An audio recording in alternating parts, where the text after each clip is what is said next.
Numbers, Steel Fox, Watto, friends! It's not a cult! Where's the second line you busted out? Torturous Watto, friends! The question is, am I ready to kill a clown? The answer is forever and always. It's been our goal since we started this whole campaign. Turmery Watto, friends! Come on in, come on in. It's not a cult. It's not a cult. Not Kind of a cult. It's not a cult. A little bit of cult. It's not a cult. Teeny tiny cult. Why you like this, Baron? Like tendencies. Why you like this, Baron? Why not? I invite you to this, my show, on the day of my daughter's wedding. Why you like this?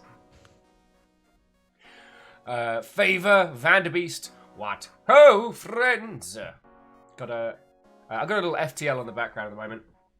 Because just smooth and gentle into this one. Because this is my first cuppa. This is my first cuppa and I need it in my system. Yeah, some asshole kept you up until 5 a.m. last night.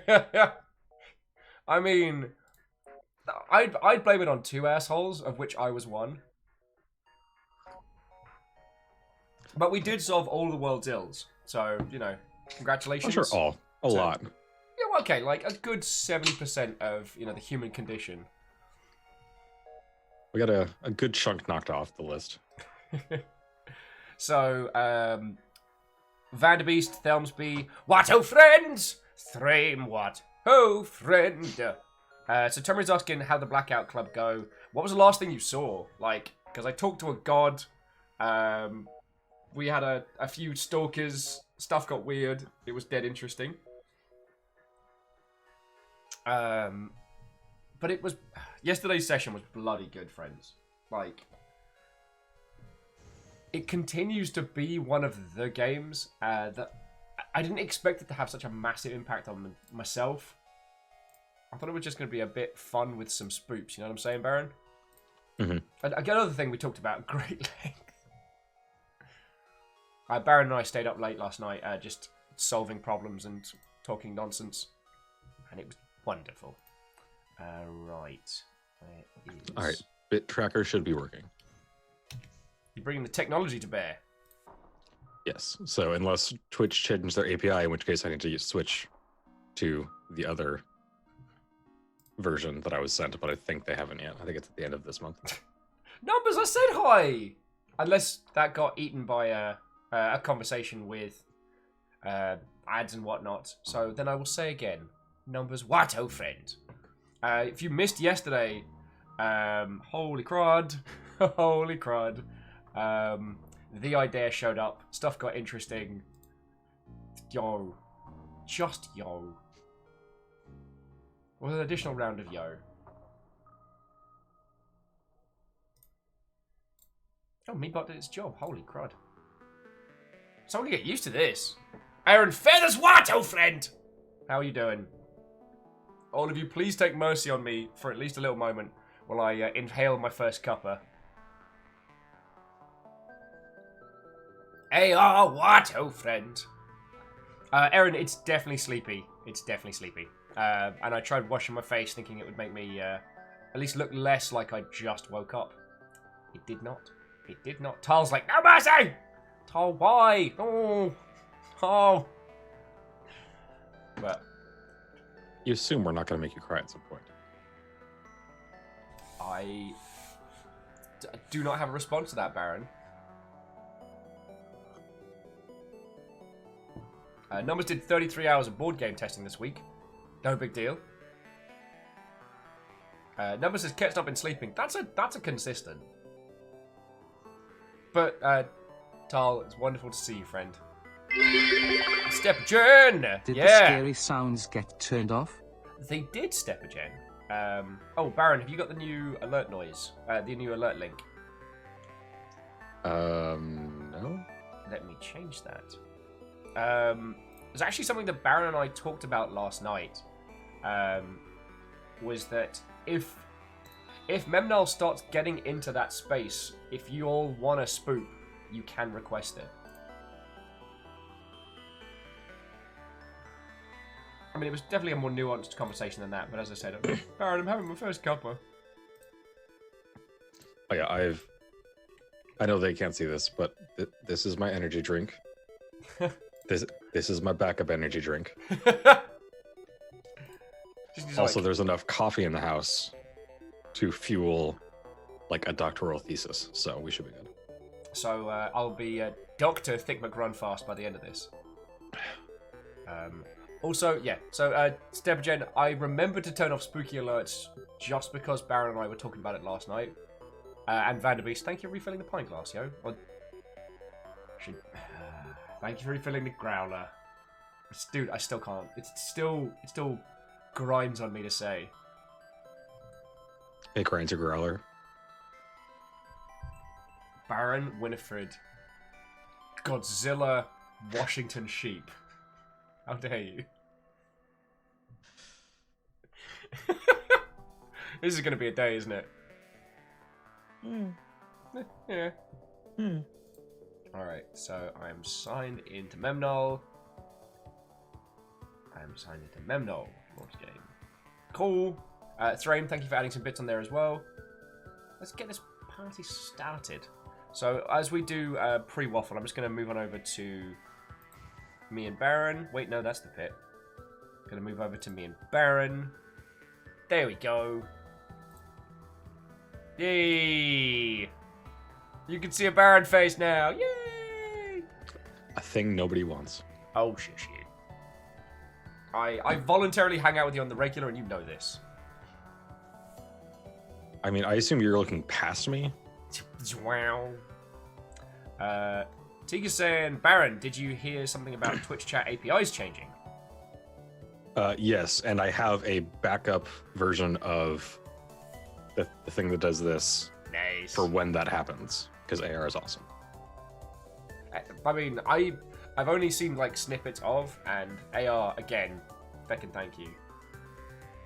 And tomorrow, yes, this is a tabletop campaign. This is the continuing adventures of Thick McRunfast, where Will and all of you are controlling one character. Yeah. So, unlike, as I've said prior, like unlike a lot of the kind of D&D podcast stylies you see on, Twitch and YouTube and things like that, it's not just, 5 people ignoring everybody else. It's me and all of you lot. As Zemansky's saying, they're all the voices in Thick's head. So, yeah, I can go for that. Also, Zemansky, how you doing, friend? Watto and welcome! No, I'm not. I went for a what ho, and I'm here, and I needed to be here. Also, I've got my little mech cup, which is my favorite cup at the moment. And members, we will do a recap once we are done with pre-waffle. Yep. I like that it's named. The other cute thing that Twitch is doing, which I helped do a little bit of the user testing on, is the bit emotes is going to be a thing. So they're going to be rolling them out for partners soon, and then for affiliates. But basically, every bit badge will come with an emote. So that's cool. Yeah, and as someone who feckin' loves emotes, it does mean that I can turn all the shields into interesting things. Though I think I need to make the shields transparent, because originally they had the blue background behind them because they went alongside the ship, but now most of everybody has navigated to the next round of ships, so it's like gonna need to sort that. Sorry, here's me going completely off topic before there's even a topic. Stepagen, thank you kindly for the tiny bits. The tiny bits. All right, cool. All right, that's good to know, AR. I will next Memno. It seems to be working now, so next Memno, I'll switch to the new one. Now, I guess to Tomari and peeps who might be joining us for the first time, that little bit number above Baron's head, I'm not responsible for that. Baron created... Well, sorry. Baron came up with the idea. AR was the one that made the bot that's scraping all the bit ventures. And I have no involvement. I have no idea what Baron's planning with it. I'm going to Memnol. So the idea is this number up here, there's a hidden bit threshold and a hidden sub threshold and a hidden dramatic duck threshold that when you hit them, things happen in game. Although the dramatic duck one, you actually know what that is, and that's me releasing parts of the story that Memnull is kind of based around. So. Okay. Also, Falazio, what, oh friend? And Prolo, memory equals what now? Memory equals squiggly characters right now. Have you ever hit the sub goal? Yeah, you've hit it a couple times. The sub goal so far, I think, has only triggered memories. Now, friend, I need to point out to you, this sometimes is good for us, like, you know, a bit of backstory, but more often than not, stuff happens, bad stuff. Last episode, the feckin' Monarch's Fortune showed up and was like, blam, blam, blam, blam, blam. Obviously, it doesn't make that noise in space, but I like to imagine it does. I think it's more of like the Inception, like, whoa. Oh, yeah. Sound. The Monarch's Fortune coming out of the nebula, like just throwing the clouds aside. That's absolutely the Inception. Wow. Tomare, all of this will become clear in a second. We will do a recap, because... and Dorcas, yes, Will actually almost died several times last episode, but somehow crit rolled like 4 times in a roll. It's like, I can't crit... I can't roll well on stuff that I want to do, but it seems to be like, when it's just jammy luck. We got real lucky, though, friend. We got real lucky. I managed to do, like, a super-duper pilot maneuver. It's the only reason why we didn't get fucking obliterated. Yeah, you rolled a 12 on something that was a DC 10 why are you check. like this? Because I can. Get Fiona scare. Just warming up. Just getting ready. Just waiting for everybody. Hi, Fiona. Baron says hi. Hi, Baron. Turkey's defrosting. You look tired. I am, but... You should be. but this is first... I saw what you did to that gin. I wasn't going to mention it, but... I got some water, I poured my coffee, and I was like, wasn't that a full bottle of... Oh. Which tired. bottle? I mean, now it's one of many. Friends, our house is where gin bottles go to die. There's no survivors. So, chat for reference. Last time that I went over to Will and Fiona's, we stopped on the way and got alcohol. And we're like, cool, we got gin. And then Fiona was like, we have gin. I'm like, all right, cool. And then I opened up the freezer to get ice cubes. And then there was another bottle of gin. There was 3 bottles of gin in the house. They're all and dead. I think we killed at least 2 of them that night. They're all But- dead, friends. But what I do need to say is hello to Favor 6. Just screams, it's Christmas. By the 9, it's bloody November. You're going to be the death of me. Sorry, Greenfire. What, oh friend? How are you doing? And to Joda, I hope you're having a splendid evening. Numbers is like, what? Why are you like this? What did gin ever do to you? Didn't get in my gob fast enough. No, we were going to go out and see some friendos yesterday, but Fiona had car-related issues, which resulted in having to spend like 2.5 hours on the phone.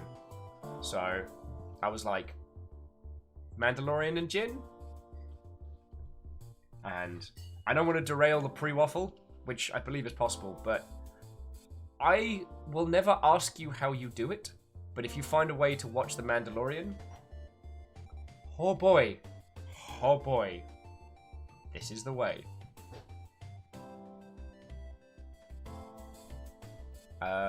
Numbers? I also very much appreciate their commitment to having like very concise things that characters say. It's fantastic. Mm. Like episode 1 or 2 was "I've spoken." Yeah, a great way to end a sentence as well. Yeah. Very British Gale. What, oh friends? Aside from me looking a little tired, I'm doing wonderful. Oh, Prolo burnt their leg hella bad. Oh. Well, take a weight off, friend. Pour yourself a cuppa. We got you. Who have I not said hello to? Aaron Feathers. What, oh friends? Aaron's like, I'm gonna keep spamming ads till Twitch gives up them biddies. Aaron, sincerely thank you, friend. Like, thank you. Also, Aaron, I don't know if you've seen, this is my Memnull cup of the day. So, who have I not said hello to? I think I'm up to point. Okie dokie. Dream's like, no sweat, Mandalorian, totally watchable, legally where I am. Totally. Absolutely, Thrame. Yeah. And I 100% believe you and would tell that to a Disney operative. Squishy's being very loud outside my door. Aww. I just heard a. It's an adorable cat. Like that's a large proportion of their star. Number says a Disney operative. Well, I wanted to think of a better, because they have the Disneyland police, right? And those guys are scary. So I was like, what would some of those people be called if they had to actually go to house and like knock on doors? They'd be operatives, like a sinister but not officially sinister kind of name. Oh, friends, I almost didn't flash my nuts. That would have been disastrous. That would have been Thick's death. I'd never have heard the end of. Oh, Zemansky says Lost Boys, surely. The Disney G-men. So, D-men. Yeah. I bet they get called that. My hands are like giant sausages. Who wants to sing? Hey! Thank you, Fiona! Okie dokie Lokis.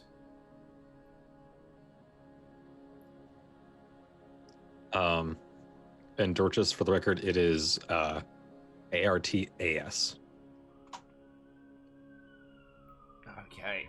They were asking how to spell the siren's name. Oh, new siren. No, old siren. She very dead. She is exceptionally dead. No, siren that's currently on your ship that is your comms expert. Oh, Tina's ex. Yes. Sorry. Okay. I have to unfurl all the varying parts getting ready for. So friends, I guess at this point, I'm kind of showing off. Not for myself, per se, but like, if this is your first time watching, see this little figure right here? This is a teeny tiny Hero Forge print of a Thick McRunfast with his little pint glass in hand and everything. You all are amazing. Teeny tiny thick McRunfast. Teeny tiny Thick McRunfast. Teeny tiny thick McRunfast. Here is. Sorry. Numpty and O'Tartan. Who wants to How about sing? Jeremiah Wheeler! Thank you kindly for throwing us a host. We're slowly getting started. I'm inhaling coffee as fast as is sensible. And Prolo, 100% I agree. Like, Hero Forge is absolutely brilliant. Like, I fucking love it. Like... Oh!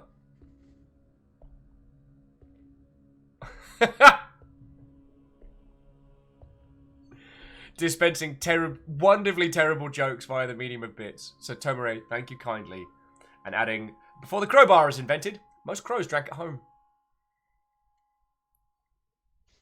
I actually have a crowbar in my room.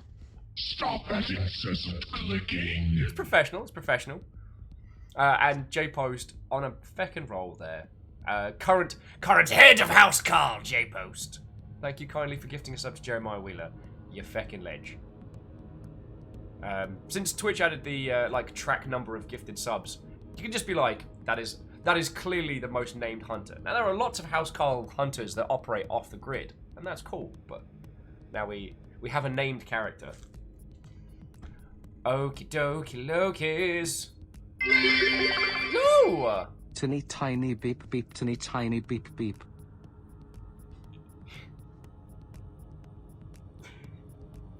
Thank you, Stepper-chan. I see Also, what you you did sure? there. Are you sure that's the alert box link that I needed? Because it is not showing up on my end. But... Oh, okay. Let me just make sure I sent to you the right thing.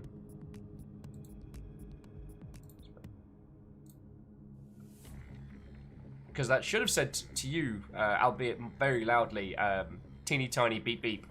Teeny tiny beep beep. I saw it on your end. I didn't see it on my end.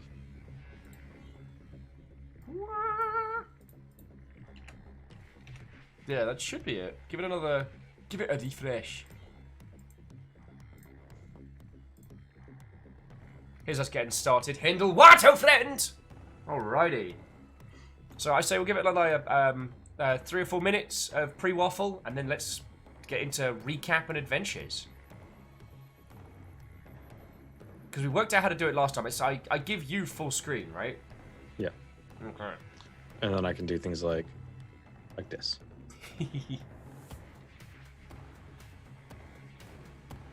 And the even cooler this. It's so good. It's so good. Zamansky on my my comment of inhaling coffee as fast as sensible. Since when have I been sensible? It's been known to happen. There's some recorded events of this. I've heard tales of it happening. I've never witnessed it. Oh, and also, I want to give a shout out to Thrame, who managed to do an 18-bit snipe on Jarl of the Day. After Tomari and Stepagen softened it up, Thrame was just like, "Whatcha!" Stole the throne out. So Tamari, I've actually given a fair bit of thought into what D&D 5e class I would be, and I'm pretty sure I'm like a level 3 bard with one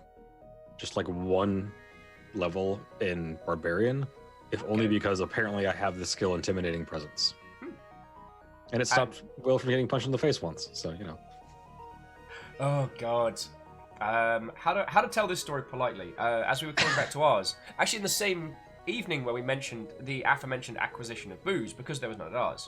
So I stopped in an offie on the way behind, and we were just buying like gin and wine, like, because someone was already buying beer, and I was like, all right, well, gin, safe, wine, if people want it, like, I bought like a $8 bottle, it wasn't anything special. And I hear behind me the usual kind of like, oh, that's a lovely accent, where are you from? And I start talking before I turn around. And I had made a faux pas. The individual that I was conversing with was a professional. What's the fancy term the French will use? Courtesan. Indeed, let's go with that. And this courtesan was with their client, I assume acquiring booze before going to a motel of some establishment, and he was not happy with my existence, because it was me being all British and blah blah blah blah blah blah blah. A lady of the night, so to speak, yes.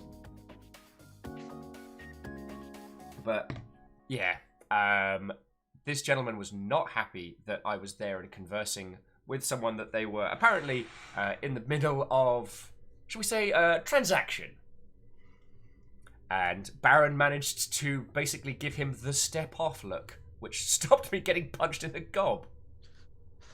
I gave him the look because there is a very specific, I've become acutely aware of this, there's a very specific set of foot shuffling of the I'm about to start some shit. And in the back of my head, that triggered, and I just went, okay. And I turned and gave him that one's with me, I will end you if you try shit. Look. I Englished my way out of there as quick as possible. That point where you realise you're already in too deep, but the conversation's going, so you need to just keep the conversation moving while getting as fast out as possible. Fun evening. And now we have a story because of it. Yeah. It was a good time. Ah, Aurora. What a treasure. The region, not the individual. I'm definitely. I was going to say, how did you know her name, Will?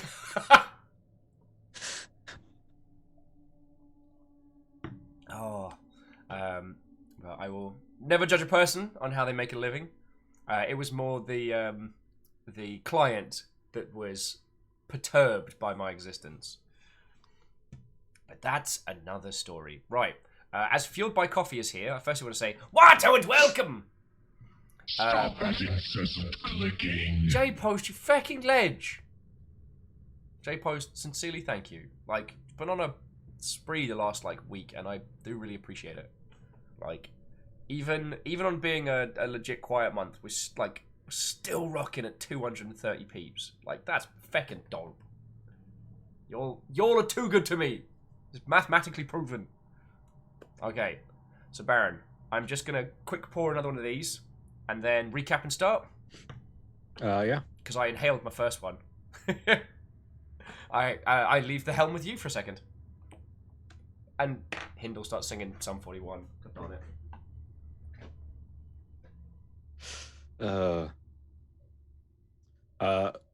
Tamari, so far he's actually only had one proper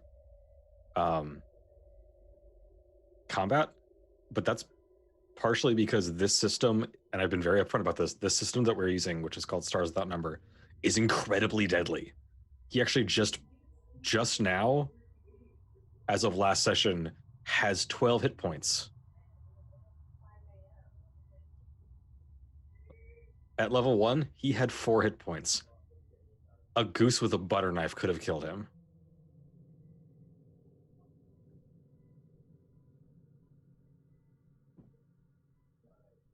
Hidden object themes have crowbars included and are part of the starter kit.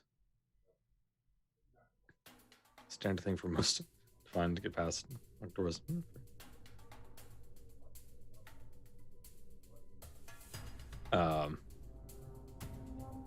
Has he died yet? He has not. He's come very close. He got down to, I think, 2 hit points once because he got punched in the face by somebody who was much larger than he was.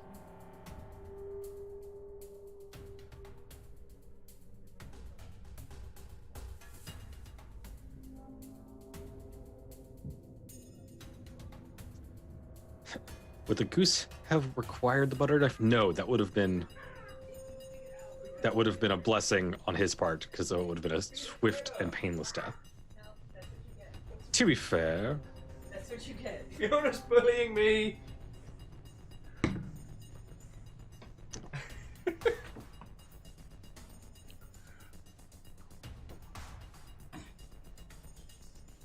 Oh, Numbers just says, what else is new? Well, he doesn't brush his hair. And then it ends up looking like this. I'm getting bullied. Bullied because you have to. Brush your goddamn hair. yeah, Will, go get a haircut like me. Yeah. He's looking styling, Baron. And I think it was Tomare who said, wow, Baron's real handsome. Darn right he is. Like, it's Lies. It's so tangled. It's a look. And then we're gonna have to shave it. How do you feel like that? We'll have to cut it all off. It's fine. It doesn't need shaving. It doesn't matter to us. It matters to me. Just Ah! That's what happens when I pull my fingers through it. Who suggested that idea? Mine! Mine, why you do this to me? He doesn't learn when I brush it, and I brush it with fury now. Fury's also the name of the hairbrush.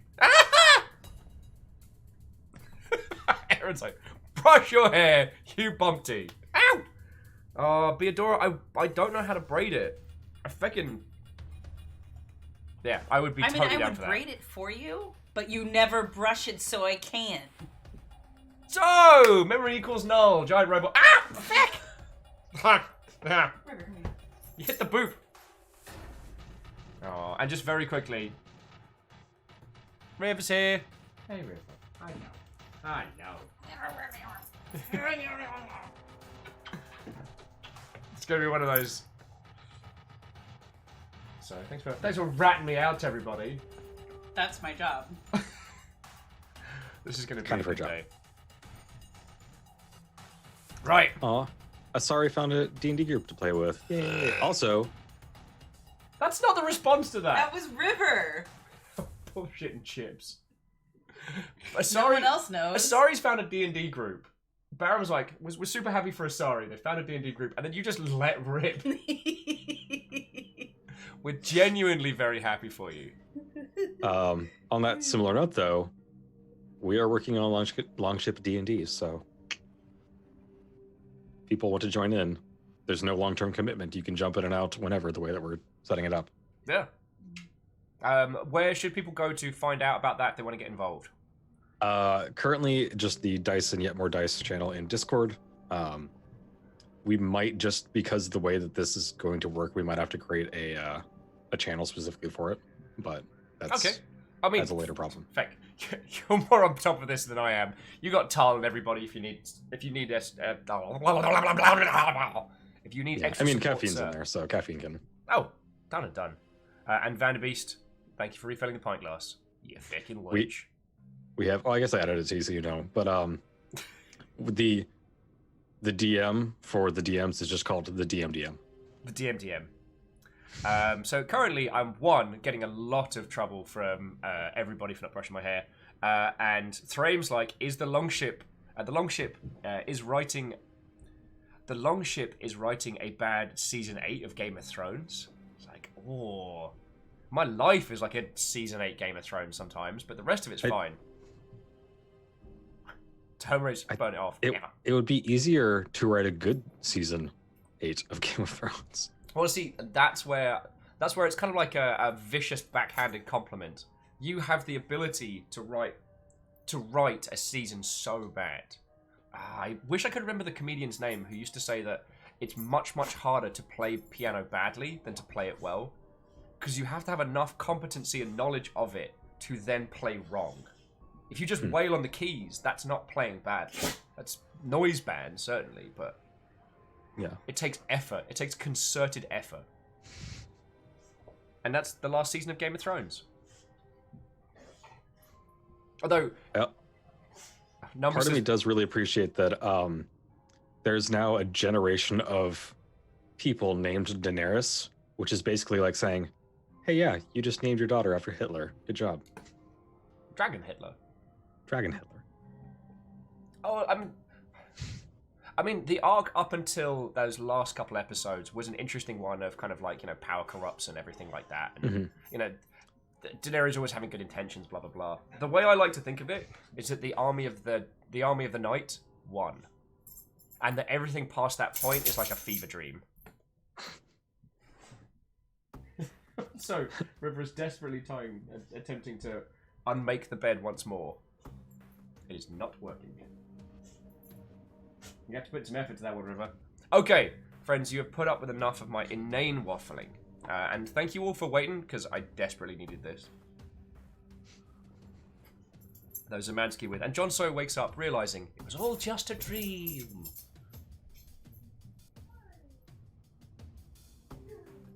Oh, and Greenfire says that they're in for the Baron Sheep D&D fun. Oh, yes, no, you mentioned earlier. Sorry. So yeah, the way that we're thinking it's going to work, there's actually going to be multiple GMs, or DMs, sorry, and a bunch of players. And basically, rather than trying to be like, all right, every Thursday we play it this time, you as a community will organize yourself into a party, and then pick a quest, and then schedule a time with that DM whose quest it is, and then. Ooh, so kind of like everyone kind of all starts communally out like advancing the story of the world. Okay. So like everyone kind of like starting almost in like a little hub area and then going off on missions and things. Mm-hmm. That's really cool. I'm pretty sure you told me about that, didn't you? Briefly, also drunk, so. Okay, that makes me feel better. So yeah, that's in the works. We're currently just world building and setting up how it's going to run. Okay. My late night work at this point has been trying to get Longship merch season 2 ready to roll. Because while I love the hoodies, everything else from the Streamlabs set's pretty trash, and Streamlabs is weird about that stuff. So, like, I got the phone case I got the Longship phone case myself. Look at it; it's all scraggly and broken. I don't do anything special with it. I just put it in my pocket. So, that's what's been eating my evening times. And whenever you're like, I have an idea for a campaign, I'm like, yes, whatever resources you need, Baron, we got it. Plus, there have been the rumblings of a Goblin t-shirt, which I am trying to organize. It's possibly going to be the Goblins here for a good time, not for a long time. Though Goblins Love Everyone may also be a contender. I would also love, at some point, maybe not merch, but I would love some kind of fan art of 3 Goblins running away with Sylvia. Just like over their heads, like, yeah, we got it. We got it! The fact that the Goblins have become such a part of the Longship is one of the things that I love about doing this. I never would have expected it. So, I just need to invite Michael round more. But anyway, sorry. Here's me wildly careening from thought to thought. So, shall we get this movable feast underway, friends? Should I punt out a tweet? I should, shouldn't I? You should probably punt out a tweet. Yeah. Also, I'm going to forewarn people, Guile's rape cap won't happen this time because I didn't have time to set it up, so.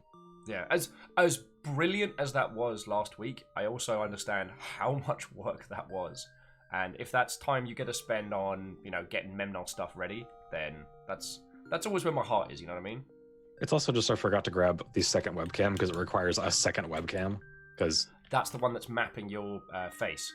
Yeah, because Windows is weird about sharing webcams. Like, oh yeah, you have this one video input. Okay, one program can use that. Just the one. You get one. So.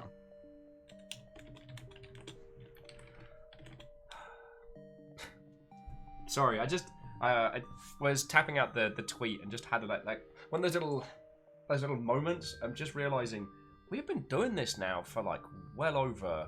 It's got to be coming up on a year. We've been doing Memnol, right? About that, yeah. Because when did we started this year? I think so. Like early this year. Like I think it was like February or something.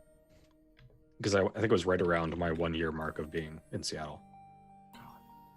There's a tiny thick figure. I mean, Baron actually gave me. Sorry, friends, you haven't seen it. Baron gave me a bag of tiny dice, which I haven't taken out the bag because I'm worried that I will lose them or swallow them and just be like, like Beadora made me a teeny tiny mech badge. Like. One of the things that I feel with a lot of these kind of games that's so brilliant is the stories you take away, right? Like, I've told people, and probably will tell them again drunkenly, the stories of the heroes of Grolheim. But, like, no one else was there.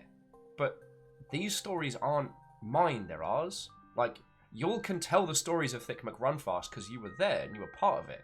It's not like, recapping your favourite D&D podcast or telling the story of a fucking show you've been watching because, you all been here for this whole adventure. They're your stories as much as mine. Except for Baron's, because Baron's running it. So it's pretty much us v Baron. Sorry, just a little thing that struck me there. Sorry, here's me getting cheesy. Thank you guys! Don't look at me! Shut up! I'm writing a tweet. Don't look at me!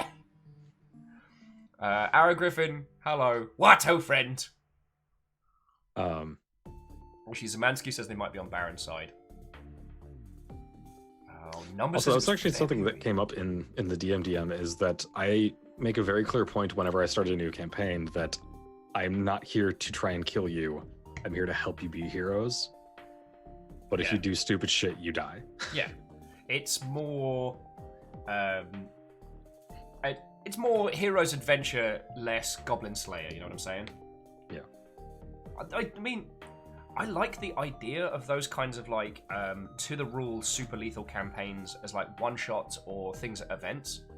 But I wouldn't want to play a long campaign like that. Yo! Who's that? Next time, remember to duck, Will.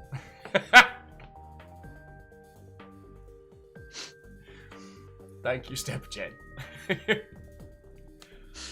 Hindle says, I feel somehow this is me versus Baron on a subtle level. Hindle versus Baron. Somewhat. Also, I mean, Hindle, do you... Hindleburg's happened, do you need a backpack? Do you need a little backpack? I think I could use a backpack. Could you use a backpack? Do you have a backpack, Will? I've got a tiny backpack. You could use a... You need a backpack? I love how you can hear Hindle's face across the internet when he does that. It's like, oh, for feck's sake. Ah! What was that one for? Yeah, no. Get smacked upside the head. And Steppagen, thank you for refilling the pint glass. Alright, I was just being cheesy for a second. A Stargate Fire, possibly, although you're pretty far away from Christmas. It's like, in universe, it's like July, I think. It doesn't stop them, Baron. It doesn't stop them. It didn't stop them in August. It doesn't stop them now.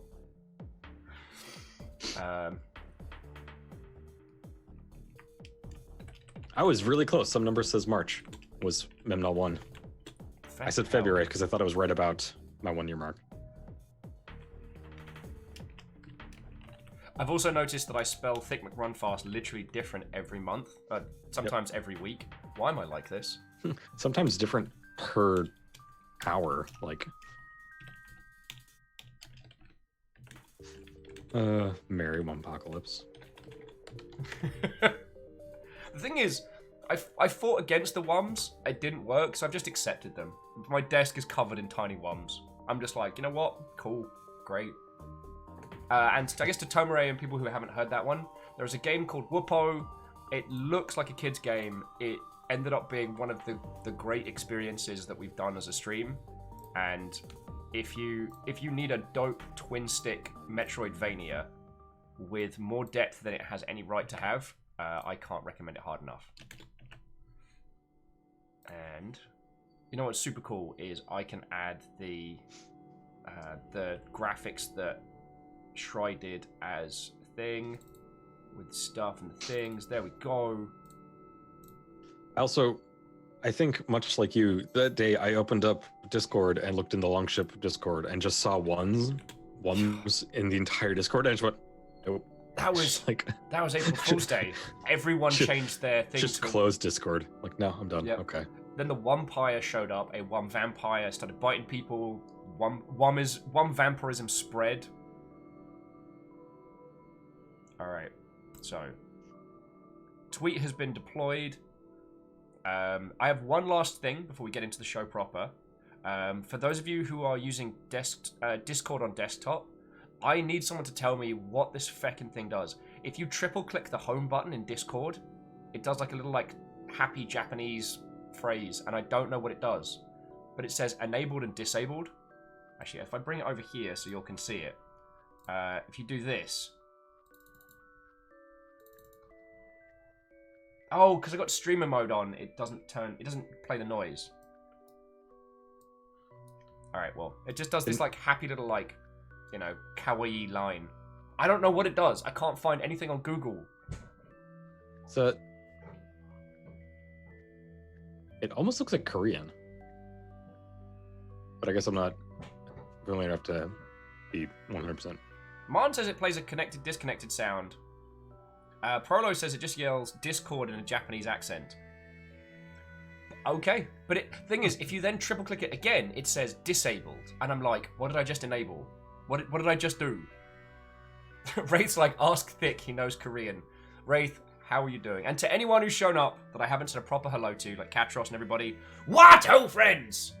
That is a very good point. I've waffled at everyone now for 40 minutes. Shall we recap and kick off? As I am not the most timely of individuals. Do that. And apparently, according to everyone, it just says Discord in Japanese. There we go. And Prolo says they don't think it actually does anything. Interesting. It's just like a cute little Easter egg. It's just kawaii mode. Kawaii Desine. Right. So, I have paused the music over here. Thank you, Sadlin. He says if you enable it, it replays the sound when you open the program. Oh, okay. Who wants to sing? Who was that? Who was that? That was Aaron Hawaii. He gave us a host. Fucking thank you, yo. I'm Viking Bjorn. What, oh friend? So, ladies, gentlemen, individuals of all persuasions, we are about to kick off. If this is your first time, this is Memory Equals Null. Baron's going to do a recap in a second. This is me and all of you. So, be prepared to get stuck in. We'll answer questions as best we can. But if I remember rightly, things were kicking off last episode.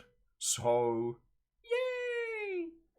Once again, shout out to Dorchus, who has been doing episode recaps on the wiki. Like, there's so much on there. Oh yeah, Zamansky said end of last episode. Coffee completed. Remember all to sub You for technically have a coffee Null and machine add now, chaos so. to the campaign. AR wholeheartedly supporting chaos. And so, firstly, AR, thank you not only for doing the bot that powers the bit scraper and everything here, but just for hanging out and being cool people, because that's 11 months you have been subbed for. Yo, that's a big number. Thank you. Oh, and Hindle solved. Yeah, it is an Easter egg. Oh, compliment cap's kicking off. This is time to get crazy. Thank you kindly. Is there anything else I need to do before we kick off? I don't think so. You're in Roll20? Yep, okay, because sound effects are on my end, so. Okay. Do you want to just play a quick testy sound?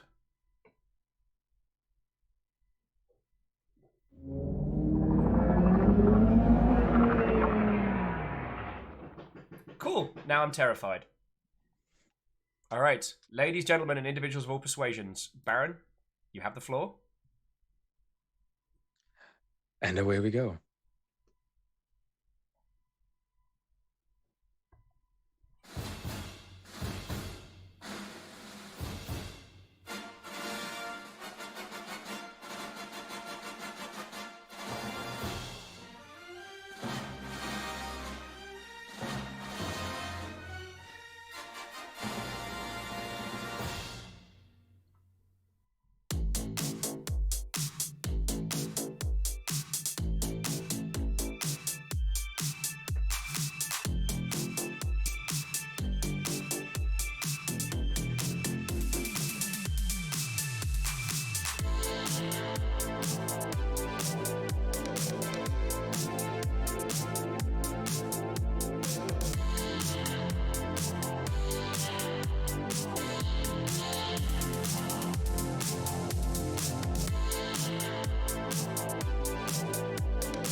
I still love this opening. I would never get tired of this. Everyone go follow Kyle. He made that music for us. He's awesome. Go throw money at him. Yeah, Death Metal Kyle is he's a proper ledge. We need to take him up on his offer of the full variant.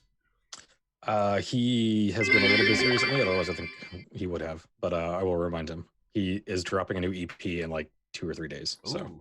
I mean, I think that was the thing we were saying with him was like, get the Memnol track on one of your EPs. We're happy with that. Thank you, whoever that spooky anonymous ghost was. And I didn't see that AR actually ninja'd the Jarl of the Day. oh shit. It's all popping off. It's all popping off. Because I know you're gonna forget. Thank you. Okay, have a good day. Bye, Fiona. Fiona left me a sandwich because they knew I was going to forget to eat. I am too predictable. Also, Kisa, what, oh friend, says... Sorry, can we get another look at that sandwich? That was a, like, photo-worthy sandwich. Oh, yeah. My Sarnie laying skills have nothing on that. But, so, Kisa and everybody who's just joined us, what, oh friend! Kisa and the spooky anonymous ghost, thank you kindly for the bits. That's how we get to keep doing this. Right, Baron, do you want to recap? Well, I'll throw in some FTL quietly in the background. All right, so this is Memory Equals Null. It is the tabletop campaign where you and Will are collectively playing one character. So if you have one-liners or suggestions for what the character you're playing, which is the self-named Thick McRunfast, throw them a chat. Will reads them, and then, you know, he acts on them. Hell yeah. It's basically thanks to you lot that, one, I didn't get us killed last episode, and two, pretty much all the Kraken one-liners have been you lot, so tar for that. Including, I'm thick. Clearly. No, but Thick McRunfast is my name. That's my name. Parents are assholes. But so Thick McRunfast. So from here on out, spoilers aplenty. Is an AI. He caused an event in the universe called the Scream, which killed basically all the psychics. He has since come back. He has become a mech pilot. He was dropped on another mech in an episode called Trustfall, which is still one of my favorite episodes. We brought the doof nail. That was made from dead god bits. Then you found live god bits. You are now piloting you're navigating for a biomechanical spaceship / god, We called him Herbert.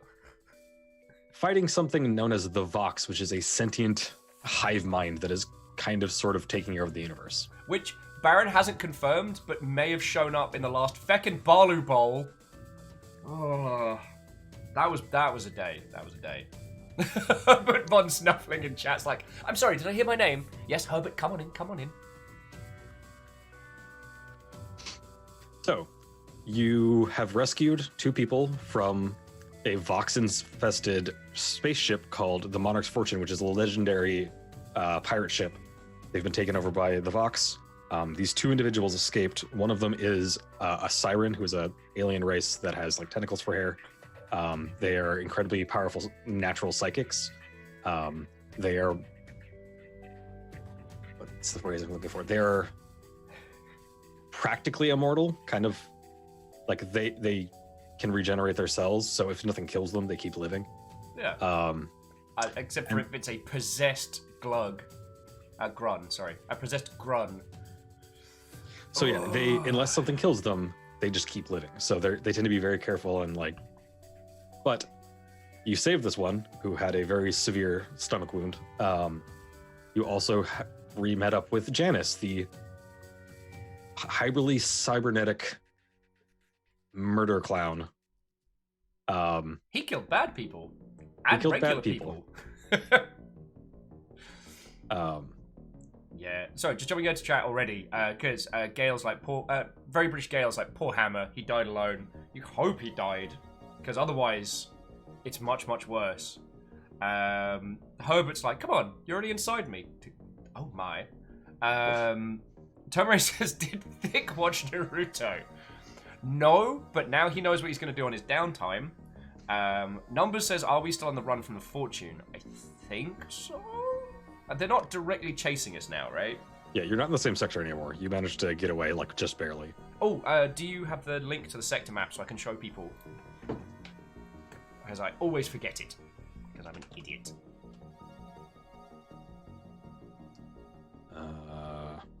Astro Delta, there we go.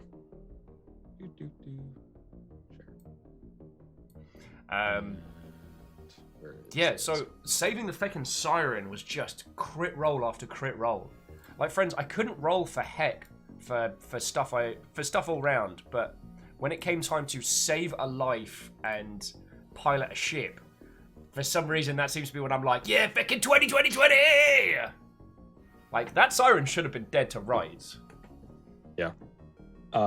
So things that you also realized last episode, the siren that you rescued, who is very heavily tattooed, Yep. Who was aboard a pirate ship, is the high priestess of the religion around the god that you're piloting. Yeah. She realized where she is. And then we ended the episode with Janice just woke up and is like banging on the door of the room that you've locked him in because you're not sure if he's infected or not. For those of you that just joined us, so Janice was one of the first kind of characters we encountered, who was kind of more like a jester-style type. And on the first space station we hung out on, he obliterated a priest with a knife during like a ceremony. Like what? Okay, ceremony, but like a festival. There was a creepy kind of priest-like dude, and this jester just like ear-to-eared him with a knife. Then psychic doofed the crowd, knocked everyone out except for us, and we're like, wait, how come we're okay? Turns out we robot. we robot. That's but you're the thing. also you're a robot that shows up on psychics like spectrum. Like they can sense that you have a mind. Like you're a fully sentient robot. In Beador, yes, it was Spleemers. It was Spleemers. Sorry, the tiny ship that the ship that we are piloting, which is also a god, has a squad of little of space lemurs or spleemers that help with like maintenance and repairs and little stuff. They're adorable. Yeah, they're little like 6-armed lemur-looking things. Yeah, it's basically Herbert's equivalent of the scuttles from Red Dwarf, if you will. Just way cuter. Yeah, and cuddly. So. Also, Tanari, wow, what, oh friend? We'll pick up. So Janice is like banging on the door, like he's awake. He was borderline dead, so the fact that he's awake and like able to stand up and bang on a door is impressive. But oh, sorry, yes, you're right, Favor. It is Scutters, not Scuttlers. I'm getting them mixed up with the weird droids from DRDs. Yeah. How did you know? Because I just watched last episode and we had somebody look it up for us. Okay. All right. So friends, these two booked it out of the pirate ship, the Monarch's Fortune. When we grabbed them, Janice, they were both bleeding hella bad. And we managed to stabilize the Siren. Janice is with them. We know Janice is a powerful psychic and possibly psychopathic. Also, the reason why we got these, because I thought it would be funny to use it as a calling card when interacting with our little network of street urchins back on the spaceship. I basically gave one of the kids two nuts that I found and went, take those back to Janice. He'll know what it means. Knowing wholeheartedly that there was no relevance at all. I was just messing with the children. Now it's a thing. Now all the children that are part of this network wear them around their necks. So and we have ourselves a classic infestation problem. The Vox, as a whole, hive-mindy parasite. You know, they burrow into people and take control. And until they start, like, vomiting black stuff, venom style across their face, we don't know who's who. We don't currently have a way to detect them. So I'm like, if Janice has been taken, that is a scarily powerful Mother Hubbard, and we need to play this careful. We locked both the Siren and Janice in standalone rooms, so they'd be okay and not kill us all a whole bunch. Bihadora, did you start a cult, Thick? Start a cult. It's an underground army. We gave them ranks. Underground child army. It's Yeah. fine. Okay, when you say it like that, it makes me sound like a bad person. They volunteered. Yeah, it's fine. Doesn't make it better. Tomori says, do we have to be helpful? I mean, it's never stopped us in the past. Also, just very quickly, Baron, I hope you saw, for Pokemon, our number, it's 307. The number of the Ghost Nebula. Yeah. Okay. How the feck are we going to handle this, friend? So you step out of the room. You're pretty sure the Siren is unaffected because one of the other revelations that you've had is that the Vox are actually the male of the Siren species. And rather than trying to infect them, they just straight up try to kill all the Sirens out of some old spite. So you're pretty sure the Siren's clean, but you have no way of detecting them. Yeah. You step out of the room the Siren was in, and first thing you notice, the hallway directly in front of the door that Janice is in looks like a normal spaceship. It's doing that thing like when you docked where it just looks like a normal spaceship rather than the weird chitinous, like biomechanical. Ooh, so Herbert basically kind of masking themselves to Janice, which means Herbert don't trust Janice. Keep calling him. Can you roll a perception check for me? Skill? Yeah.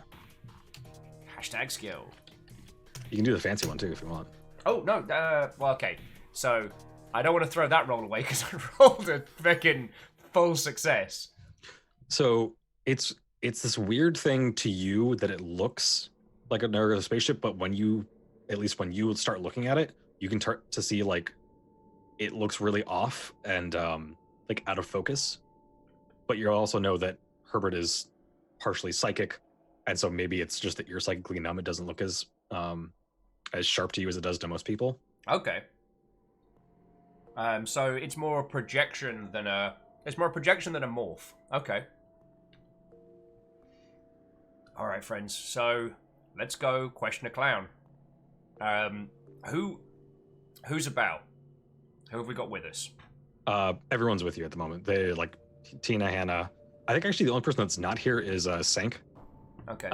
Who is your mechanic? Because she's back in the ship, or back in the hold, looking at schematics that Herbert gave her for possibly augmenting your mechs with biomechanical elements. We're gonna get god bits. It's gonna be great. Yeah, we're gonna have the Ortoff's Legacy Mark II. Friends, we have a giant robot. Just as an FYI. Did I mention that? Did I mention we have a giant robot? I feel I should have mentioned that. Should probably lead with that. Yeah, that should be my opening gambit. Hi, Thickman, run fast. I've got a giant robot. Yeah. Would you like to know the way to the beach? Let me just jump in my robot so I can point for you.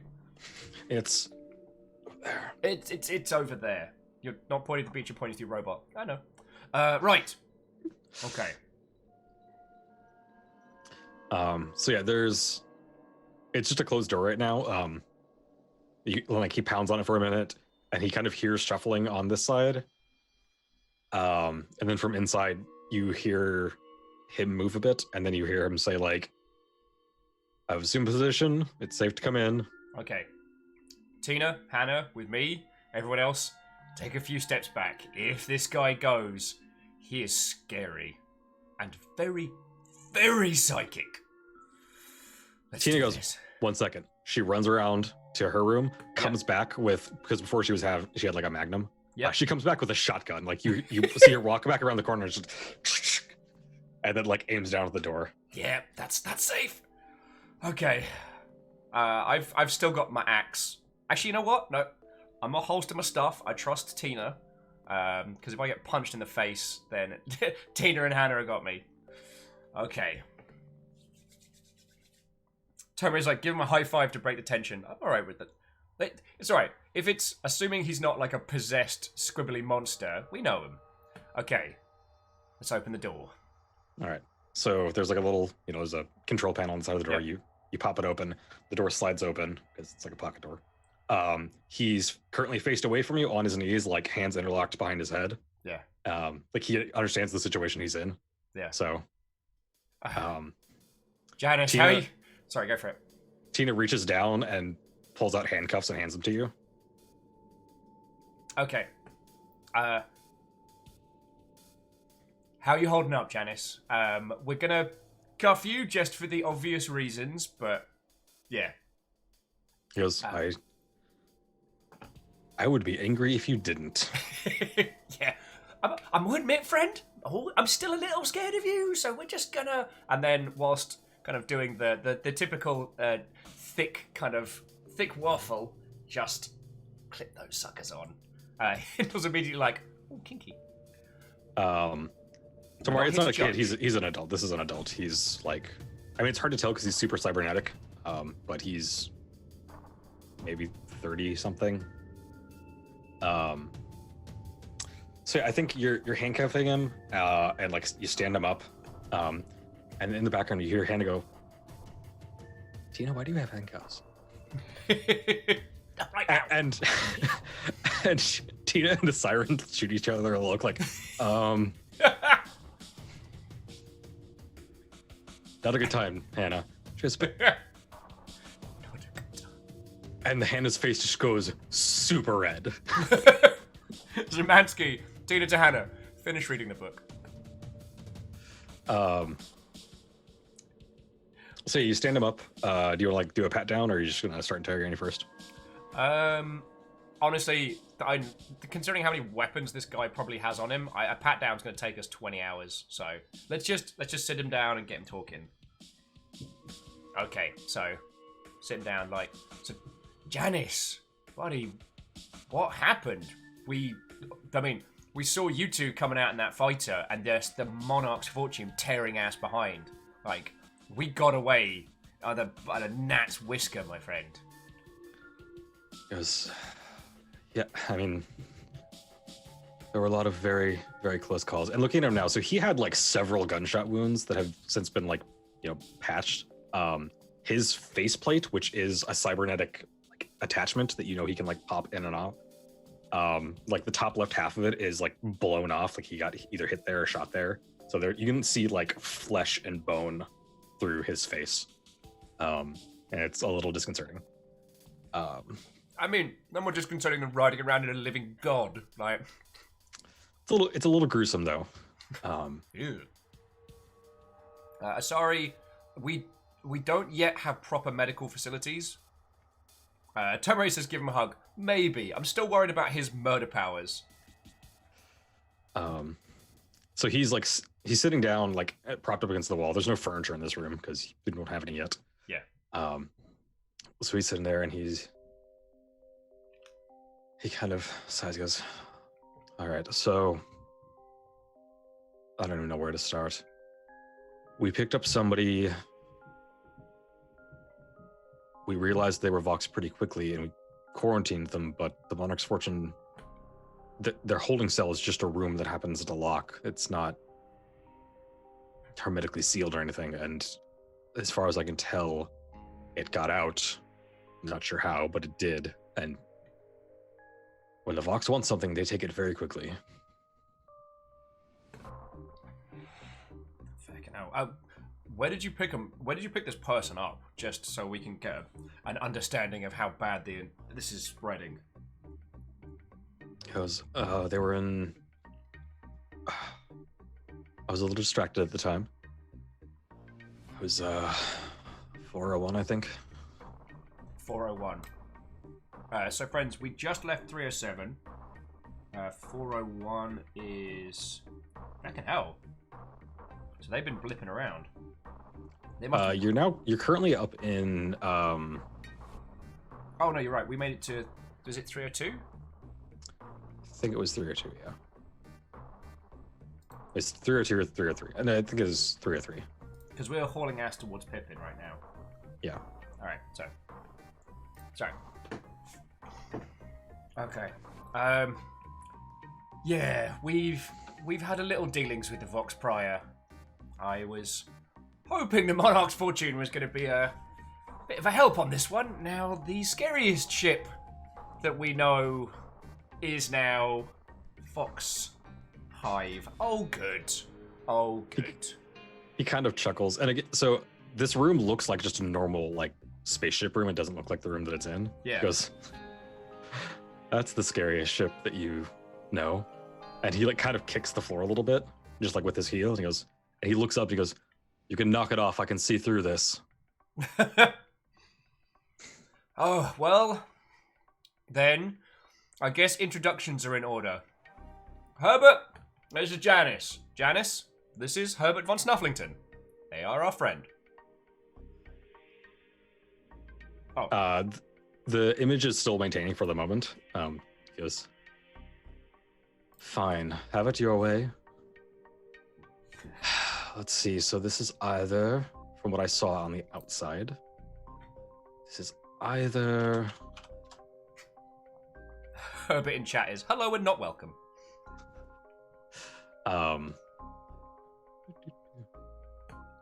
Looking up names.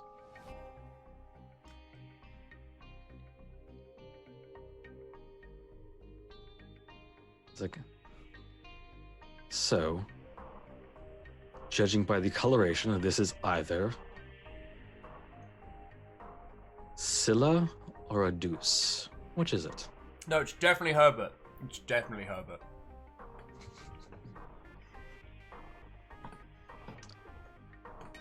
We've been chatting with him a while. I mean, I have no idea what you could mean, Janice. Sorry, Herbert. He kind of cocks his head at you and is like sizing you up. And then there's this moment of like realization wash over his face where he's going from like kind of amused at like you being you. And then he goes, "Oh. Oh. A lot of things just made so much more sense. Did Kane's message get to you?" Yes, and Kindred. probably saved a bunch of lives right there. He got in a lot of trouble for that.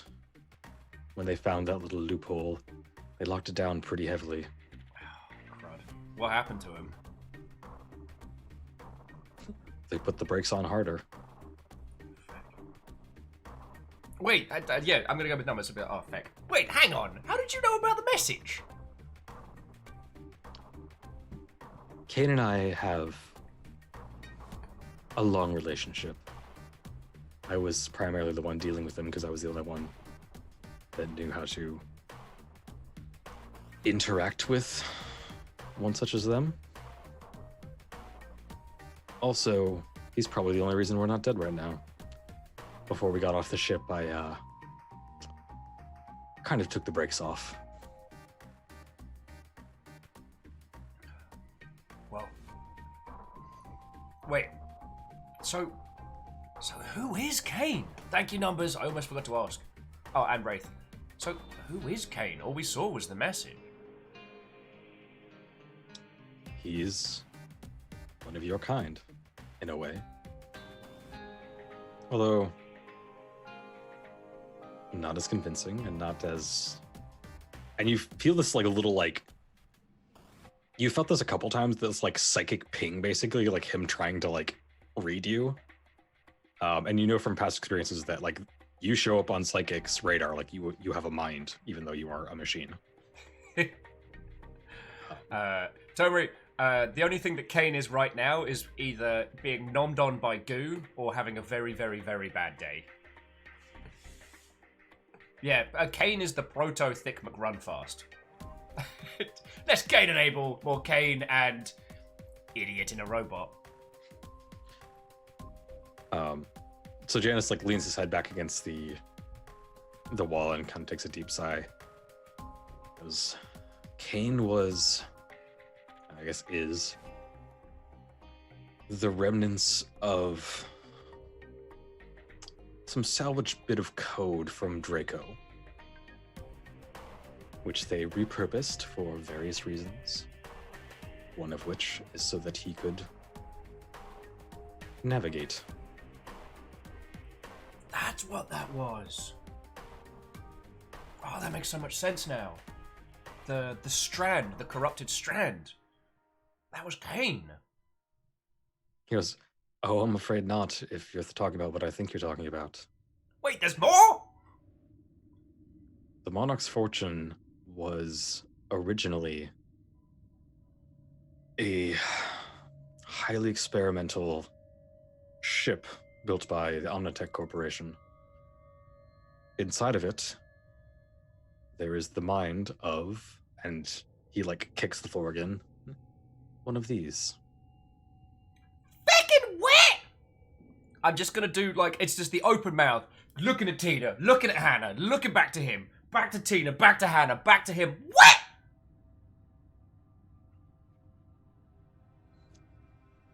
The Kane's is a weaver? Yes. No, Kane is talking to a weaver. Kane is the AI. The weaver is the mind inside the ship that allows it to teleport the way that it does. Oh, good. Wraith just wants to put a hand up and be like, hey, remember those times we said we should investigate that sickly green thread? Do you remember those? I'm like, Wraith, okay, you're right. You're right. I'm a put my hand up. Yeah. So Kane's in control of the zombie weaver, which is why the Monarchs is all like zoom, zoom, zoom. Sorry, I guess for Tomare and people, the thing about the Monarch's Fortune that's so scary is usually when piloting a big-ass ship through hyperspace, it's dangerous as. It's also fairly slow, like sector to sector takes like 5 days. Yeah. The Monarch's Fortune is terrifying because not only can it warp way faster than everyone else, but it can do it on a dime. Like, the calculations usually have to do it in a big open chunk of space so that you don't, like, warp into the middle of a planet by mistake. Monarch's Fortune can zip up to people with, like, meters. And has demonstrated that ability next to some space stations just to put the fear into people. And above a mech battle once. That was cool, though. So, Kane, I guess it's safe to say that the ship is lost to the Vox, right? The captain's gone.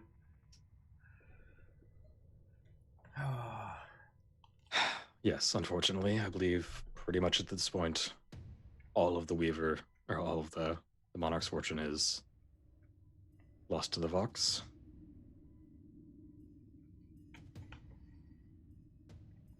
Oh, Ray, that's a good point. In theory, yeah, we could learn to jump like the Monarch's Fortune does. You actually already demonstrated this once when you first got in to Herbert. and you traveled to go get him food that spawned the tiny star that's in him. You jumped into the gravity well of a star already. Like, you jumped super close. Closer than a normal ship could have. Check us out. We've got our impressive spaceship powers. Okay. So doing it to the preciseness that the Monarch's Fortune does would maybe take some, some learning, but you've already proven you can do. Yeah. Some. Okay, Kane. Sorry to throw a million questions at you as soon as you've recovered. A couple of things so the Weaver and Kane, are they Vox proof? Can the Vox take something like a Weaver? That's what they want. But I don't think they're there yet. The Vox are very, very smart. And they very specifically targeted the Monarch's Fortune, in my opinion, because they want to not only be able to take over people, but also machines. And the way you do that is you take over a biomechanical machine. Essentially use it like an interface. Heck. Also, Tomari, fire works great. I've got fire grenades if stuff goes sideways. And I'm guessing your Siren friend you brought on board, she was there because of the zombie Weaver, right? Yes, she sensed the remnants of the last Weaver, found us, convinced the captain to let her stay. Okay. Which he did, but she was more or less set dressing. Friends, we're going to need a code name for the other Weaver. I'm suggesting Larry. Larry and Herbert.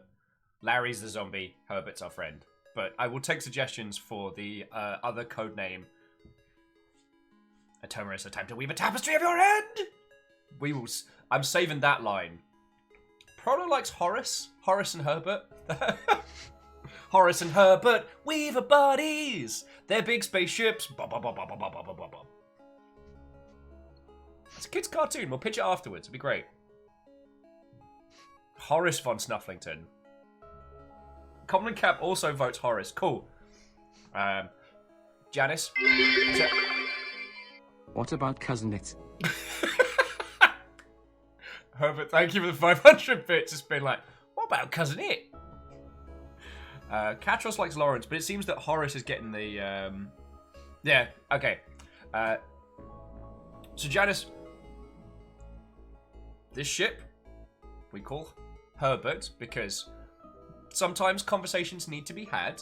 We'd like to propose that we now refer to the zombie Weaver as Horace. It helps a lot with conversation. He just kind of shakes his head. He goes like, "Can one of you? I'm sitting on my gun. Can one of you take this, please?" I'll get it. Tentatively, I'm going to reach, just take his gun, pop it out of grabbing distance. This is the point where he just shins me, right? No, so yeah, you take it. There's actually two back there. So you grab both of the guns. Yeah. You pop them open quickly. You see there's one bullet left in each. Like, they've all been expelled. There's one bullet left in each. That's dark. Friends, he was saving it for if they got caught. And like, getting this close to him, you can see he also has like several knives on him, one of which you've seen used before. Disarming him would take 20 minutes. You can see at least two knives. You're not sure how many more he has on him. But I mean, as you're talking, you could like start removing stuff and patting him down. He's at this point, he seems like he's pretty much compliant. Like, he's just sitting here. Like, he actually asked you to take the guns just because he was sitting on them and he's in pain. So, okay, so Janice, I don't suppose you found some mystical, magical way of detecting Vox peeps, have you? Unfortunately, no. I have a couple theories, but I assume since this is a deuce, you are here to kill the Vox. So, how do we kill them? Large amounts of fire has been our first start.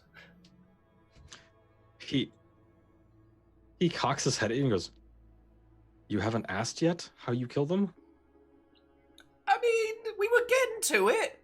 Like, y'all interrupted Herbert's lunch. All right, we've still been like, we didn't even have a med bay when we pulled you both on. It was thanks to Tanner and a bunch of dumb luck that you were both still alive. So, you hopped on board a god Herbert. who is known as being the person that defeated the Vox last time, and you haven't asked them yet how to defeat the Vox. Okay, firstly, their name is Herbert. Secondly, things got very, very busy. You know? It's been a day! He kind of looks up at the ceiling and goes, "You chose this one?" You get the this little static sound in your mind, and then an apparition that you kind of recognize as one of Herbert's apparitions appears next to you, but it's not the little kid this time. This time it's a human male, fairly good looking, long trench coat with the Ronin Accord insignia on the back. Pretty good looking, but it still has the weird cracked glass eyes. And he looks down at the apparition, and he goes from this amused to that's uncalled for. And then the illusion that is the room looking like a normal room dissipates, and it now looks like the weird chitinous room again. Godship.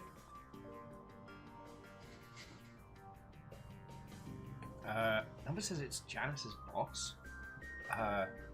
Wait. You two know each other already? He looks at you and goes, "I know it doesn't look it now, but that's me 12 or so years ago. You work for the Ronin? Cool.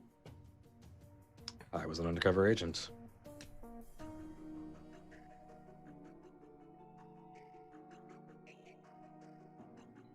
Holy crud! I nearly inhaled my sandwich.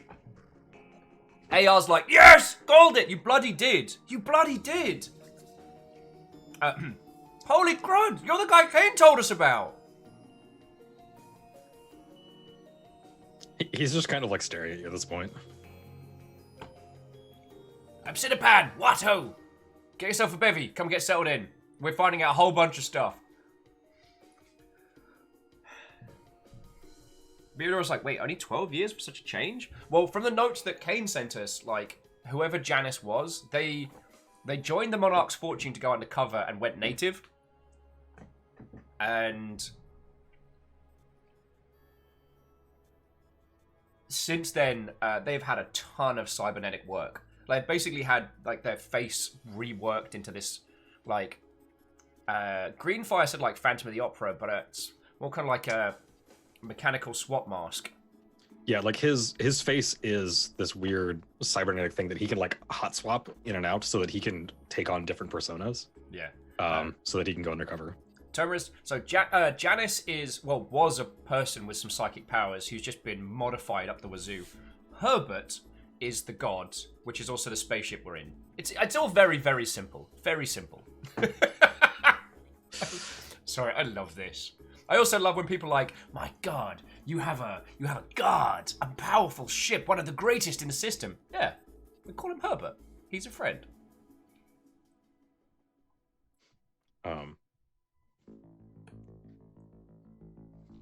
So yeah, are you patting him down at this point, or are you just letting him talk? What do you think, friends? I don't think we'll be able to fully disarm him, but I feel it'd almost be a mark of respect at this point to try. We'll just lay it all out. Beodora's like, also, is that Overguard guy his boss? We'll ask. Alright, at the end of the conversation, Beodora will ask that. Tomer's like, run a magnet over him. No, he'll get all wobbly. Plus, we don't actually know what magnets do to Thick. We know EMPs cause him to black out and vomit on himself. And why Thick even has a digestive system to start with. You know he can get hangovers. Thick McGrunfast, an AI robot, can get hangovers. Well, fucking design fault.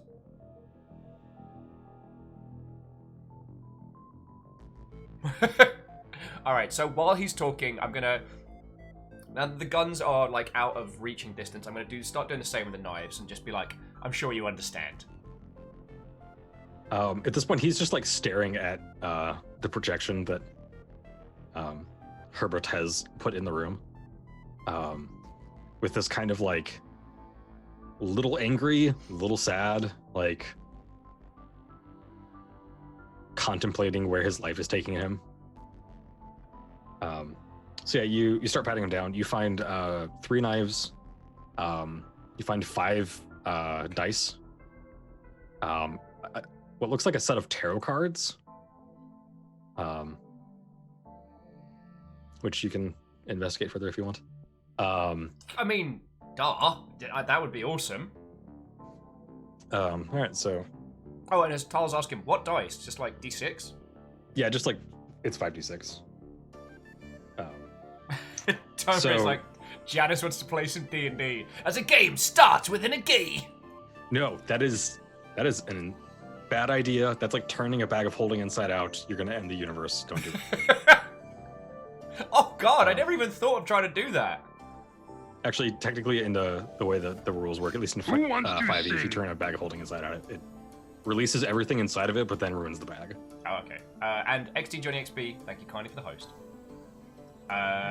Numbers like, start a D&D game inside this campaign!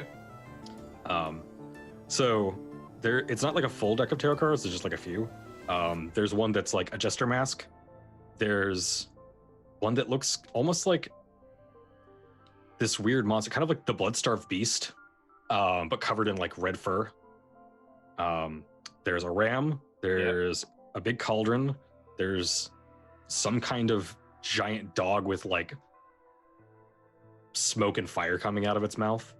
And there's just this like shadowy spectral version of a person's outline.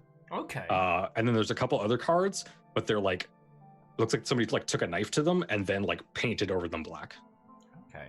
And Katros, you are correct. Thick is the kind of person that would start a D&D game on a god ship.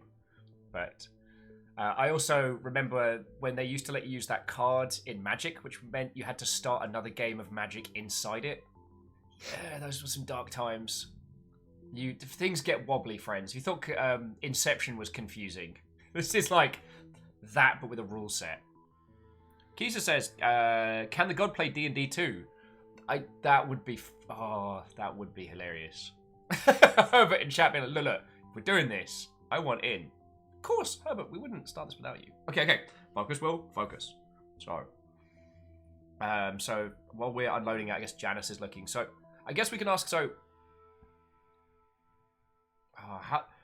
because if Janice isn't Vox, I kind of want to put him at ease a little. I don't want to, like, poke the memories, which, for some reason, Herbert's doing. Maybe we should ask Herbert what's up. Actually, that's what I'm gonna do. Herbert, what's with the projection, friend?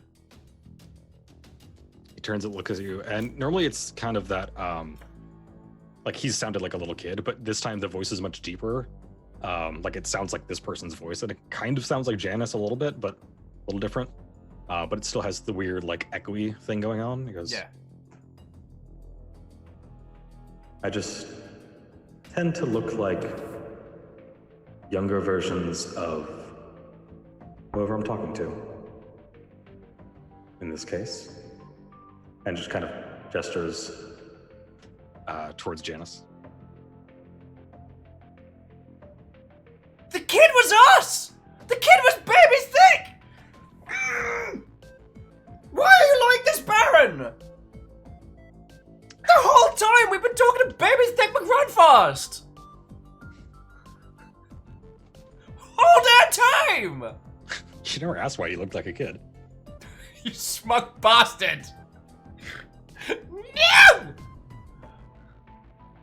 So I do think that Thick's reaction would be very much the same of kind of going from, huh, and then being like, wait, that was us?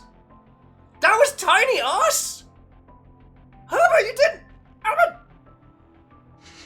And then after a moment, whose line was it? I'm gonna take Raid's line. After a moment, I'm like, can you do Baby Tina?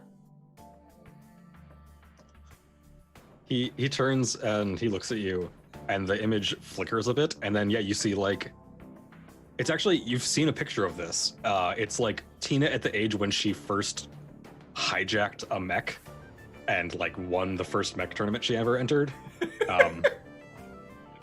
Like it's the picture that you've seen of her doing this was her being taken away in handcuffs, looking smug as shit, and her mech just flipping off the crowd. Like she powered it down like this. And then yeah, the image like shifts again and then goes back to the younger Janice. That's so cool. I guess now we know what we look like as a babu. Huh. Well, I mean, Hannah, I don't know if that answers any questions about how I got put together. Apparently I was a child for a bit. That's a thing that happened. Yeah. Wee babby Tina. I guess at this point, Tina's probably still keeping the gun on Janice, because if he goes, it's going to be a bloodbath. Oh yeah, no, Tina like would probably kick your ass right now, but she like, yeah, just like gun down on Janice. Yeah. Tomri, I think my hand passes through it. It's a bit wibbly wibbly. Yeah, it's like a mental projection. It's not actually there. Yeah. Still. Huh. So. Okie dokie. Everyone's learning a lot of things today. Everyone's learning a lot of things.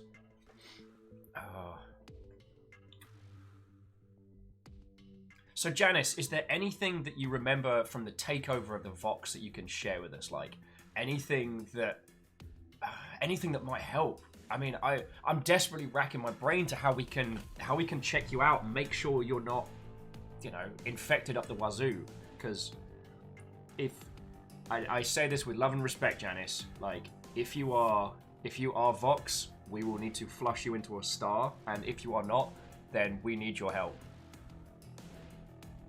He's like, it's still just like locked eyes on the projection. He goes, "Oh, if I am, please kill me as quickly as you can." We got you. And from what little I saw, and he finally like looks back to you. Goes,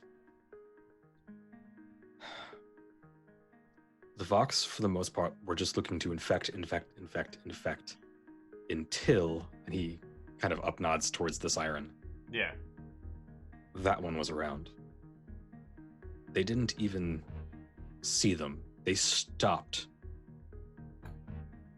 turned, and then saw them. Like they sensed them, maybe smelled them. And instead of trying to infect, they just opened fire. We were taking a walk at the time, having a bit of a chat. And so I got caught in the crossfire. I know the Monarch's fortune better than most, as I was one of the few people allowed near the Mind and to interact with Cain.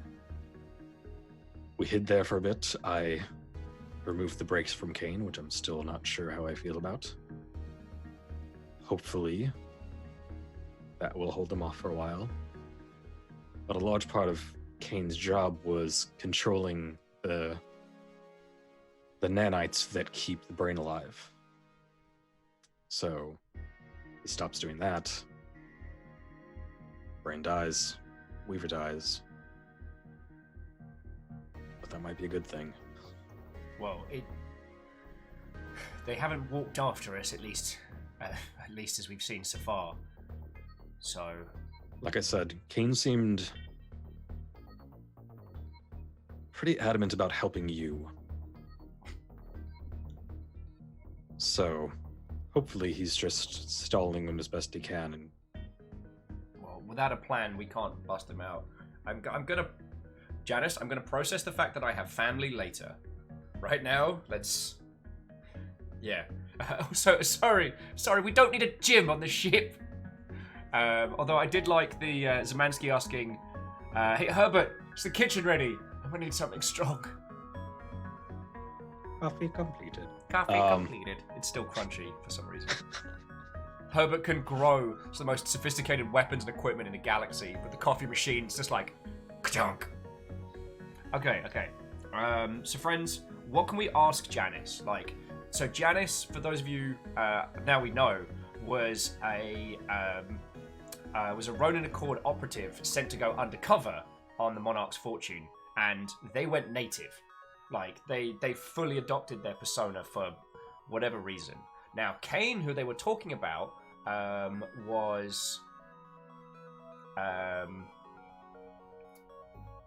is a now unshackled AI.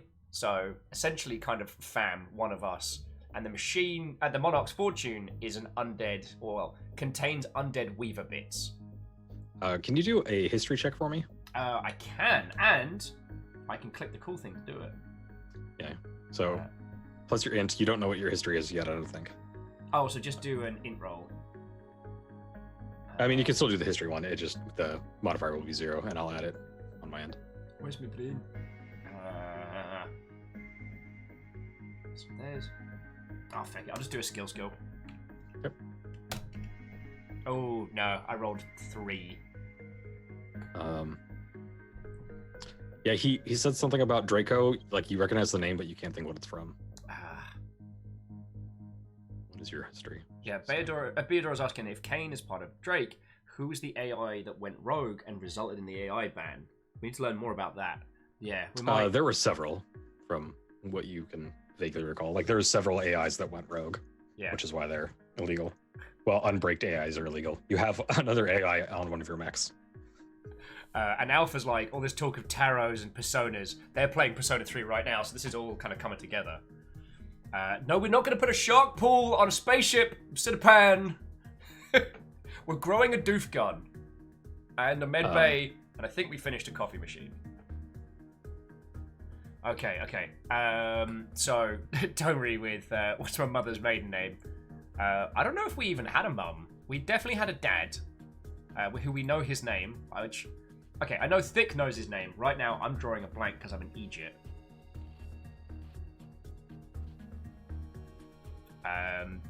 Good work, Will. Good work. Thank you, Baron. Edward Rothford.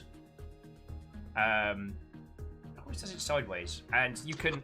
It's right way on my computer, and then I upload it to Roll20, and for some reason it orients it weird. I don't know why. Meta tag things. Aaron, thank you for refilling the pint glass, and I know you've been spamming ads to get that, so sincerely thank you. Obsidian's trying to get a house vote for the shark pool. No, I can't have my greatest fear in a pool inside the ship. Okay, so... Oh, it's nice having a greatest fear that chat can't taunt you with. Can't really show somebody pictures of sobriety. As your rules say, never drive drunk, never DM sober. I need to get all the rest of this caffeine in me first, and then we'll start on that one. Yeah. Okay. I'm trying to think what else we need to know from Janice, but it might be. It doesn't seem to be too much. He looks back to the projection and goes, so what I know from conjecturing about the Weavers, or not the Weavers, the Vox,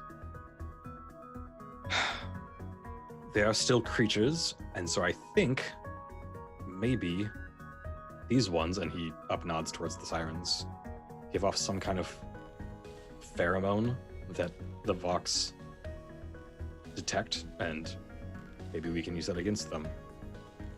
They also appear to be a hive mind that can incredibly quickly communicate across insane distances. Instant communication across galaxies. Oh, Which good. I'm- So they know I'm you're with assuming us. means- Oh, good. Okay, Google. Which Play I'm Last assuming Christmas means, by and he Wham. like looks back to the Sorry, Spiller 1. Thank you for the 200 bits and ninjaing that. And no, we're not going to play... We're not going to play Last Christmas by Wham. It's November! And in space, it's January! June. Yeah. Space June. Spoon. That doesn't work, I'm sorry. Okay, so... He says, so I'm assuming that somehow they've effectively hijacked the weave. They're using the weave to talk. Oh, good. He goes, well, the sirens can naturally see it, so... Wait. That means we could listen in. We could basically jack their comms. I can see Yes. the weave if I squint really hard. Maybe I can... He like, full-on head tilt, like, looks at you and goes, you can? Yeah, Janice, I'll catch you up once we know your 5x5. I'll catch you up. It's been a week, my friend. It's been a week. Yes.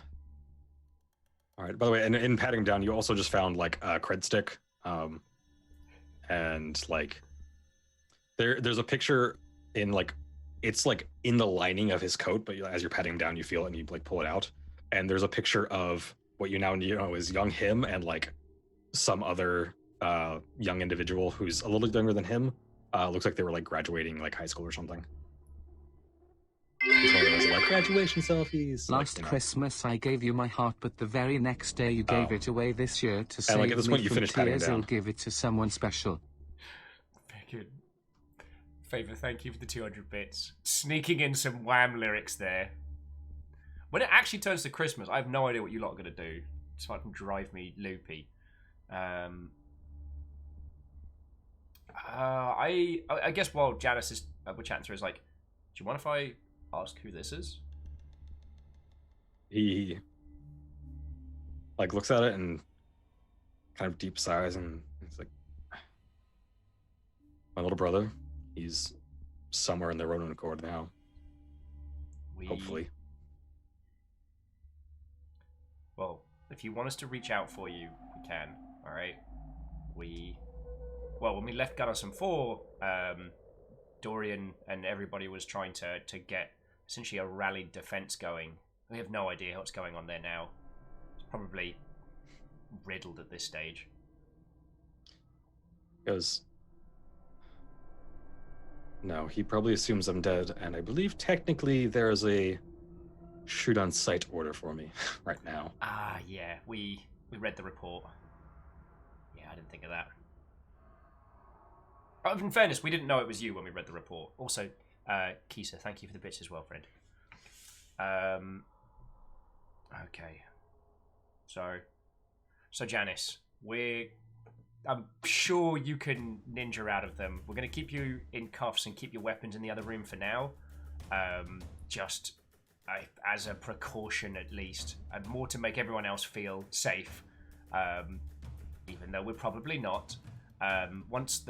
Actually, Hannah, how's the siren doing? Is she well enough to come in? She's like standing outside the room. She's a little shaky and like holding herself up against the wall. Yeah.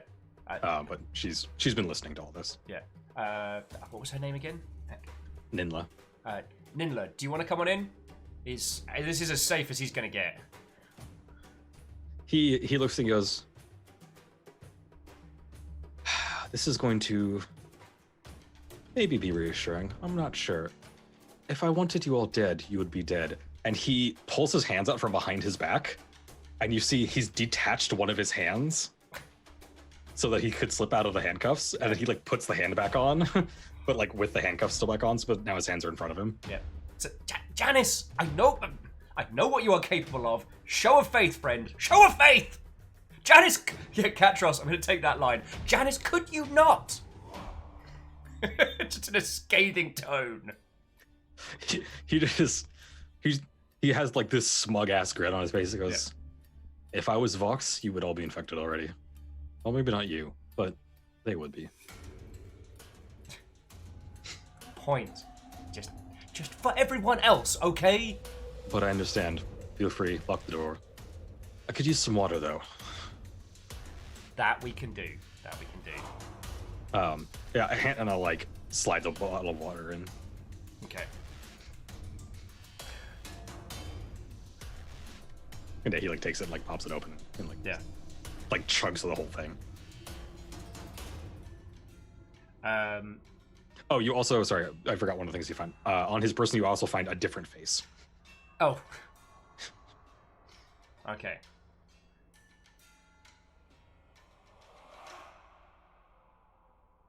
Torture says, why does everyone keep asking for drinks? I guess To be it's fair, he just asked for water, and he's, like, been severely wounded. Yeah. So. It's okay. We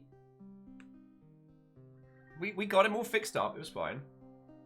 Well, AR, because the thing is, all the weapons and stuff are out now, and now his hands are still cuffed, but in front of him, he can pick stuff up and swap it. Yeah, actually, you know what, Greenfire? Now it's our turn to do the little good faith. It's like, all right, Janice, if we think of anything else, we'll definitely have a chat. You know, you and Ninla are welcome on Herbert. All right, Dorches with Fox drink liquids. Kill anyone who's thirsty!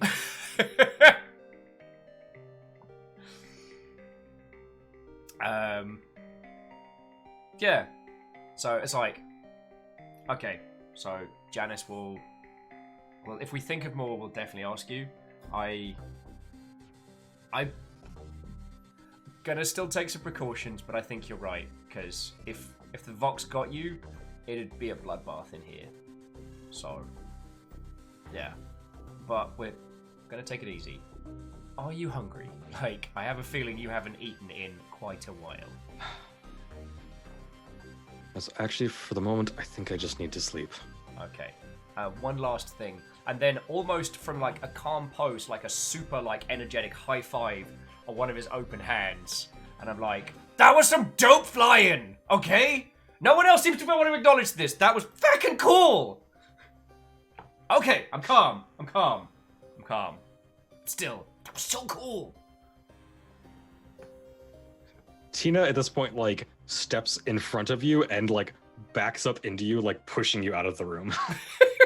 Like, she still has the gun on him. But, like, butt shoving me out. And I'm from behind Tina, I'm like, it was dope flying! That was cool! Yeah, so, you get out of the room, you've, like, taken all the guns and stuff, and he just, like, before the door closes, you see him, like, literally just, like, slump over onto his side and, like, curl up. Just have a little sleepy sleep. Yeah. Okay.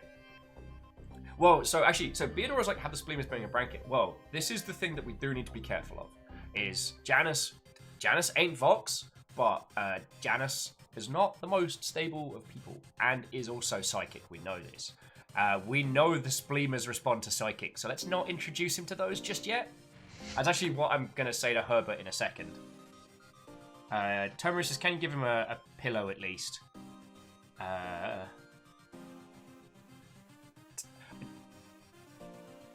What do we have? I don't want to give him a jacket because it's full of things I use to murder people. You did buy, like, cots and blankets and stuff. Oh, then, yeah, we'll get him a pillow in a sec. Yeah. Oh, yeah, because we didn't have any furniture. Yeah. Furniture does not come with the god. You have to furnish the god yourself. I mean, like, you think it'd be all sorted, but no, we have to buy furniture for our flying space guard. And Wraith, that's a good point, but I just... Herbert, can I just talk to you very quickly? As we're walking over towards the kitchen. Yeah, the image, like, he left the projection in the room, and then it, like, reappears out here, but this time it's back to being, like, the kid. Yeah. Oh, man. Tiny me. That was adorable. I bet it was a right pain in the ass. Sorry, Herbert. Now I know that that's tiny me. That's going to take a while to get used to. Okay. So, as I'm sure you notice, Herbert, Janice is very psychic. What we know of him, he was sent undercover to join the Monarch's Fortune, that band of pirates that chased us out of your dinner area. And they are fearsome. From what we know of Janice, is he was meant to be undercover and he went native, if you will. He apparently, the pirate's life was very much for him. He's not stable and he is very psychic, so just keep an eye on him. If Spleemers start doing anything weird, just let us know. Alright? He just nods at you and says, I understand. I'll keep them away. Oh. Also, thank you for growing a coffee machine. I need this. you actually bought a coffee machine. Did we buy one? That's even better! I'm gonna be there with like the plug for the outlet being like, I don't know how to ask you this, Herbert. Where do I plug this in? At this point you've seen there are like outlets and stuff. Like he is part bio, but there is also machine in here. Like there are parts that are. He's great. I just love the idea of like this incredible, powerful god, one of the most awesome beings, and I'm like, cool. Where do I plug in the coffee machine? Also, when are you gonna grow a kitchen? Damn it. Sank doesn't know what to do if she can't cook. Deus is saying there's a trick for revealing psychics. Constantly have that thought in your head of it's not nice to read people's minds. Then you've identified them positively. I try singing really, really infectious songs in my head, and if they start humming along, I'm like, haha! Psychics! So kind of like Baby Shark do. That's actually the origin of Baby Shark. Not a lot of people know that. It's an anti-psychic defense maneuver. That's why they teach it to children for the coming wars. Oh, Obsidipan and Tomari are trying to work out if we can put a fucking water park inside Herbert. Like, I think the galaxy is doomed. Tal, you villain. I mean, I'm thinking it real loud now. Space sharks are a thing.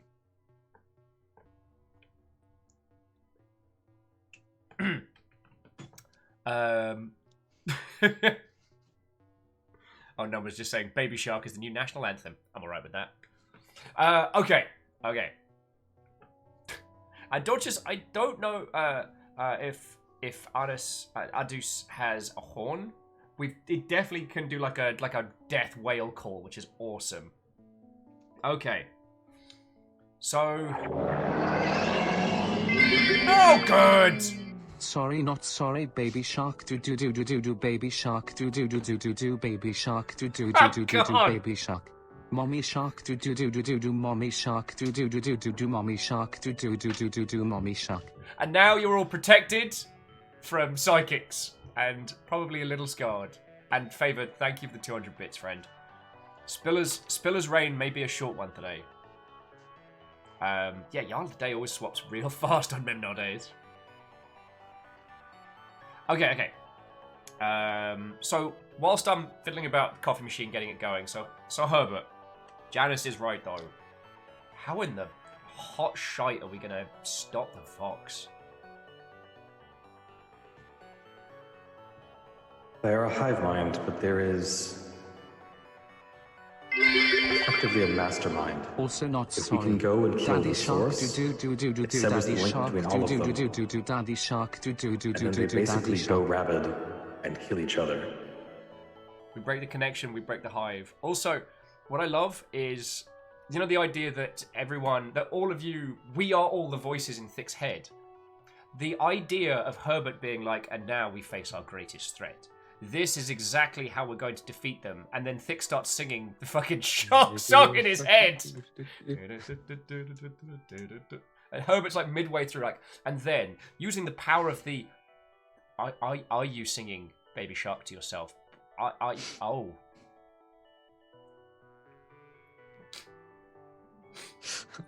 And then you just get yeeted out the airlock. Yeah. I want a new pilot. Woo. Oh yeah, so I'm going to ask Wraith's question, which is, are you saying we need to kill the weave of the Vox? Effectively, somewhere there is the source. Last time that I killed them, they all began fighting, killed each other. We hunted down, I thought, all of them. but obviously missed one, and they have since begun respreading. Feck. Well, according to what Janice was saying, they use the weave to communicate. Maybe if I can hang out with the sirens, maybe learn how to listen to them or tap in, maybe get some information. It seems dangerous, but like, I gotta level with you, Herbert. Like right now, I just feel like a feckin' pebble getting yeeted through space. Like, So you've all been like walking back to the bridge at this point, and you're on the bridge plugging in the coffee machine. Copy completed.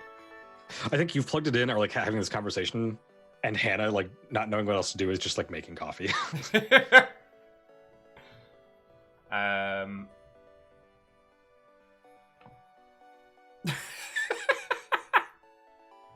Tomry, that's brilliant. So Tomry's like, hey, Thick, subconscious here. Can you pick up some milk when you're in the galley next time? Because your repressed memories keep drinking it all.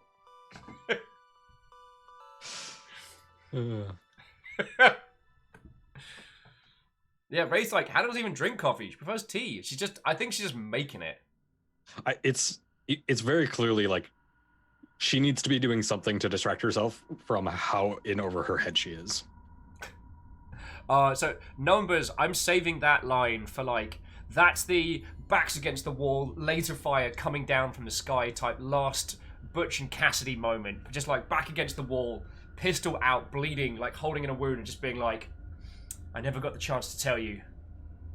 I have no idea what yeet means. I've been saying it for weeks and I thought if I kept saying it, I'd understand it in context, but I'm completely lost. See you on the other side. Pew, pew, pew, pew, pew, pew. Oh, no, that's what Herbert would say to me. I have no idea what yeet means. Firstly. So yeah, while we're on the bridge, it's just like, okay. So, let's recap. What do we know? We know that just having sirens around the Vox drives them doolally tap. If we can work out what it is about the sirens that drive them up the wall, maybe we can make some kind of like proximity alert. Something that just, or at very least, causes the Vox to flip out so we know who's who. Hannah has like started the coffee steeping at this point. And she goes, well, I mean, theoretically, pretty much every species in existence does give off pheromones, so maybe he's right. Maybe there's a pheromone we could make that could artificially, I don't know, like spray in people's faces and see if they flip out. Well, I mean, Hannah, you're the smartest one here. Well, that and... you know what? I am not going to say that, Hannah. I was about to say something very lewd, and I'm going to wind that back, because Tina would have punched me right in whatever it is that keeps me going. But if we can work out something along those lines, at least until now, like, away parties, everyone teams up with a siren, right? Feck, we're jammy for them. We've got 2 on board. So you drop out of like hyperspace because you've been traveling at this point. Yeah. And you just see you're pretty close to the like viewport like dims again, and you can just see like Herbert is like refueling. Yeah.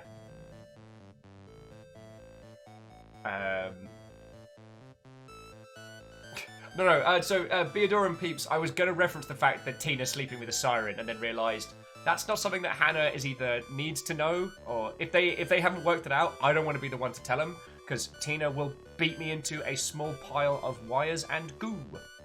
And is still holding a shotgun. Still holding a shotgun. That was more the reasoning. So, okay. Well, we need more firepower, friends. So let's go pick up King Pippin, and let's try and kill the feckin' weave. I guess I gotta learn how to feckin' listen in on Vox stuff. And we might, once we're in comm... Oh, no, there's no direct comms. Wait. Hang on. If the Vox... Greenfire, thank you for the 100 cheer. Greenfire's asking, ask Herbert if he likes video games. I will do. So he wants to play Smash Bros. And then have to convince him what this millennia-old video game is. The reincarnated god that you're not sure how old they are. Yeah. Do they know how to play Smash Bros. And who is their main? Okay. So, let's... I'm thinking through a plan. Okay, let's do this in character, because I've had an idea. So, Hannah's making stuff. Thick was half explaining a plan and then kind of drifts off into self-talk and then cunningly snaps and goes, "Holy crud! We could... If the Vox can use the Weave to talk to each other, maybe we can use it to chat to other people. I mean, it's a big string, right? Vibrate that thing, you can send some noise through it. It's basically like 2 tin cans, except for it's person and other person. We could get some we could get some info from Dorian. I could do the spooky ghost appear and be like, ooh, oh, okay." So the sirens kind of look at each other.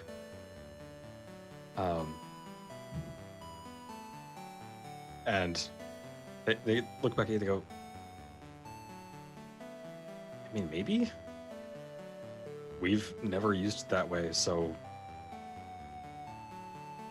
we're not sure. I mean, if we can tap into Vox comms like this, that would be incredible. If we can use it ourselves to communicate, because, like, Dorian's got a Vox trapped. If we want to test out the spray theory, we can do that. Oh, Number says we still need to kill a clown. If I can do that through the Weave numbers, I will.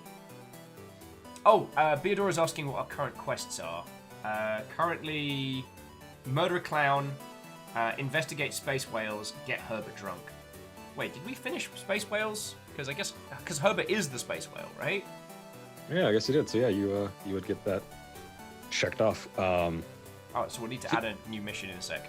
So for completing that, go ahead and give yourself 450 experience. 450? Yep. But by the way, you did level up last session. So. Yeah, but we put that in, right? That's why we're at level 3. Yes. Yeah, you're at level 3. Well, I changed it last night.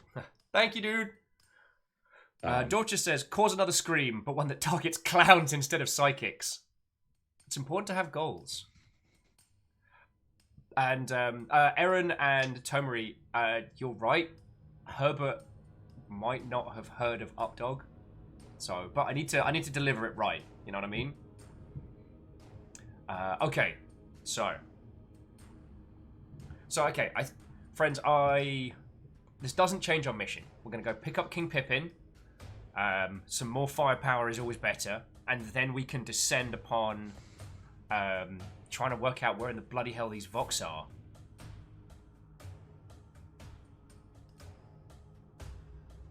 Also, you need to now give yourself a new mission. So. Oh yeah. Brace wants to say rescue Pippin as a goal. I'm down for that. Oh yeah, Numbers is agreeing. So okay. So new mission. Oh yeah, this is your first time with Stars Without Number. Is this a Stars Without Number thing, or is this a Memnull thing? Yeah, it starts that number. Like, you don't get experience from killing things, you get it from completing your goals. Yeah.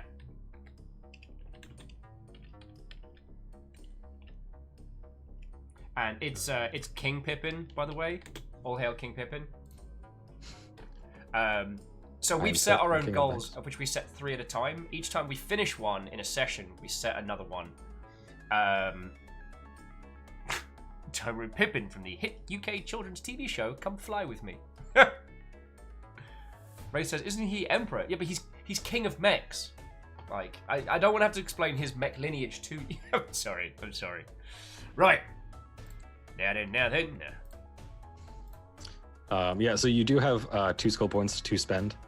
The way it works in the system, though, you do actually have to, like, it's not just like, and now I magically am better at X. Like, you actually do have to, like, go through and roleplay doing the thing to become better at it, and that allows you to put the points in. So, okay. Also, the higher the, like, going from level, well, -1 to 0 and something is 1 point, but going from 0 to 1 takes 2 points. Yeah. And so forth. So it exponentially takes more and more points to be better at things. Yeah. Okay. So our plan hasn't deterred, friends. We're still growing Herbert's stuff. We're still making a move towards rescuing King Pippin. We had Hannah's. Oh, we have Hannah's learning text. We could help with new skills. That's not a bad shout. Like, I mean, I don't know. The things that we need help with are, navigation and like working the weeb.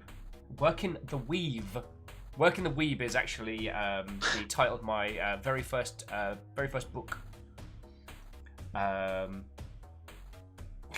Tore says, I don't know if you can hear the voices, but it's getting real crowded in here.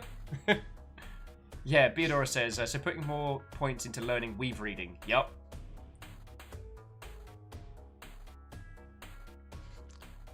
Just start putting points into Culture Weaver. Culture Weaver. There's a thing in this game where you can it's culture blank. And it's meant to be like culture your home planet, but you can have it be whatever you want it to be. It could be culture this one guild you're a part of. Culture, internet memes. Okay.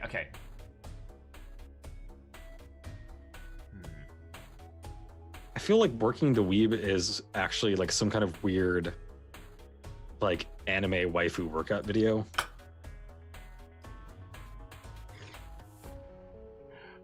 And here we are, friends, and here we are. Culture geese. By the way, you jump in the sector, and your phone does go off, you get another goose fact. Oh, what is on your goose fact? It's just honk. the geese run the geese facts. Sorry, friends, we signed up for goose facts when we were on the station last.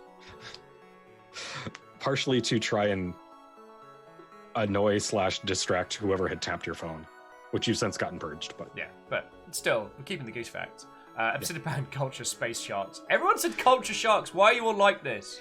Also, just like middle of this really, really like intense, like how do we save the universe conversation, your phone goes off, and we've discussed this. Your ringtone for the goose facts is just honk, and it just says honk. And I'm like, cool. Honk. There's a brief moment where you see you see Tina's finger go from like the safety position to onto the trigger. The sound of the goose noise. Oh, okay, friends. Okay. So I'll tell you what. I'm just going to very quickly do another coffee for myself, and we're now. Have we made it to the sector where Pippin is at? Are we at 501? No, you had to stop and refuel because he needs to eat. So. Oh yes. So where are we now in the system? You are now in. You're trying to get to 501. You were in 303. You're now in 403. Cool. So we are here. You can make the jump straight from 403 to 501 once you refuel if you would like, or you can like stop on the way and keep getting random goose facts. Also, you have now been awake for like 24 hours. I'm a robot. You do require sleep though, like you are tired. And everyone around you looks very tired. Oh, that's not a bad shout. But you can like jump and then like basically once you start the jump, you can just like leave it on autopilot and go to sleep. You know what? I'm gonna take your advice. I think, everyone. So after the discussion of basically we're gonna need to work out how to kill the weave around the Vox to do him a death. Fucking hell. And friends, if you've got any ideas, like the fact, like the scream level attack, that's some major stuff, and we don't know what that would do. But it's not a terrible idea. Last time that there was a scream, it kind of broke the universe. Just a little bit. Still sorry about that. Still very sorry about that. So yeah. What I'm thinking is, one, get people sleeping on shifts, because still Dunny Trust. And get Herbert fueled, head on over there, get some naps, because I have a feeling things are going to kick off. Because they very rarely don't, So yeah, we're going to go to break on the the scene of like Herbert's refueling, and like you've seen him do this, so he's like sitting in front of the star, like siphoning hydrogen off, just like with his mouth. And I think you're all kind of discussing this, and you turn and you see Ninla, like your new siren friend, like just kind of staring in awe out the viewport, like, and you realize like, oh, she's the high priestess of this religion. Oh yeah. Well, I just kind of take a step next to her and go, how are you holding up? This is probably a lot to take in. She like goes to respond several times. She just like, and then just like gives up and just keeps staring. It's weird. We've been careening around the universe since we found Herbert here. And I guess it hasn't hit me yet what's going on.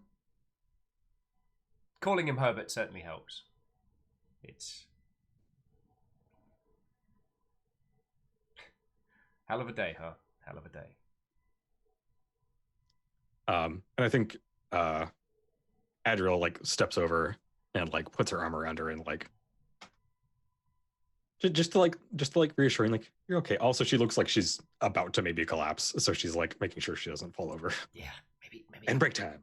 Yeah. All right, back in a second. Just gonna quickly grab more coffee. Yeah. God bless K-Cups. But which god? That's the question.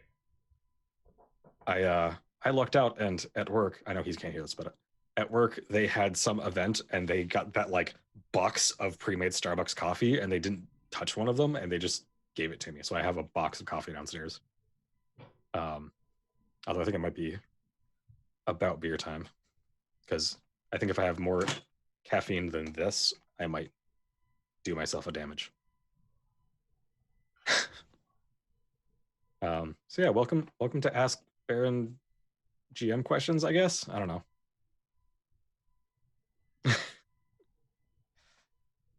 Reactor online. Sensors online. Weapons online. All systems nominal.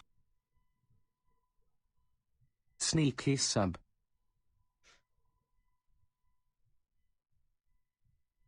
How am I doing? I am very tired because Will and I were up way too late last night talking because I finished watching The Mandalorian, and holy fuck.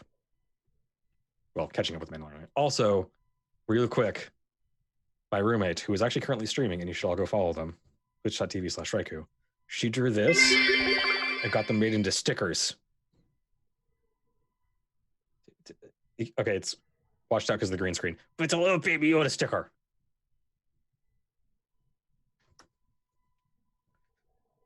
So yeah, that's going to go on my water bottle at some point.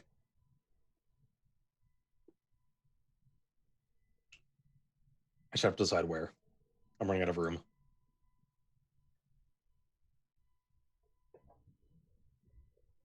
Yeah. So yeah. You feckin' legends. Of course, while I'm away, Doom Ninja getting in a sneaky sub there. Feckin' 13 months, you legend. And then a spooky ghost throwing in another 500. In fact, Doom Ninja, being a proper ninja, managed to steal the Yaldom of the day. Also, Will, I showed them, so I'll show you. Shraiku made this. Oh no, I showed you this already. That's right. Sent you a picture. The little baby Yoda sticker. Once again, friends, obviously by legal means, and only by legal means, you'll need to watch The Mandalorian. It's so good. It's so good. But only through legal means. Totally not through borrowing people's usernames or other elements. Okay. So, friends, like... I'm happy to do a little time skip with this bit if you are, Baron. Just like, getting everyone, because... I'm going to tap out quick and take my... Oh, yes, of course. My quick bathroom break, because I've had a lot of liquid and I need to. Friends, so I'm thinking of suggesting a little time skip in this bit, like... You find yourself suddenly wanting a goose plushie, Will, and it's a limited edition one that honks. You smile to yourself and try to hide it from Tina. Honk! And thank you for the 200 bits, Greenfire. Feckin' legend. Feckin' ledge.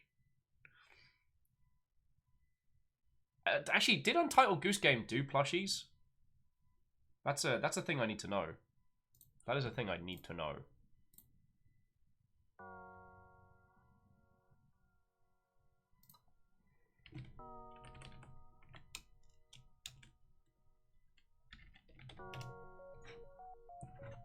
It does exist. Oh, no, wait, no. They're unofficial ones.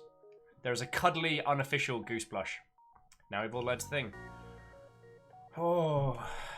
So yeah, friends, I am genuinely worried that we're going to encounter King Pippin and he's going to be Vox. And that's going to make me cry. Oh, Tamari was asking if I liked SCP stuff. I do. I'm not up on a lot of the SCP lore.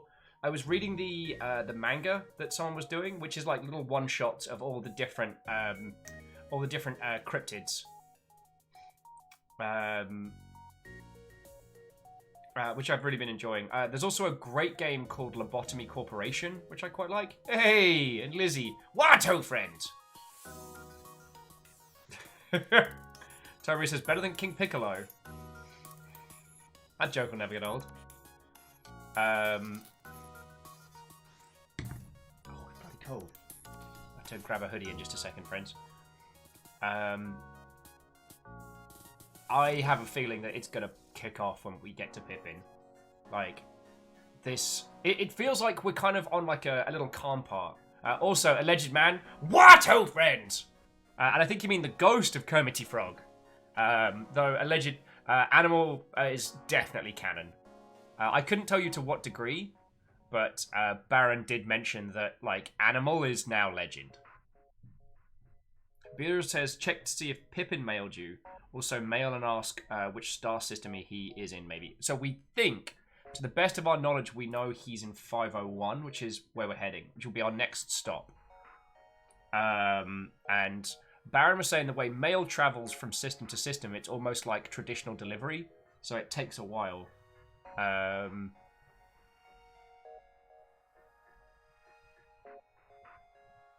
Yeah, Wraith, I am with you there. So... yeah. And to Dill 13, I absolutely did. It is the way. So yeah, please, friends, like if you get the chance, watch The Mandalorian through totally legal means. I mean, it's bloody Disney. They're not hurting for quid. But we obviously do not support illegal piracy of Star Wars things. No.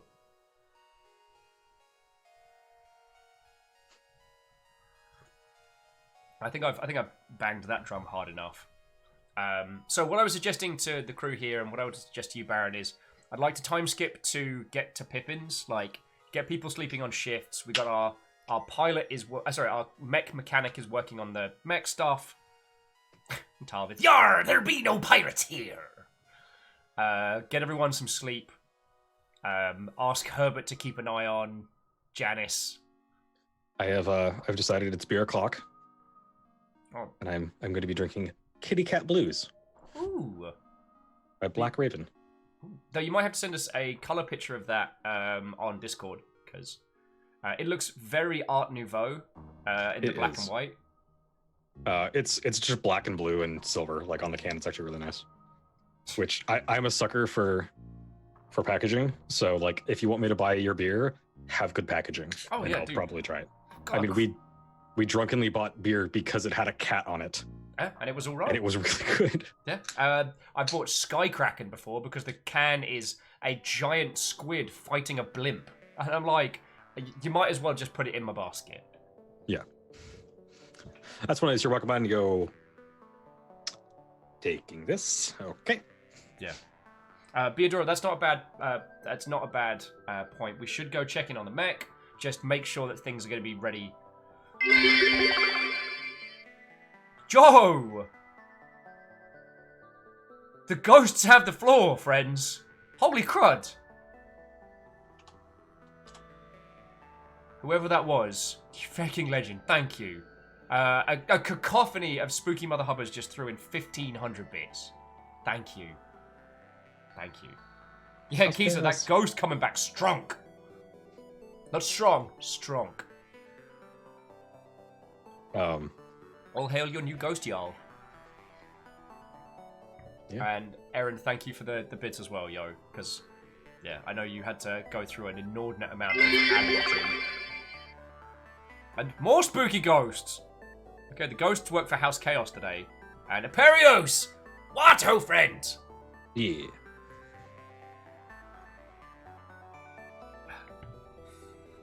Okay. Sup, nerd yourself. We're just about to check in on our mech and see what's going on. And then we're going to go see King Pippin. Actually, Aperios, did you ever get to watch any of the Memnol stuff? Because you were usually working on a Saturday. So, aside from screaming and will occasionally going over to the bar to Sean and Molly and being like, I need a drink. Although I am very, very happy for Sean, I'm a little sad. Yeah. But it's like I was saying, the summer we had at GameWorks with everybody is one of the best times I've had in so long. And it couldn't continue, mainly because I think all our livers would have died. But I'm glad Sean's got a cool new gig, because he's fucking good bartender. Sorry, and Tomari, you are correct. So thank you, Erin and Alleged and Aperios for refilling the pint glass. And whoever that spooky ghost was, throwing in an extra 105. Thank you all.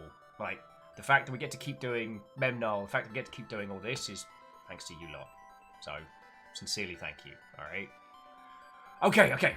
Focus, Will, focus. So, check mechs, get ready, let's head to Pippin. I don't think there's anything else we need to be doing right this heckin' second.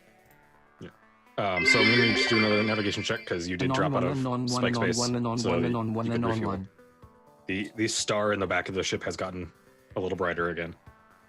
Also, the spooky ghosts are on a feckin' rampage. Friends, we might have a ghost problem. They just threw in 252 bits. Like, yo. It's a very specific number, but okay. Yeah. Well, I think they wanted to round off the bit number. Okay, that makes sense. Yeah, look at that. 39,000. Tomari's like, who are you gonna call? Goose Facts. Wait, no. I dialed the wrong number and I regret. Yeah, AR, and they took the Jarl. It's just a ghost Jarl now.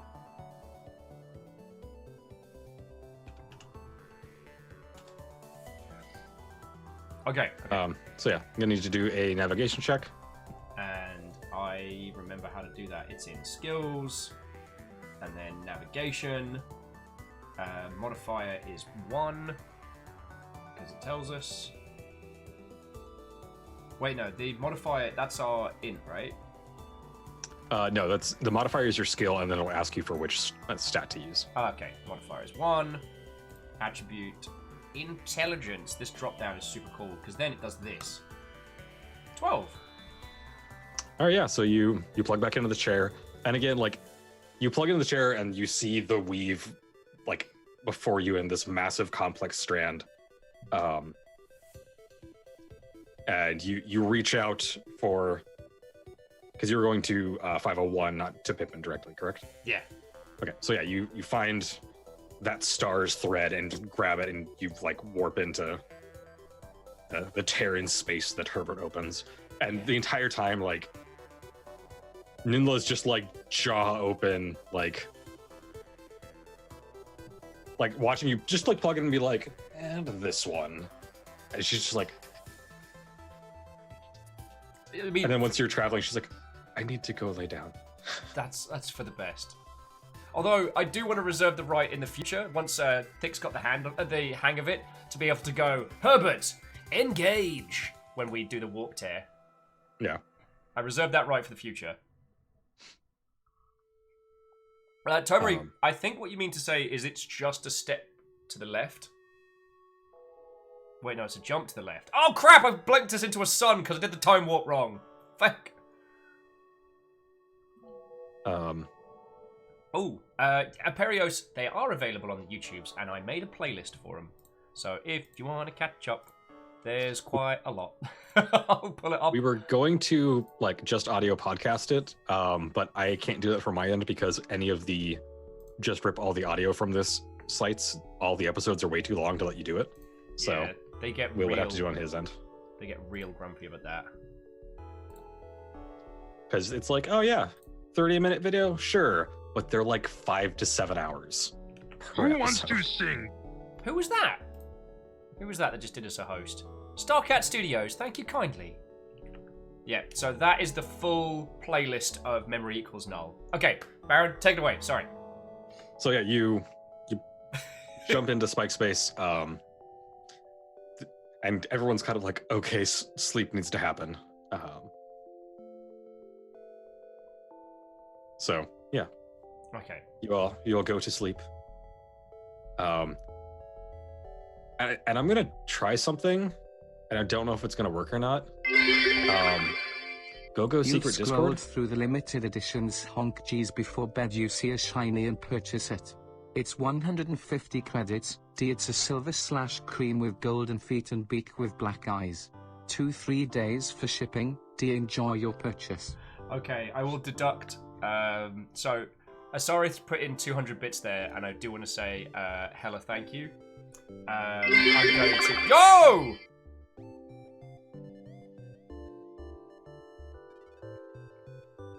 What is happening? I said the magic words. It's go secret Discord.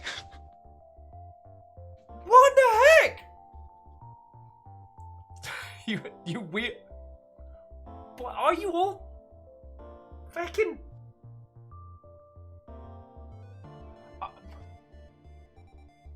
I was just all. What? Fucking what? Well, hang on. No.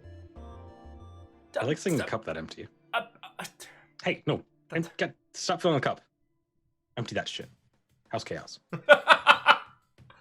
Dude, who are you, anonymous Mother Hubbards?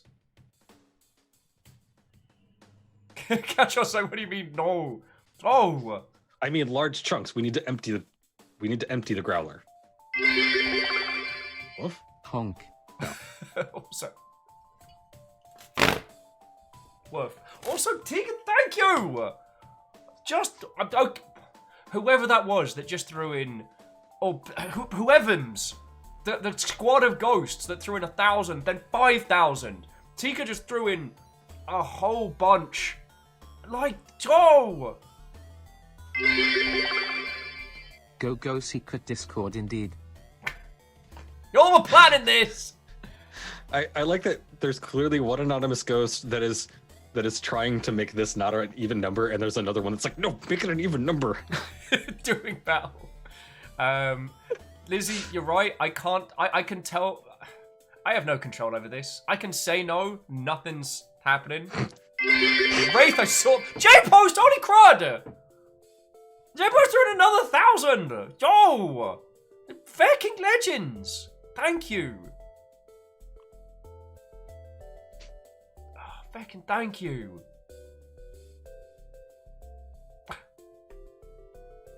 What you lot like? Occasionally I just see the tiny ghost bit just going like... I like that it looks like it's like peeking out from behind it too, like, hey, I'm here now. And another spooky ghost with the little numbers to mess with it. Oh, fucking hell.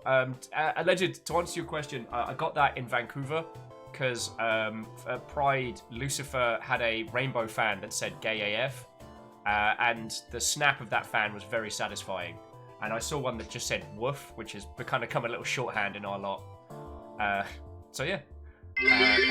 Joe! That's another 500! Fucking legends, yo! I do like Lucifer's fan though, just the gay AF. It is dope. I don't think you were there for it, but at Discord when they showed up, they walked in and I looked at them and I said, you know, I was just thinking it suddenly felt really gay in here and I couldn't figure out why. And then Lucifer shows up and I The was more like, of this than you realize will. Go secret Discords. Go secret Discord, which I'm not part of. By the way, one of my favorite things is, Aaron, fucking thank you. Thank you all. is mixing up Go Go and like the Power Rangers thing, and then the Crossfire song. Go Go secret Discord, you'll get caught up in a secret Discord. Secret Discord. As Numbers points out, of course you're not part of it. If you were, it wouldn't be a secret. Oh, okay, but sincerely, all of you, feckin' thank you. Like, as you all know, yeah. It has been well over a year that we've been doing this, and you lots have still decided to keep me around purely via the medium of all of this, and it's feckin' rad. Thank you, okay? Thank you. I think the anonymous ghost has been the Jarl, usurped themselves, and then been Jarl again somehow. Like, I can't imagine if... I don't know if it's one ghost or it, like, forms and they go in and out of each other, or if it's just like... One of two ghosts. Oh! House Carl not to be outdone. The stealthy hunters of House Carl. Feckin' legends. Okay. I will put my hand up and say that I have been worried lately that I have not been doing enough, and it is... I don't know. Like, you all know I take this all real serious. Like, this ended up... Aaron with Mini Palmer Baron's request! Thank you, Aaron. I feel like of late, like, I've not been doing enough for the crew as a whole thing, and I worry a lot. Baron's... I mean, the reason me and Baron were up late last night is I was telling him just that. And I... Aw, Aaron, you fucking legend. Whoever you spooky ghost... There's one spooky ghost who just keeps throwing in, like, random numbers. I assume infuriating the other ghosts. I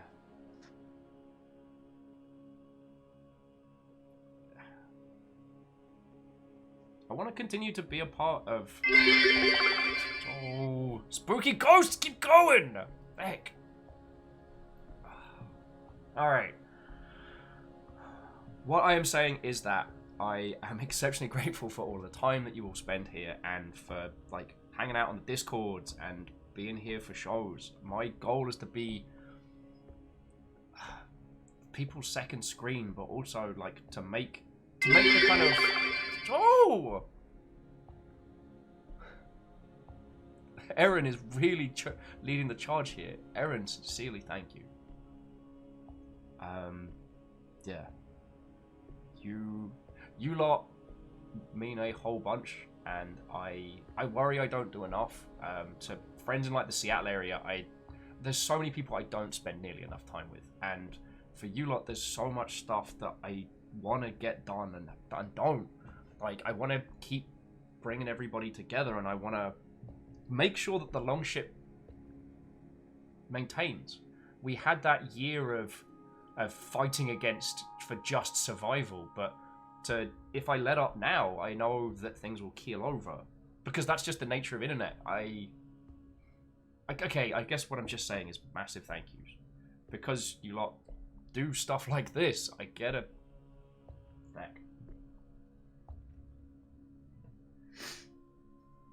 Oh, We'll go get River. River's like... Stop that incessant clicking. River's got a whole cuddle nest going on, so they're staying warm. Yeah, just whoever that is that just gifted us up to Imperios, you're a fucking legend. Yeah, and I'm really quick. Sorry, some numbers. I'm not saying we need to, but if we could get to 69,420 today, oh. Holy crud.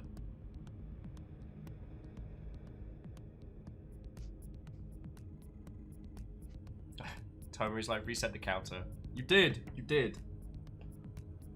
Look, thank you all. Alright, I guess that's what I'm trying to say.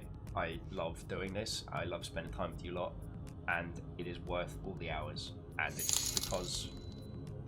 Fun fact of the day, there may or may not be over 60 people in the first secret Discord. There's more than one?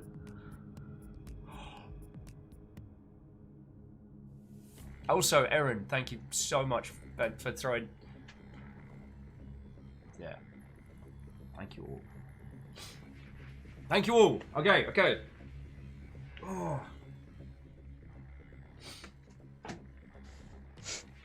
I'm sorry, it's... Like, when we started this journey, because I was just showing when I put the list in for the previous back episodes of Lemnol. Aww. Alleged, thank you. And you're entirely welcome. That Balu Bowl episode was feckin' brilliant. Hindle says it's foolish to assume that there may or may not be several secret Discords. Oh, good. Not that anyone would admit it. Of course, Hindle, of course. That first episode we did of Memnol, which I'm still playing on the rig that Stooge and Strager built so that we could have this whole space. Like, they've basically been like the mech techs of the Longship. And I was living on my mate's sofa without 2 feckin' dimes to rub together. And now I live in a people house and I get to hang out with River and I have friends and, like, friends all across feckin' Seattle. Makes me stupid happy, and that's why I take this so seriously. That's why I want to give. But Gale, thank you. I don't know, British Gale. If that, I mean, thank you for the 100 bits. That Balu Bowl episode was cracking, and you do not need to apologize. At Aparius, we actually do have fan art of now Will's mech. So somewhere. I don't know where it is, but Will has it somewhere. I will put it up here. We can do this if we work together. Yeah, we can, Aaron. Yeah, we can.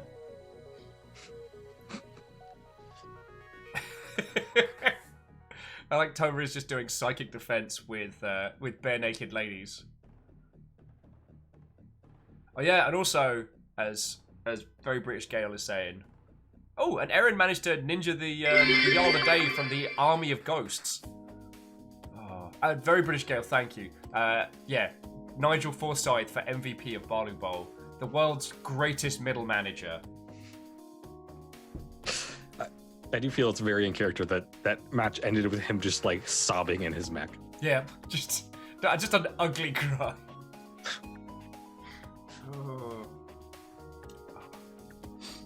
Okay.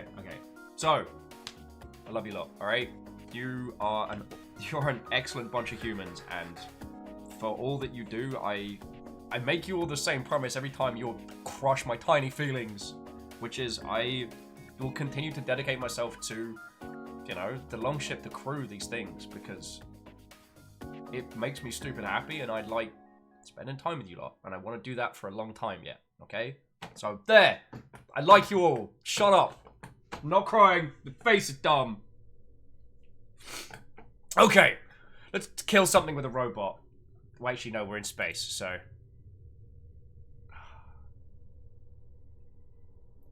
And Numbles, I have no idea when, but I would love to come round your gaff and check out your board game table. And yeah, Lizzie, we do. And I know what I can do to help, because I have the keen and the resources to be here for everybody 5 days a week and then on Discord. Like, that is a thing I can do. And yeah. Also, an extra shout out to, like, to Lizzie, to Caffeine, to Tal, to Rhymes with Moose, to, you know, Fiona, to Baron, to Captain Steph Barnes, to everybody who's putting in the hours to help and share with people. I'm just the feckin' flag of this operation. Like, I'm the meaty megaphone. My job is to bring everyone together, but you'll look after each other as well, and I want to acknowledge that. So, y'all. Phrase meaty megaphone still kind of makes me. Yeah, I need a better.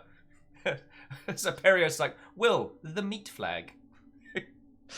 Did you ever watch Dave the Barbarian? I did not. It was a weirdly good Come like, on, Disney ghosts, Channel take the show. final hit. But at one point, they're like thinking quickly, Dave fashioned a megaphone out of simply some rope, a squirrel, and a megaphone. And he's just like tied a squirrel to a megaphone for no reason.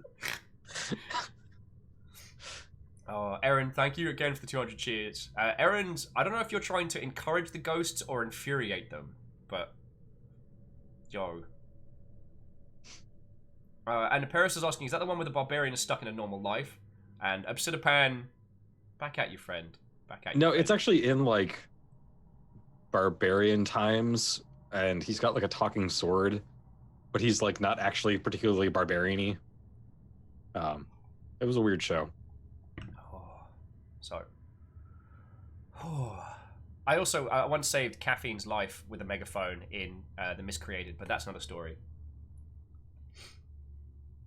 Okay. So okay. you all head to bed. Yeah. The lights in the ship like dim to like night mode, basically. Yeah.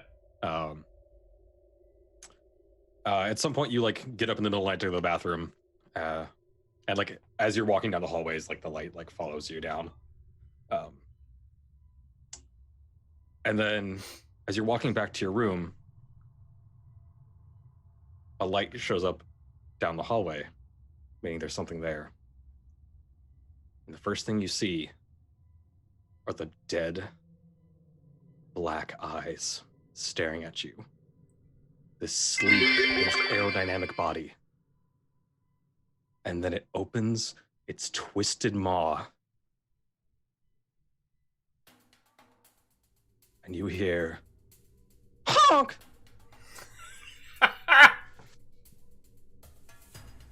There's a goose on the ship. There's a goose on the ship! Why is there a goose? Honk. Holy fuck! So, Katros, thank you.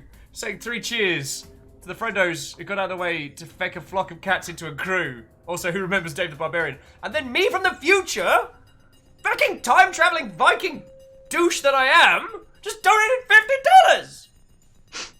And now we have a space goose!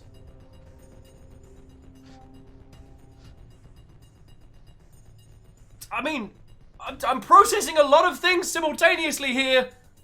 So, yo! Now, I know what Thick would do. Thick would freeze. And then the top of his lungs go, Space Goose! Honk.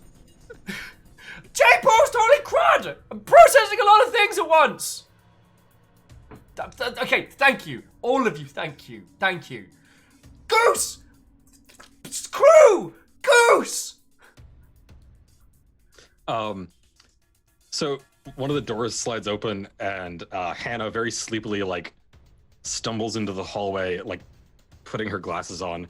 She's got a spleamer like draped around her neck. Yeah. And is like holding another one and is putting her glasses on. She's like, what's going on? Why is there... Where'd this goose come from? Space Goose! Also, thank you! Sorry, threw in another fucking 100. What is happening? This is very simultaneous. Yeah, the goose just like honks at you again and like waddles back down the hallway towards the bridge. When did we get a goose? Whose goose is this?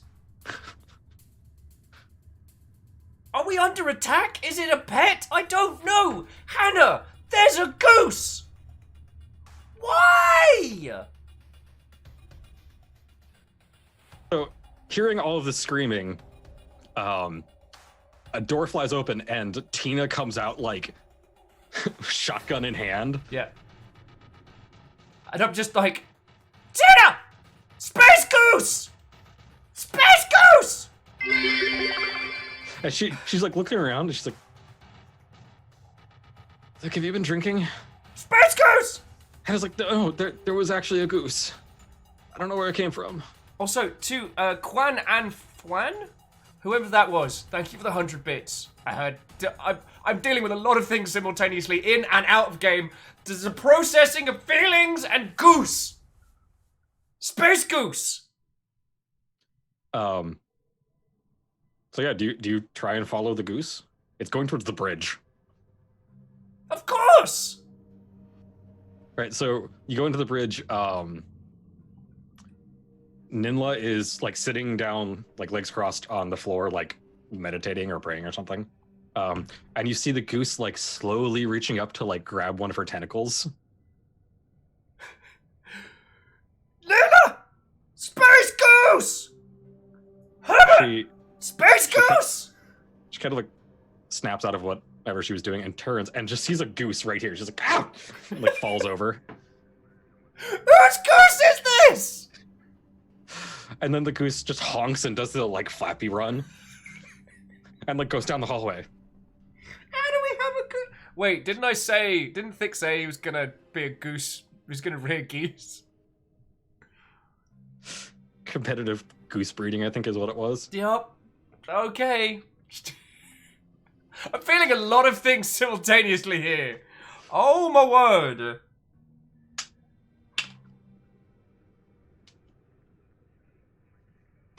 Zemansky's like, that was the other news Janice didn't tell us. He had a goose in his ship.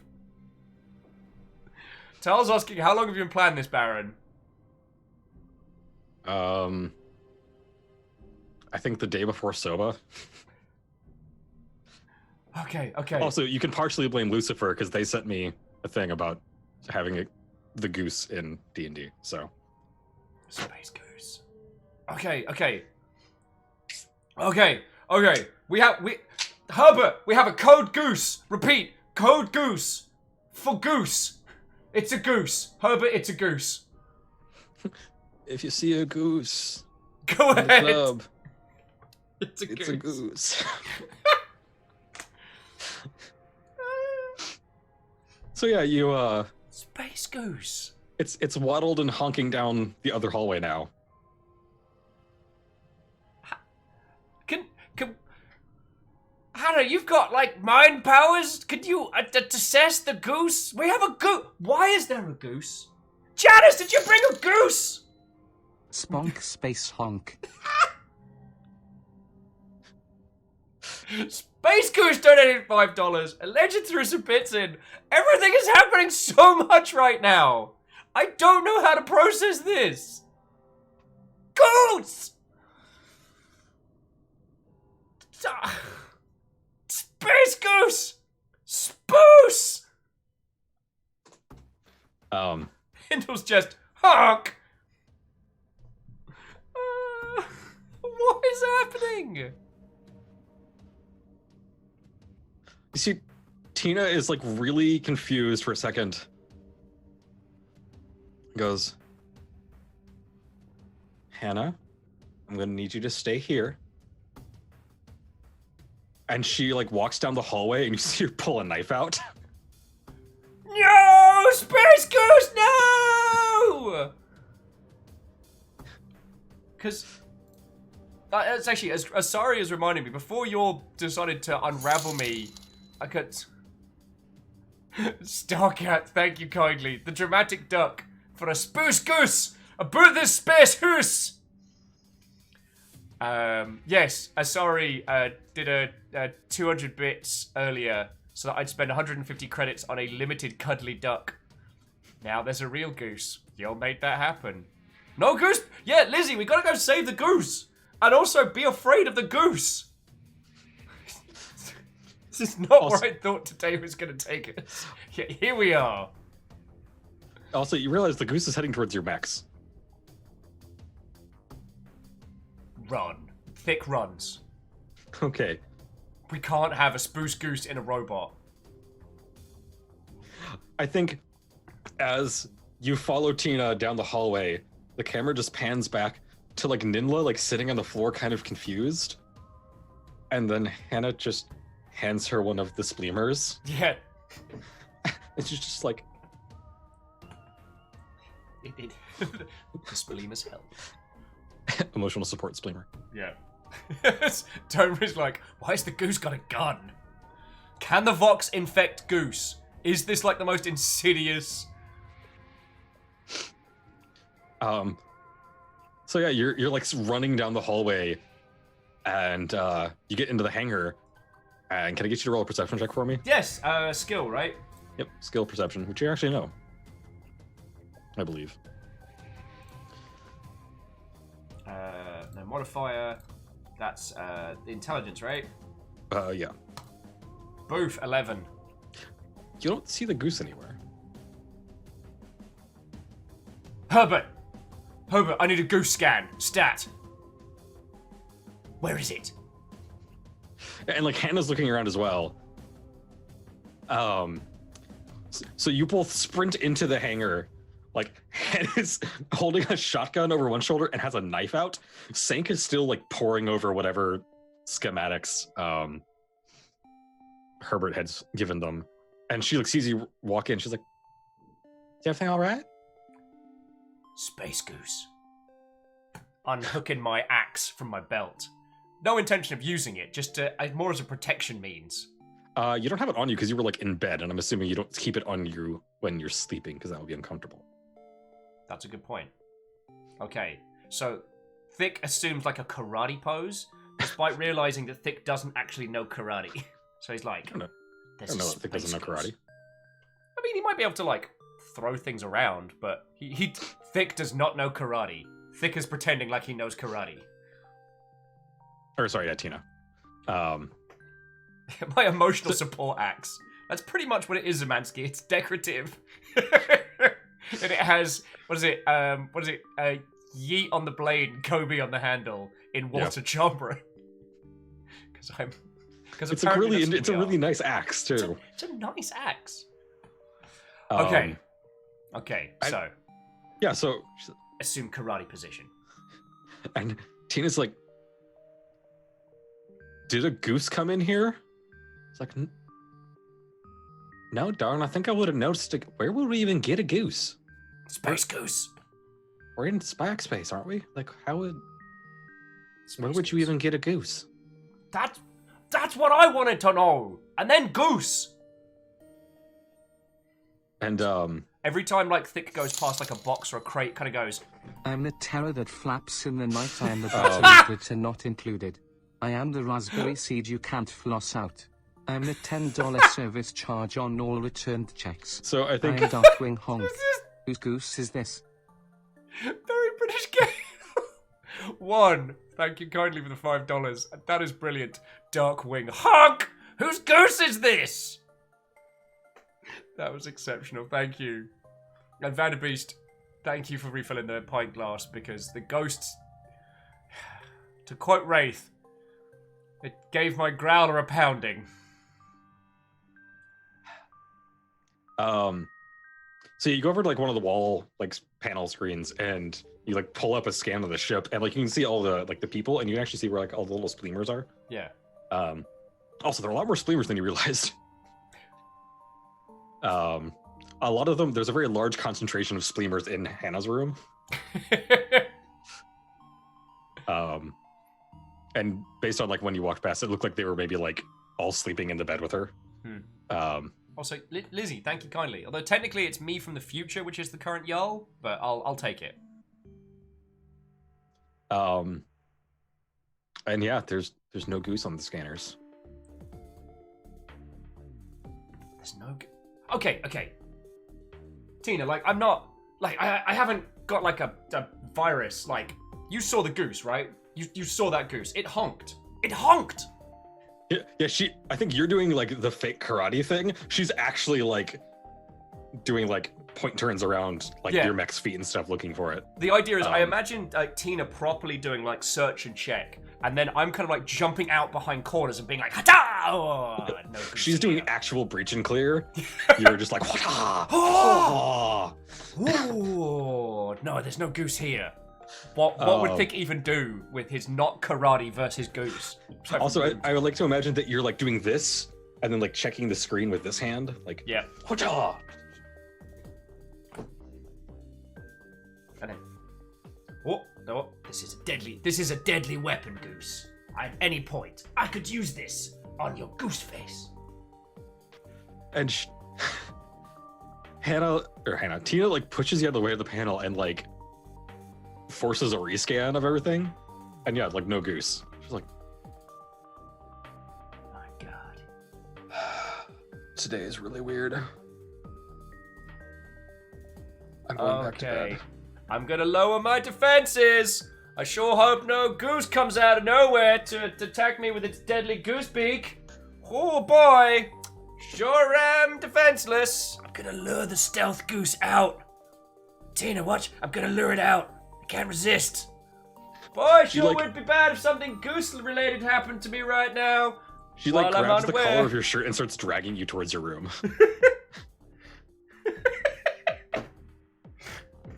Wraith's like, is Herbert fucking with us? Possibly. Numbers is like, thick as a moron. He's useful when it counts. And Asari, thank you for clipping that. Like, every time I think I've got an idea of what's gonna happen, I don't. I have no idea. But seriously, all of you who just went on a spree there, sincerely, thank you all, okay? Thank you. So yeah, you like, she brings you over to your room, opens the door and just shoves you inside and goes, go to sleep. And closes the door. And as the door is closing, I'm like, can't sleep, Space Goose. She like, for the sake of the TV show that is Memnil, she goes and like gets Hannah and like makes Hannah go back to bed. Okay. I think Hannah actually, like, before she goes, Nindla's like going back to like trying to like meditate and has the spleemer in her lap. Yep. And Hannah like stops and she takes the other spleemer and like wraps it around Nindla's neck and then goes back to her room. And as to quote Zemansky, is like splash cut to Thick, who's lying there, you know, nightlight on, just cuddling the axe, like, and just like eyes dead bolt awake, just like, I know there's a goose here. And then your door opens, and a spleemer comes in, and it like jumps up on you and like pets your face. Yeah. So it's there, the kind of the spleemer looking off into the distance, head pats, Thick, eyes wide open, cuddling an axe, being like, thank you, spleemer. Beware of Space Goose. And yeah, it does that like curls up on your neck thing, and you're like holding the axe here. It actually like kind of pushes the axe away from your face a tiny bit. Emotional support spleemer has been sent to your location. Tamari, spleemers are space lemurs. They're 6-armed like lemur things that live in the ship. It's kind of a lamprey situation. Like they look after and do like hygiene on Herbert. Yeah. They're also pretty psychically aware, and so you can like, if you have psychic abilities, you can influence them to do things for you. Yeah. Which Thick can't, but basically this is Herbert's equivalent of like the DRDs or the I always want to call them scuttlers, but it's the little like arm robots from Red Dwarf. Yeah. Also, Thick has a backpack that has like a cartoon version of them on them. Yeah, which I believe Beadora drew, and it was all cute. It's multi-arms. Yeah. Was it Beadora or was it Aaron? I think it was Beadora. I have the spleemer. I have the spleemer saved. Apparently it's Scudder. So yeah, despite your paranoia, the rest of the night goes by uneventfully. At some point, I think you wake up a little bit as you like feel the ship jump out of Spike's base, but then you just like roll over and go back to sleep. Okay. But still, friends, we've had a goose breach. This is a serious moment. Or Herbert's being a monstrous jerk. So you do eventually calm down and go to sleep, and you wake up the next morning. Okay. You actually wake up with a message from Dorian. Oh yes, and Tomari, Favor, Wraith, it is Scuttlers. Thank you. Okay, what's the message from Dorian? Let's bring that it's up. just like there was a big grun that's been asking around about you. Oh, good. So I guess we'll just blep him a message.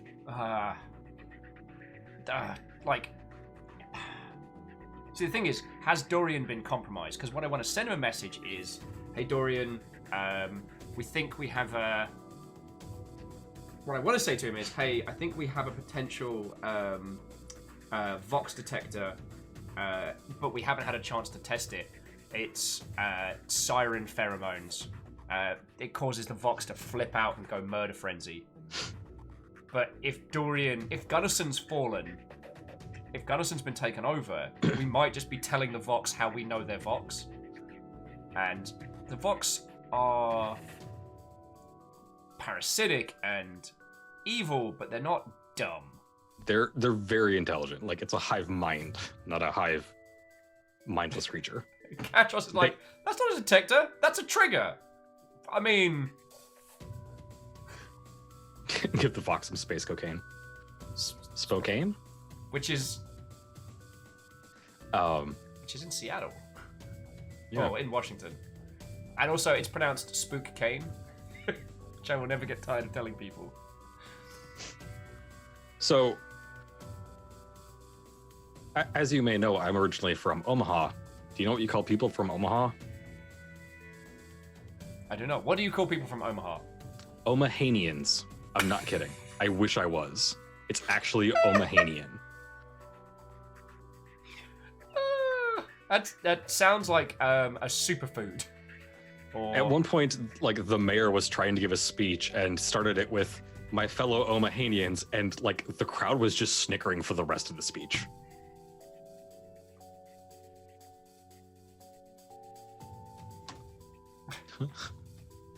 Zemansky, no. Zemansky, yes. Zemansky, always yes. Okay. All right. So we're back and awake. I got a message from Dorian. So whether or not we want to tell him about the trigger, could be hilarious. I don't know. I think I'm going to keep it to us just in case Gunnarson has fallen. But if you have any suggestions of a message, we can send it back. So let's head out the bridge and see everybody. Because I need someone else to acknowledge the Space Goose, that it wasn't just a thick-based hallucination. All right. And as you're like sitting here, I think you've like woken up. You're sitting like on the edge of your bed, like checking your phone. Yeah. You check your email, and you actually have an email from like the maintenance department. And it's like one of the grounds workers sent you an email and said like, somebody slipped this door under, or this note under the door of your hangar. I assume it's for you. And then there's a picture of the note. Oh, can I see the note? Hey, Will? What? Can you look under your keyboard? Are you fucking kidding me? How? I was talking to you till 5 in the fucking morning. How? Son of a bitch. Friends, this is why in the Balu Bowl, when Baron's like, check under your chair, I did. How? Such a... You son of a... Oh, kidoki. I think I'm clever. I apologize if it's hard to read. I wrote it when I had not eaten very much and had way too much caffeine, so my hands were getting shaky. Oh, well, I mean, I'd say it looks like... how long has this been here? Has this been here since bloody Sunday? Since Saturday? That was the last time you were in my home.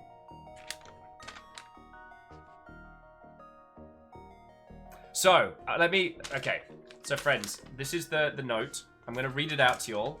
There's nothing on the back. Okay. General McRunfast. The following is a mission status update. Firstly, the priest, Jeremy Beadle, was admitted to hospital after a panic attack. Probably should stop messing with him. The following is a list of people believed to be infected. Oh, this is bad. This is bad. Okay, so I'm going to read them off as best I can. But, feck. Okay, Yamoto Nobu. Zendra Ruber. Maisha Nazer. Daima Romansko, Prasad Shamara, Maria Santoro, Devin Maffa,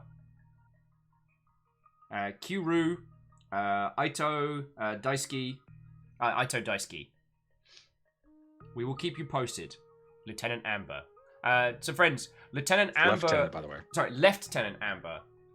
Lieutenant Amber is our teeny tiny lead of our child army that we have on Gunnison 4. All the other kids all wear the two nuts on a chain so we can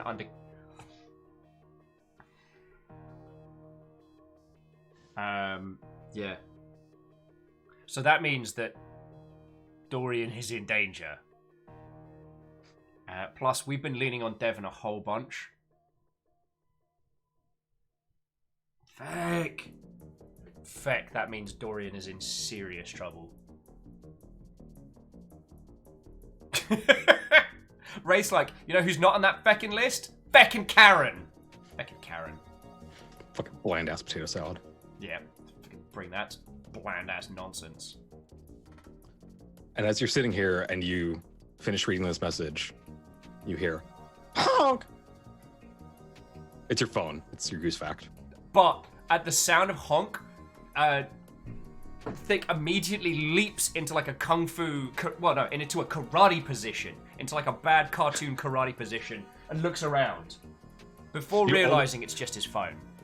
You almost like you yeet the spleemer across the room. Yep. Accidentally, like, oh no, okay. You're good. Oh, this is bad. Oh, so Tomore's like, I'm fucking sorry, what? Child army? So, this actually comes from Janice. We had a run-in with Janice in the very first episode of Memory Equals Null.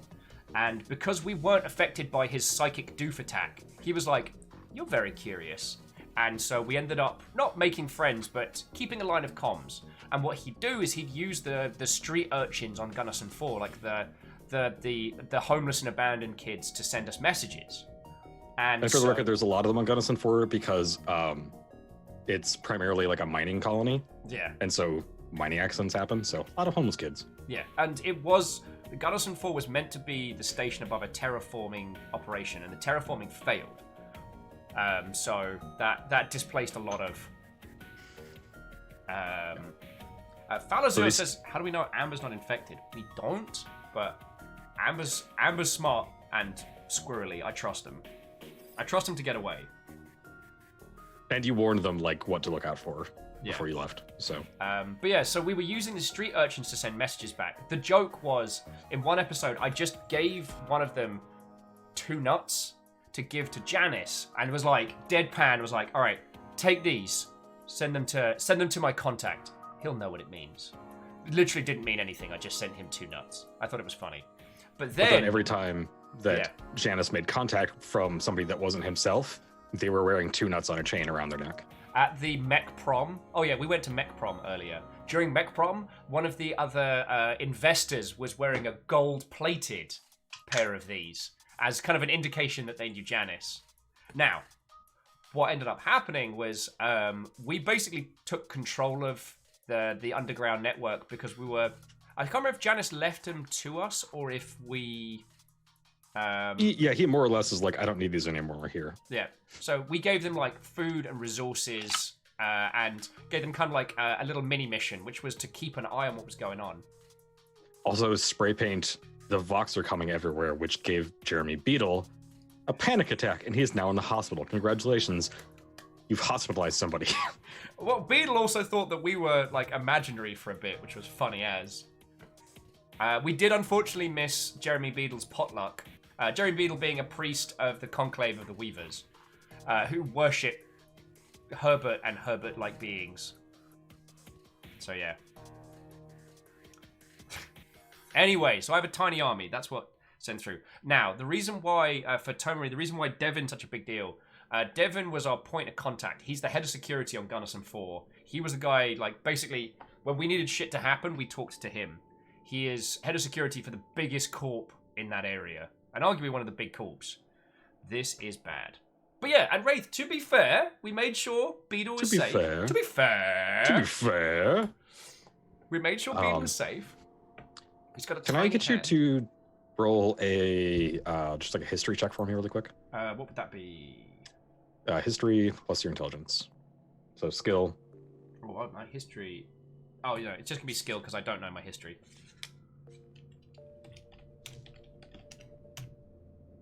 It's bad. I rolled 3. All right, you're trying to remember like stuff about the Ronin Accord, but you're too shaken from geese and this news to like be able to keep a train of thought going. There's a few people in there who I think, like OC, I remember being Ronin Accord. So I think it's safe to say the Ronin are definitely not someone we want to be contacting. Numbers with that honk. So yeah, again, just reading you off the list, friends, and I guess more for like if Dorcas does a recap. So, wait, no, because I tell you what, I desperately need to go get a hoodie because it's fucking freezing today. If you'll forgive my language.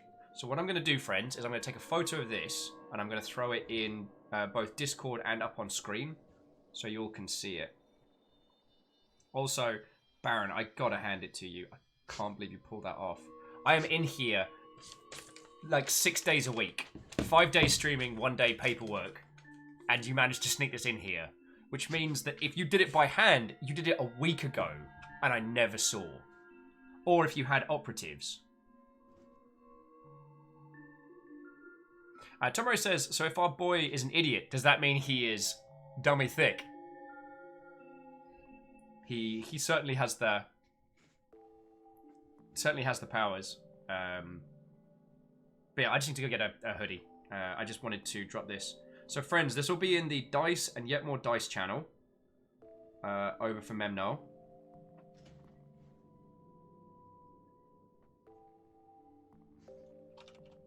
I mean Discord server problems. Be a butt. Alright, bear with me just a second, friends. I do apologise. And then you can have a look at this while I go and get myself all sorted. There we go. It's a kaleidoscope, innit? What do you mean, Don't I still can't believe you pulled this. I can't believe you've done this. Alright, friends. So, yeah. There is the list. Keep you posted, Lieutenant Amber. See, you said you were like sleep deprived, shaky when you wrote this, but as I said, my headcanon is that's a child's writing, so it works. Yeah, it was just like I hadn't eaten and then I had way too much caffeine, and so my hands were getting shaky. So, yeah, but go get a hoodie. Go. Okay, back in a second. I'm gonna bloody find it. So, hi chat. How's it going? Thank you for helping me break Will. It's always fun. 3 months from now, it's gonna be check your pockets. As someone who, actually, Will and I were discussing this briefly last night. Some friends and I used to play a game called pockpicketing, where you try and get somebody to have something on their person without them realizing it.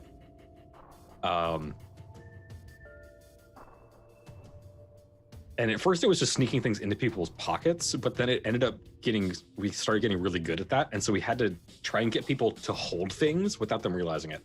And at one point, we had a friend who was standing there talking to somebody, and we put a pen, just like held it here until they like just kind of took it. And then 20 minutes later, they're like, why am I holding a pen? Where did this even come from? It took them like, I think it was 15 minutes notice. Maybe not 20, but yeah, it was a long time. It was awesome. Mary, how did I do it? I can't tell that because will rewatch this. Okay, we golden. Oh, and sorry. Oh yes, sorry, I nearly missed that, so I will do that now. The goose plush. It was minus 150 credits, so that puts me from 2935 down to 775. I think. People are trying to get me to tell how I did the note, but I informed them I won't tell them here because you can rewatch this. Whoa. Also, there was a blood pact and GM magic. Oh. I have a tattoo somewhere I can't talk about. Yeah, just standard stuff. Oh, Yeah. Baron and Gale, thank you kindly. I'm not good at maths. And Greenfire, again, thank you for the 100. Thank you all. Feckin' hell, what a day. What a feckin' day. But yeah, the note's also on Discord, friends, if you want to have a look at it proper for yourselves. Oh, and this will be going on the wall, because I have the other note, from the infamous PAX night, is up on the wall. I'm keeping that one. Also proud of that. Yeah. That was the note that Thick woke up from, but that's another setup. Yeah, as Camille says, wizards can't tell their magic, but it doesn't work. Yeah. That's just the whiz-biz, my friends. That's the tightest of whiz-biz. Although I do only have one tattoo at the moment, and I really want more. Yeah. The only reason I didn't get a Blackout Club tattoo yesterday was because of Fiona's car issues, but that's another story. Yeah. Okay, so Thick is now paranoid of geese. Devon's compromised. Beadle's in the hospital. Tommy, just very, very quickly. It was the note that Baron popped up for us earlier, the mysterious note. So this note here is... when we started this game, our character had no idea who they were, no memory. The campaign started with bam. We woke up on a transport, and we had a gun, some credits, a couple of badges that showed us to be a pilot, and this note that you see here. Everything else we had to kind of... everything else we worked out or made up for ourselves. Like, even our name, we had to come up with that on the spot when going through security onto the station. So... Number says, is the tattoo going to be the Idea's symbol? Feck yeah, it is. But it didn't happen because stuff and things. Which is also why I didn't get to hang out with Camille or John last night. But it happens. That's life. Still can't believe you got this under my feckin' keyboard. It means it's been here for at least a week. A terror. Okay, Baron. Sorry, the floor is yours. What a day. So yeah, you realize you're not in spike space anymore. You're just like floating. Okay. Well, okay. you're not floating. The ship is just kind of there. Well, you got Tina, a goose fact. You've got a goose got fact. these messages. Okay, so heading onto the bridge, assuming I've got my my usual kit and gear on, it's going to be like, right. So everybody, and especially Tina, we've unfortunately got two things to talk about. I will do them in reverse order of importance. 1, Tina, Hannah, Devon's been compromised, possibly Vox. Second part, we need to talk about the goose situation. That we may have a goose loose about this hoose. These are both very serious matters, and we will need to address them. So Tina goes, unless it shows back up, we are never discussing the goose again. I am convinced that was a mass hallucination, or our ship has a fucked up sense of humor, which I don't want to acknowledge and encourage. And she like looks around. Secondly, that is not good. No, Devon very much downplays his sway that he has over the entire station. Yeah. I don't know how to get a message to Dorian without Devon finding out. And I mean, yeah. So and turning to the Sirens, I'm like, if you want to help me try this whole ghosty weave talk move, this would be a very good chance. This would be a very good time to experiment on this. We need to pick up King Pippin, but we may have an hour or two to try. So Tina's has made coffee. There's coffee ready, and she's like just poured herself a cup.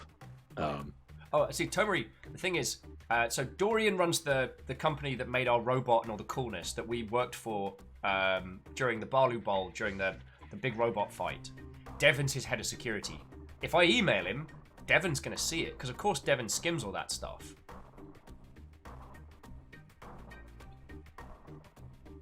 Yeah, as Number says, 150% chance that that Devon would get to read it. Hey, Six Pairs. How you doing, friend? Also, it's not a cult. It's a cult. It's not a cult. Also, I am also, gonna... Sorry, go for it. Really quick, you suddenly remember a dream you had last night. It was about robotic sheep. And suddenly it hits you. Robots do dream of electric sheep. Fuck! How long have you been sitting on that, Baron? Like a month. That's why you were like, wow, you've been up for 24 hours. You should go get some sleep. Such an ass.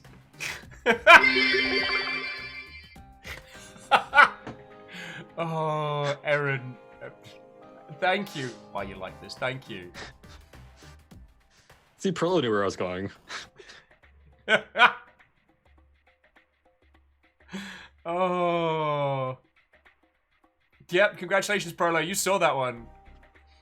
Oh, Tomare was asking, I was like, no, Tomare, I'm pretty sure you're on the Discord. No, can I Discord Devon? At everyone.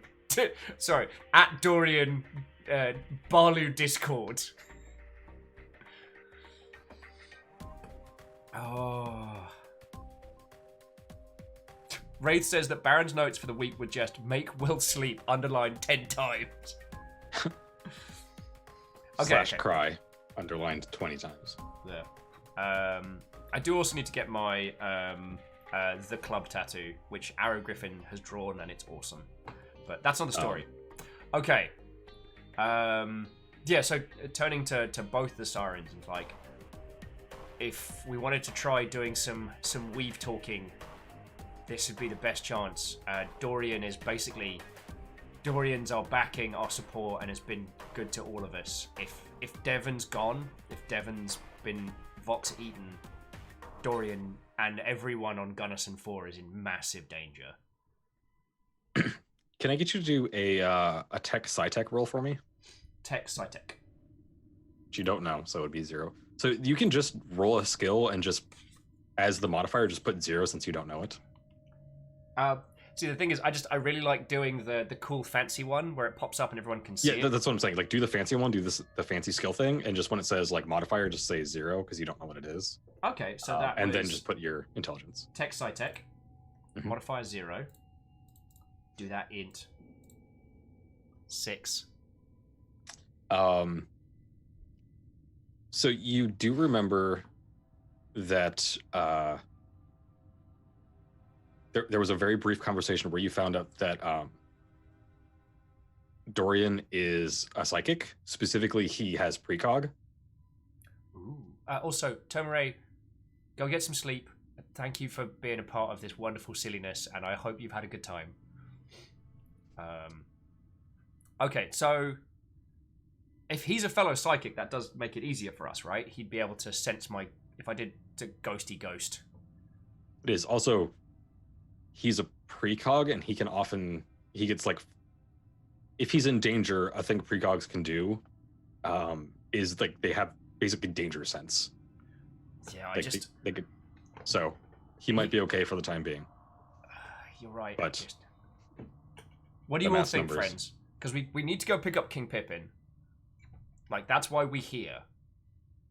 Speaking of which, Hannah is staring out the window, like, jaw open. Oh, good. Oh, good. Swear to God, if it's a giant goose, I will be livid. So, I'm kind of... I'm doing the fast talking with the sirens about, like, maybe we can project, maybe we can... And then I'm like, I look over and I'm like, I imagine you're pouring coffee and you're doing this, and you like turn and you look at Hannah, and then you look out the window. You almost drop your coffee, but you don't. Yeah, because I need this. What is it? What have we just And seen? before you, there is a fleet of ships. The largest among them is somehow bigger than the Monarch's fortune. It is sleek and beautiful and has this awesome like ivory and gold aesthetic. There's like glowing blue lights all around it that are very clearly kind of just for show. Oh, very quickly, Zemansky would like me to roll to see if Thick doesn't drop their coffee. What would that be, Dex? That would be a dexterity save, which is different than a skill. That's a d20, isn't it? Yep. For some reason, saves and attack rolls. Only thing that uses a d20 in this game. 13. What is your save, actually? I don't even know what it is. Oh.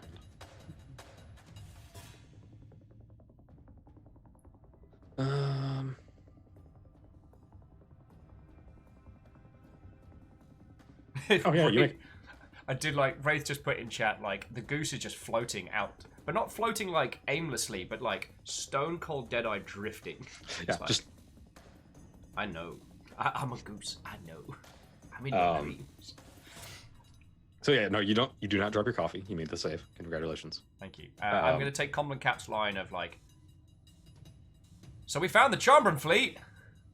So yeah, it's gorgeous. It actually kind of resembles like the Protoss carriers, and it's massive. There's a bunch of other ships around it, but that's clearly like that's the mothership. Okay. Well, we found Pippin. Let's hail him up. You glance at your phone quickly because you remembered you got a goose fact. Yeah. And you do the like, yeah, goose fact, whatever. And for a second, you think it says, "We are everywhere, we are eternal." And then you look back at it, it just says honk. Oh, God.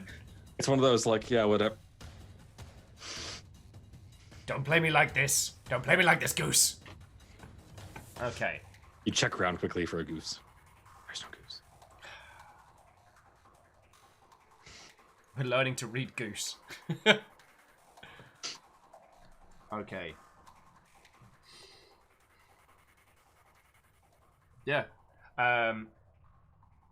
So firstly, I'd be like, so Herbert, can you do the whole not make us look like, well, gestures to the inside of the ship? I'm gonna hail the Chambron fleet, and we're gonna see if we can pick up a Pippin. You just get this like, kind of like everything's fine, like, yeah, wave of emotion wash over you. And just gesturing to the rest. So friends, what we're gonna do? We're gonna make contact with Pippin. We're gonna have him come over on the tiniest shuttle his mech will fit on. Ideally by himself. He'll probably end up coming with some sec people. Sirens, you're gonna be with us at the airlock, and we will have guns aplenty ready. If there's any Vox in there, they'll see you two both go ballistic, and then we'll do them like a firing line. That's my plan. Yeah, it's like, all right, yeah, go ahead and we can hail the fleet. Okay. Do you want to do it, or do you want to let artists like hail them?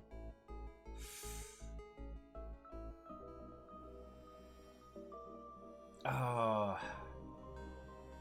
I'm gonna give it a shot. So she's still wearing the like reverse head crab thing. And you see her eyes like roll back up on her head for a second. Yeah.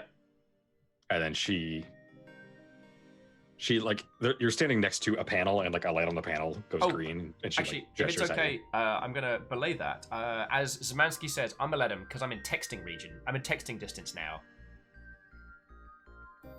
So I'm just gonna. So Zemansky, put us a hail. Get us a line to. Wait, is he Emperor Pippin or King Pippin? I say over to Tina and Hannah. Because he's Mech King Pippin. Is he Emperor Pippin now? I forget.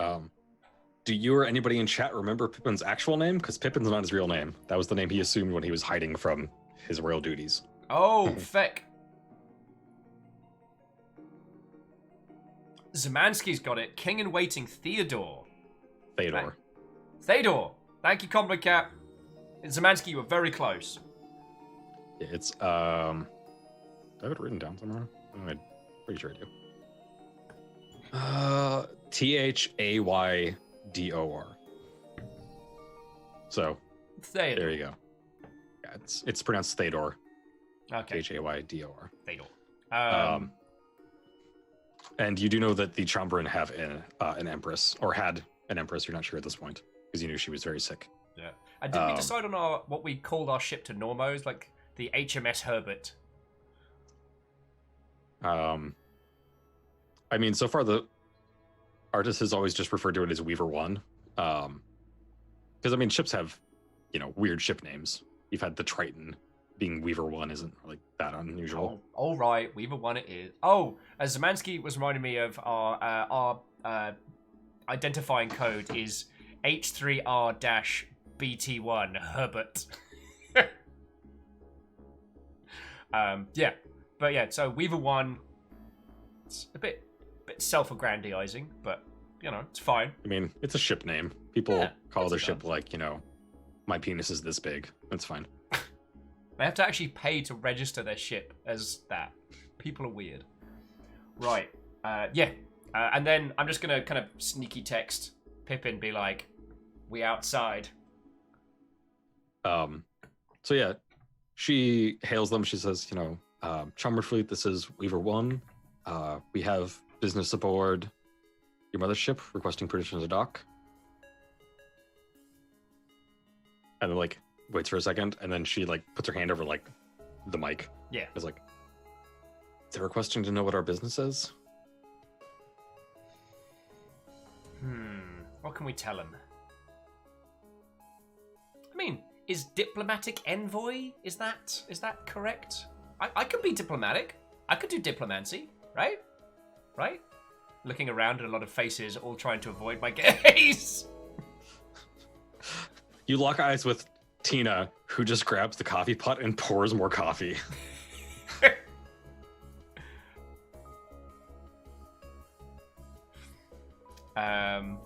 Yeah, Prolo. Diplomancy is like necromancy, right?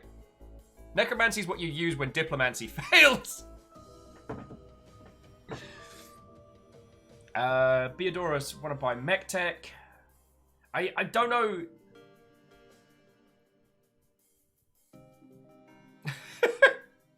Sorry. So Beodora, I don't know if they would buy it because this is the royal fleet, right?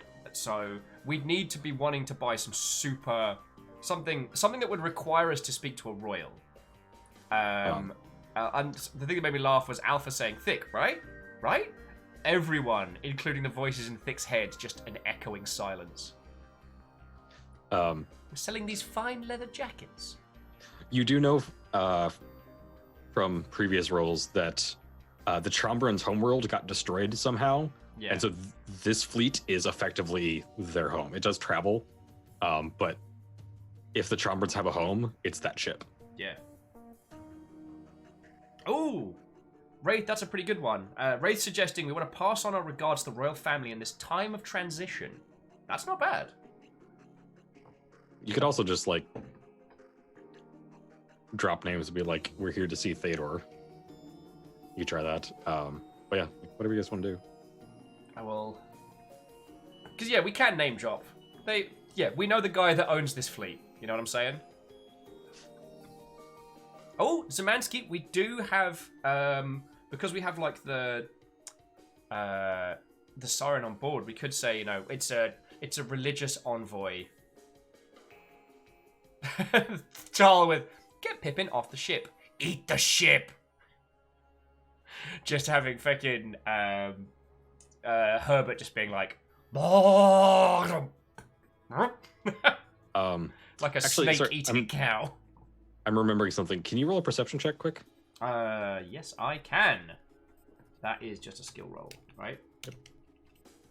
No, 3. Alright, never mind. Heck.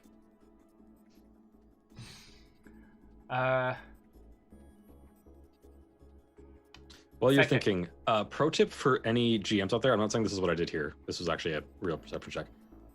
Somewhere I've got a notebook that just has notes every time I rolled behind the screen for no reason other than to fuck with my players. It's amazing. The old I am rolls. Pleased to see you. No, there was at one point they were just taking too long deciding on something, so I just rolled behind the screen and then like wrote something down, and they went shit, and then they actually made up their mind. It was great. Psychological warfare, bribery, and corruption. The tools of a good GM. Oh, Prolo does the same thing. Okay, faggot. We seek an audience. We have business with Theodore. I just fucking name drop it. Because I've just texted him, like, we're outside, mate. Yeah. She relays that, and then back to you, she says, they want to know who we are? I assume screaming, I'm the new guy, isn't going to work.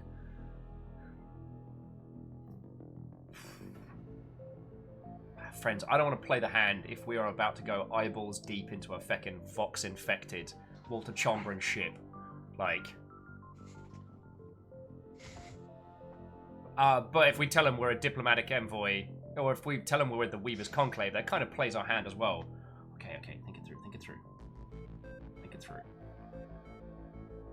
Theodore says drop Tina's name?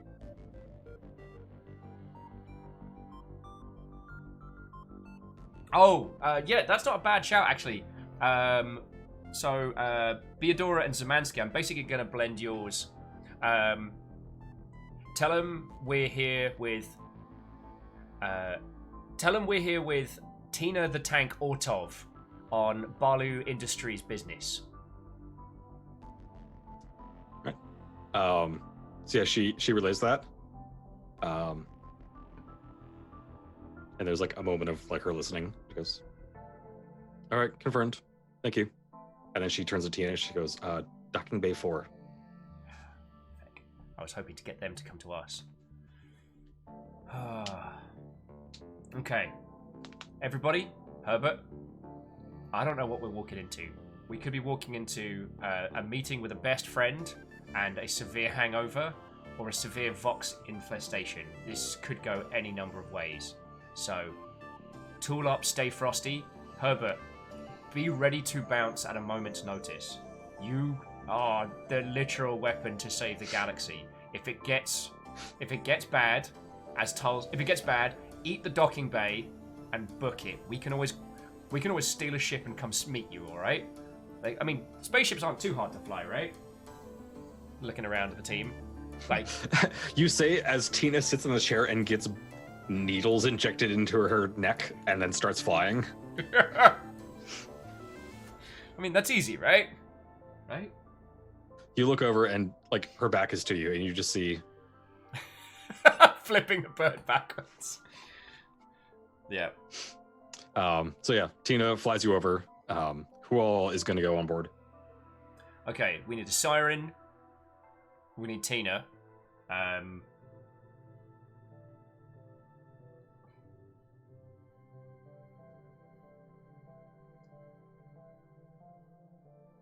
Oh, so when we did the everyone together, I'm just gonna assume at this point that like Janice is, when he's not like napping or getting some food, he's just doing what he wants. He's the handcuffs he's are still locked in ornamental. his room. Oh yeah, he's still locked in. We could bring Janice with us. He's a murder fighter. Like he can free himself of the handcuffs if he wants. Well, at least relatively free. But you lock the door, and I'd like to add an aside that occasionally, like, he's just gone to the bathroom and come back, even though the door's locked and he's in handcuffs. It's just occasionally, it's all just ornamental. I think at some point, like as you were walking to the bridge, you saw him like coming back from the bathroom, still handcuffed, and there's just several spleemers with knives on every side of him. Just there's like Gulliver's Travels style spleemers. Just... There's like one on his shoulder, just like knife to neck. Just. So Wraith's making a good point. Maybe we should just take the Siren and Tina, because the Siren is basically the trigger in case shite goes off. Also, they're his knives, which is funny. Yeah. Anyway. Skeezer just saying knife spleemers bring me joy. You're welcome to knife spleemer as a moniker or as a mech name. So numbers, I don't think. See, this is the thing. If it's safe, bringing Mech Lady is a great idea because she's a Walter Chambran.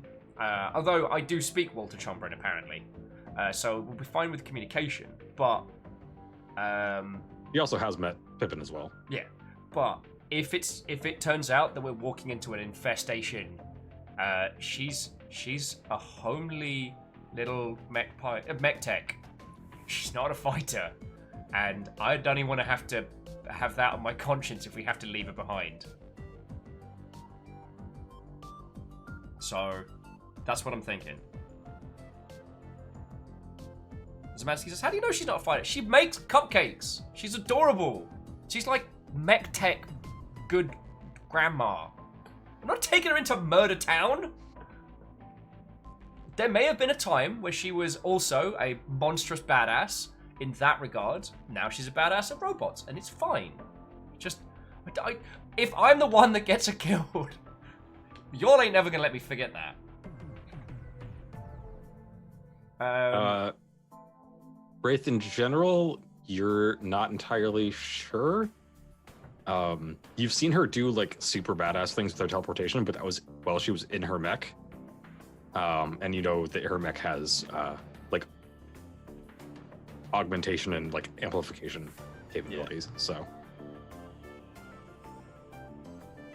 you can make cupcakes and be capable of murder. I mean, Tika's got a point. You've had my cooking. Your cooking is amazing. Beodora says, tell her muffins are bad and then get proven the opposite. Get the snot beaten out of me.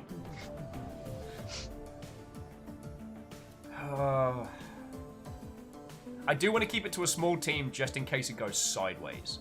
Because let's recap. On the ship, it is Thick, Hannah, Tina, lovely mech tech lady whose name I've completely forgotten, which makes me a bad friend.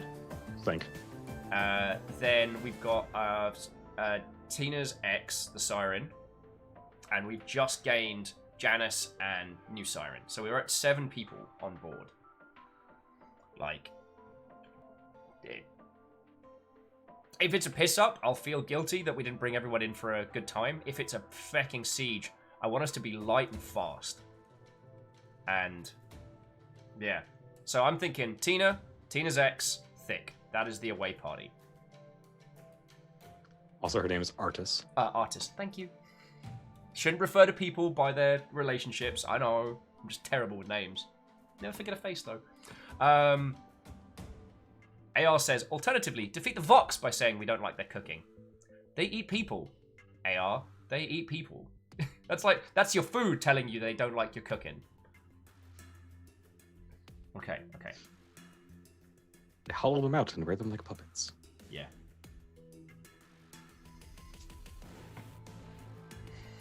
Fox impersonations. Okay. So that's what I'm gonna go with. That's the Thick McRun Fast executive decision. So myself, Tina, Artis, we are going on board. Friends, if this turns out to be a feckin' Vox nest, I do not want to risk any of you. Clank, I'm sorry.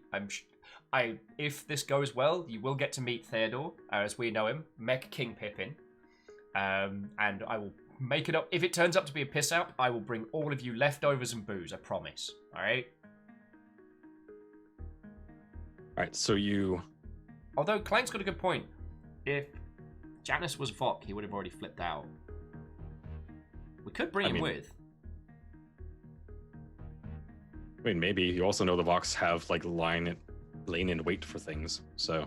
True that. Now, we're just going to keep it simple, keep it smart. That's our squad. Let's do this. Alright, friends, that's our away team. Yeah. You'll know what to do. Right. Tina relinquishes her shotgun just because you don't want to walk into someone else's ship, like, brandishing a shotgun. Yeah. But she does have a gun on her. Yeah, Tina, anything that can be hidden by a jacket, bring it. I'm going to be bringing the pistol and the axe and the flame grenades. Are you bringing all 5 of them? Because like they're big. They're grenades. Okay, I'll just bring 2. God, I sure wish I had some grenades right now. That's gonna be me in the future. Okay. So yes. May I just counterpoint? Grenades. I see that what you're putting forward, Ambassador. But have you also considered more grenades? Pacha! Right, so you take you and Tina and Artis over to the airlock. Yeah. You're all kind of standing there, like it's finishing pressurizing and stuff. And then break because I have to pee. Okay. So friends, if you want to go get a cup of tea or a fresh bevy or some snacks, now is the time. Compliment says, better hope the guards don't search you and accuse you of attempting regicide. Well, I call this this is what I call threat gates. I remember hearing an interview with David Bowie about how he recorded some of the more surrealist audio in some of his songs. And what he would do is he would record with real low sensitivity on mics, but in a huge open space. So each mic would be placed at distances to pick up different parts of his singing. I think of threats in the same way. We've got to get through the first threat, then hit the second, then hit the third. If the guards are worried about us politically offending them, that means they're not Vox, and we can handle that. Now, they could lie in wait, but we're bringing a siren through the gangplank. So, if the Vox have taken over, we'll know from the get-go. Beodora, I have not considered the goose level threat that we might be contending with here, and I probably should. I'm also, as Baron was saying, like, Dorian's got psychic powers, but I'm genuinely worried. I'm genuinely worried for Devon. For Dorian. Like, losing Devon is like bad times. Szymanski with Muscle Wizard casts grenade. What is every 90s action film?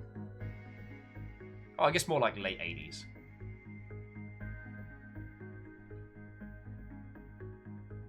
Fucking hell, friends. This is very much all popping off.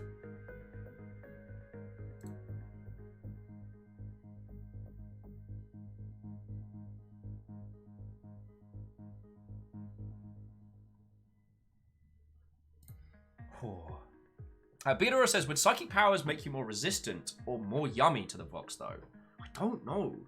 Like, if the Vox got Tina, feck my life.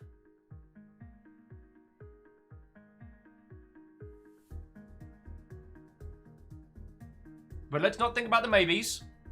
We're here to get Pippin. Get in, get out. Hopefully, get his quadruped mech, if we can. I mean, we might have to, like, smuggle him out Ocean's 11 style, but we can do that. Honestly, if we get in there, and the only thing we have to contend with is the royal succession nonsense and just smuggling Pippin out, that is the best scenario. All right.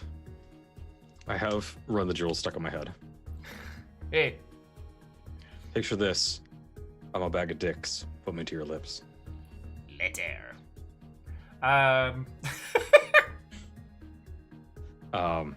Because Dick's hamburgers. I forget that you're that close to them. I wish I was closer. Did you need to tap out, or are we good to go? No, I'm good to go. Let's keep going. You don't want gin?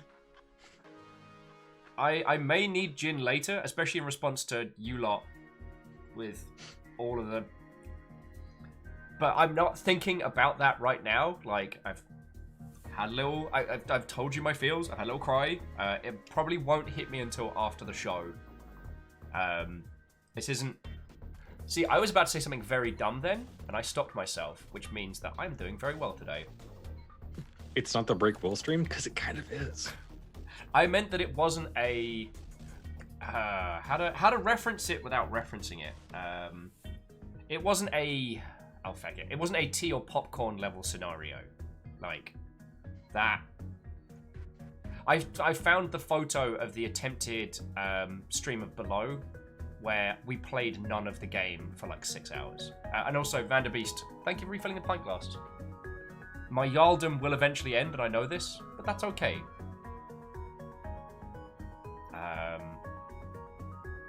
Alright, so shall we continue?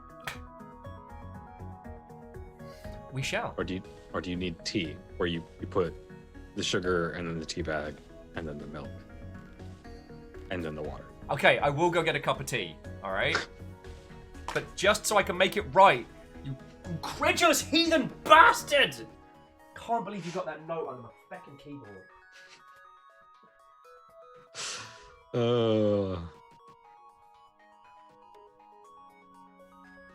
And then the orange juice. And some numbers. I also live in Seattle. I just live in South Seattle.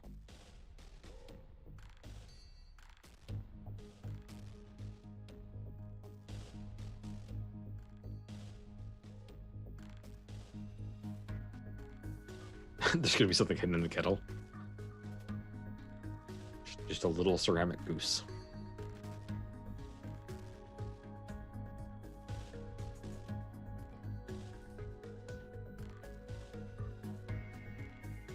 As a fellow Seattleite, you're looking for something more specific. I'm weird about telling people where I live. I apologize. For kind of the same reason that I'm weird about telling people my last name, because I'm easily Googled.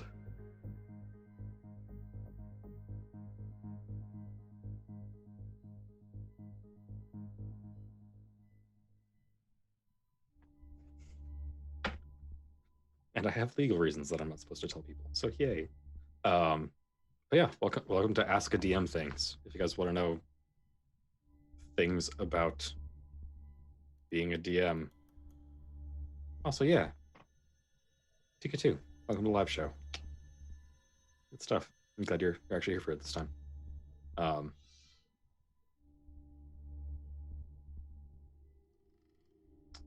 For those of you that are interested in D&D, we are working on setting up Longship D&D. Pretty much everyone's welcome. You don't have to have long-term commitment. You can do it week to week or just like once if you want. Dear DM, are you a sadist? A little bit. Best stuff to bribe a DM with? I mean, it's different from DM to DM, but for me, it's just alcohol. What is the best way to keep your player engaged in your world or story? It depends on the kind of player they are. But in general, if they give you backstory, integrate it into your world. That's the simple, very quick answer.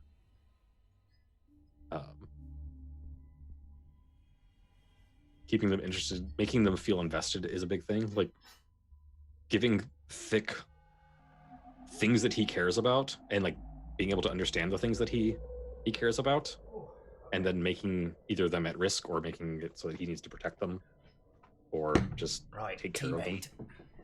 That's always a good one. See, I know we've talked about this before, friends. When doing streams of games and stuff like this, I get really into it. For me, I get a lot more like zoned in. I'm genuinely nervous now. Friends, we could be walking into a feckin' like Alien Isolation horror scenario. We could be walking into a Walter Chombrun piss up. But we don't know. Right now, we stand in ignorance on the precipice of feck knows what. So I'm making that tea and I'm like, I'm thinking it through as if I am personally gonna do this. I'm like, all right, what have I got in my purse and how are we gonna do this?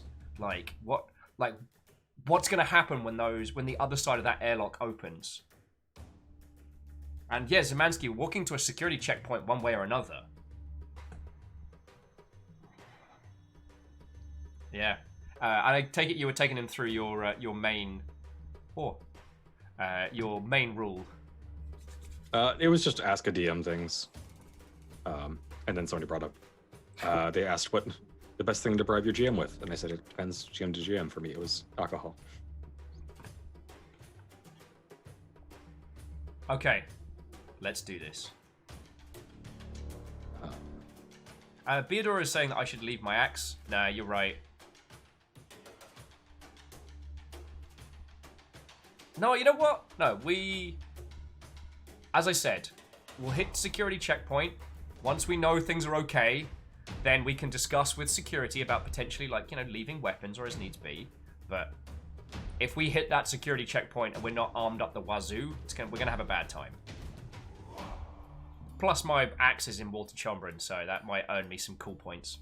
And then remove those cool points when they realize that it says Yeet and Kobe. Sorry, I'm looking through the random NPC list, and I don't know if it's a glitch in the export, but some of them don't have names. Like there's a race and a gender and who submitted them and a description, but there's no actual name. Now, see, now I'm at the point where I don't know if you're meta fucking with me or if No, there actually is. Like, I'm looking at the list. I can. Yeah. Tiny Baron! There's a couple like right here. Tiny Baron! They just don't have. They don't have names, and it weirds me out. I mean. Anyway, I realized I might need this list soon, so. Okay. All right. Hold it up. Me, Tina, Artis. Tool up. Let's go. All right, cool. So the airlock is, depressurizing.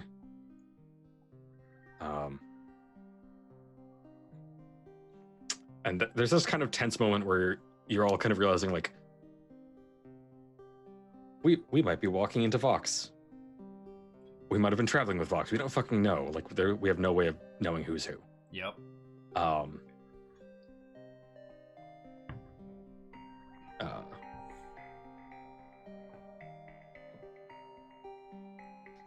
Load thing. Thank you.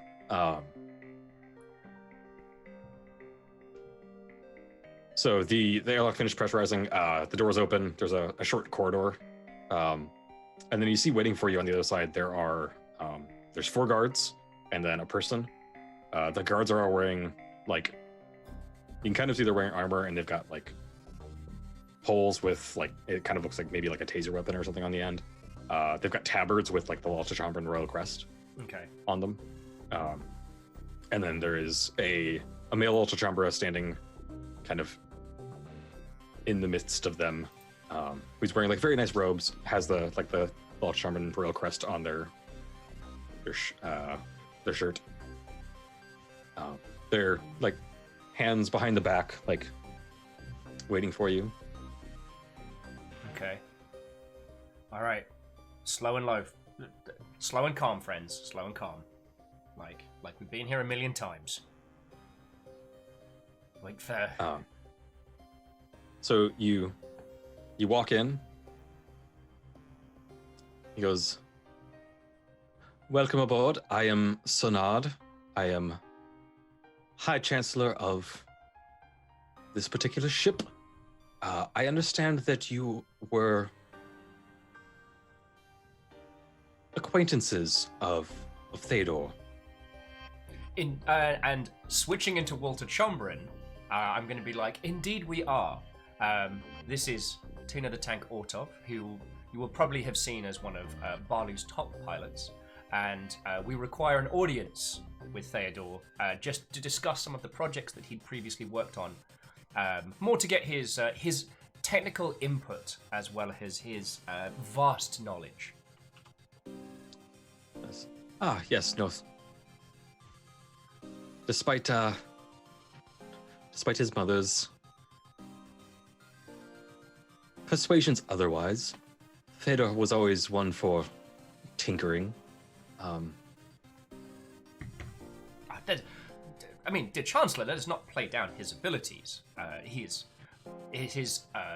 technical mastery is known throughout our company, and perhaps even throughout the systems. Check me out, friends. I'm doing some feckin' diplomancy here. I say, keeping this, like, doing this very serious face, and occasionally turning to Tina and just going, but then back to the formal. I couldn't have Thick just be serious throughout this whole thing. He goes, yes, that's well put. And you are? Thick. I'm sorry? McRunfast. Thick McRunfast. I worked with Theodore while he was at Bali.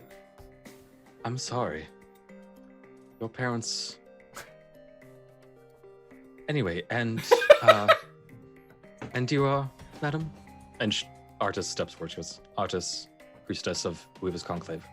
And he, like, shakes her hand and does the Trombran, bow. Yep. Um, I'm just keeping an eye on all those guards. If any of them starts hissing and vomiting black goo.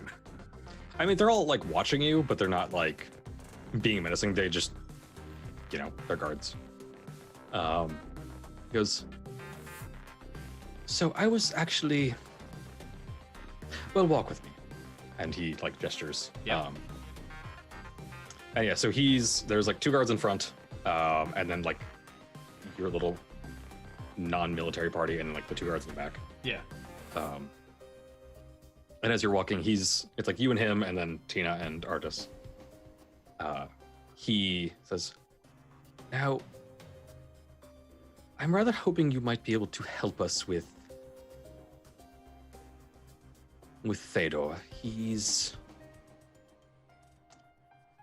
understandably been in a bit of a mood. I'm not sure if you're aware how long you've been in the sector. The Empress has passed away. And then, the guards, pound their staffs on the ground twice, doo, doo, long live the Empress. And he goes, Theodore is understandably upset. But he does have duties he needs to perform. And I'm hoping, as I believe you know him sadly better than we do, you might be able to help a little bit. You flatter us, Chancellor. We will do our best to talk to him. While our business here is merely technical, I would be more than happy to help in any way we can. That's a lie. Yes. I greatly appreciate it. He has confined himself to one of the mech bays. I will not be joining you in there because of certain threats he's made, which at this point I don't know if he would actually follow up on, but I do not want to risk it. So. Oh, I completely understand. I completely understand.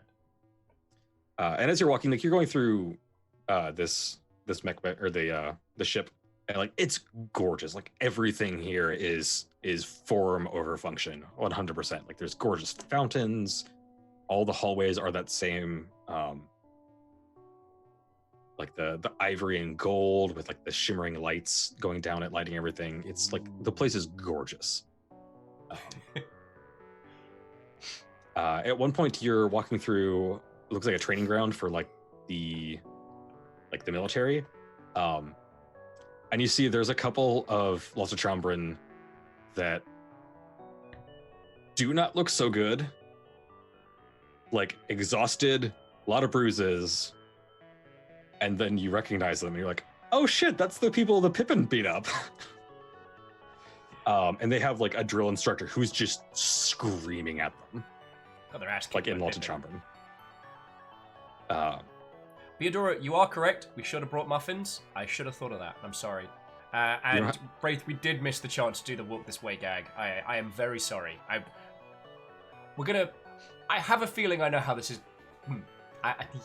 I have an idea, friends, but I'm not going to spoil it. So yes, sorry, Baron. Please continue. As you're walking past, the drill instructor has told them to drop and give me 100, and they all start doing push-ups. Some of them are really shaky as they're doing it. They've clearly been worked to the point of exhaustion, probably as punishment for getting their ass kicked.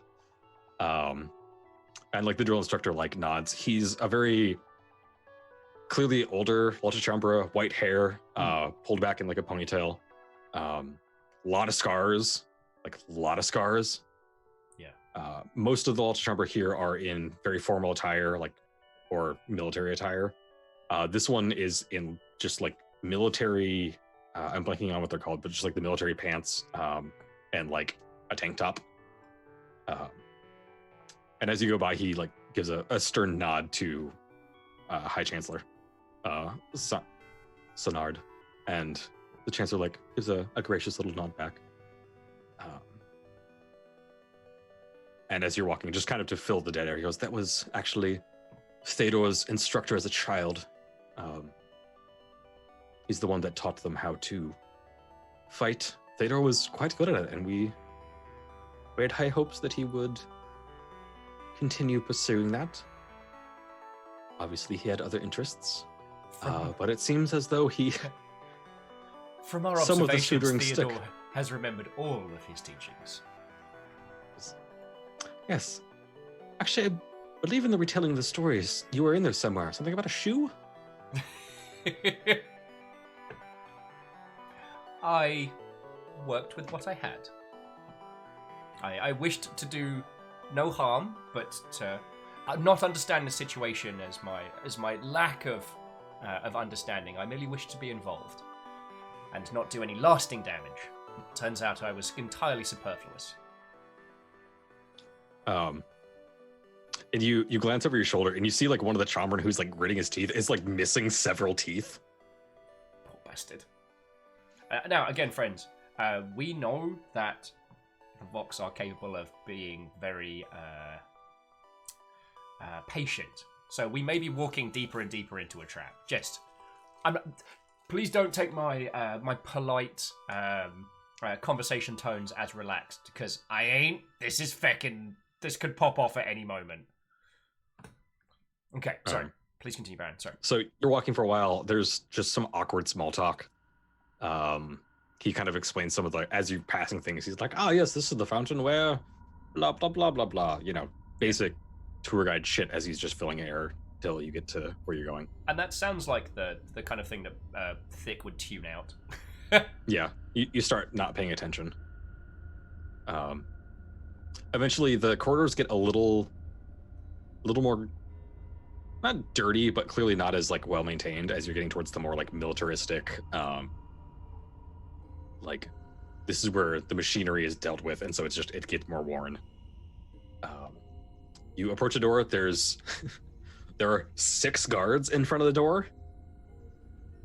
They see you approach and they like do a little like at attention salute to the High Chancellor. And he brings you to the door and he goes, "Now, again, I will not be joining you in there because threats were made, which at this point he might actually follow through with, and he has the power to do so. He absolutely would. He has been crowned our emperor. So far, he has yet to do any of his royal duties. I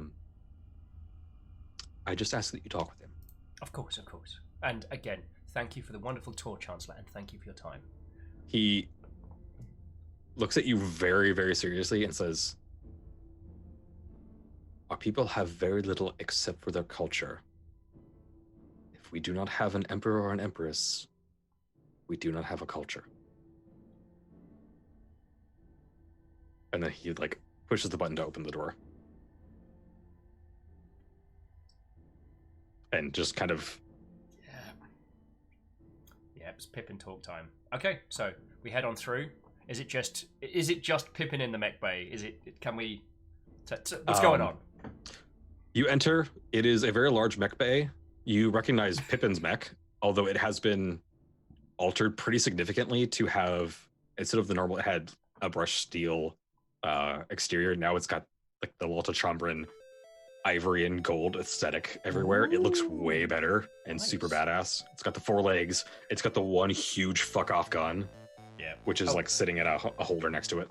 Also, just very quickly, because Wraith added a little bit of like, I like that as a mental thought of being like, so do we tip this guy? How does Walter Chambran tip? Are we meant to give him? I just like the idea of just chucking a note in his fucking his doublet, just being like, get yourself something nice.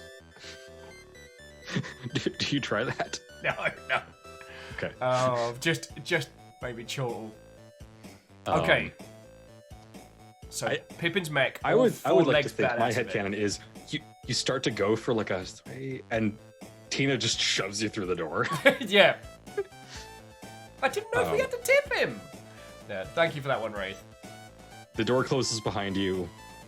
You can hear somewhere echoing through this massive. This bay could hold like 4 or 5 mechs, but right now it's just the one.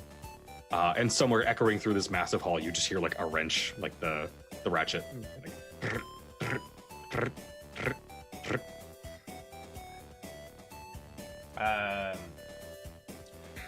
Yo, you know where I can find the King of Mechs? And then echoing from somewhere up on the mech, you hear, "What part of if I am disturbed, I will remove your genitals and have them grafted to your face. Do you not understand?" Joke's on you! I'm a robot! And then, like, popping out from behind one of, like, the chest plates, you see a tiny head, which, this is a heavy mech. It's, like, 5 stories tall. You just see this little, like, whoop. I'm the new guy! And it, like, disappears again. And a couple seconds pass, and then you hear, like, a lift being lowered. So yeah, I'm gonna run on over there. If I can make it, what I'm gonna do is, I'm assuming this place is all shiny and clean. I'm gonna do the run, but instead of running and giving him a hug, I'm gonna run and then try and do like a sliding version of the salute.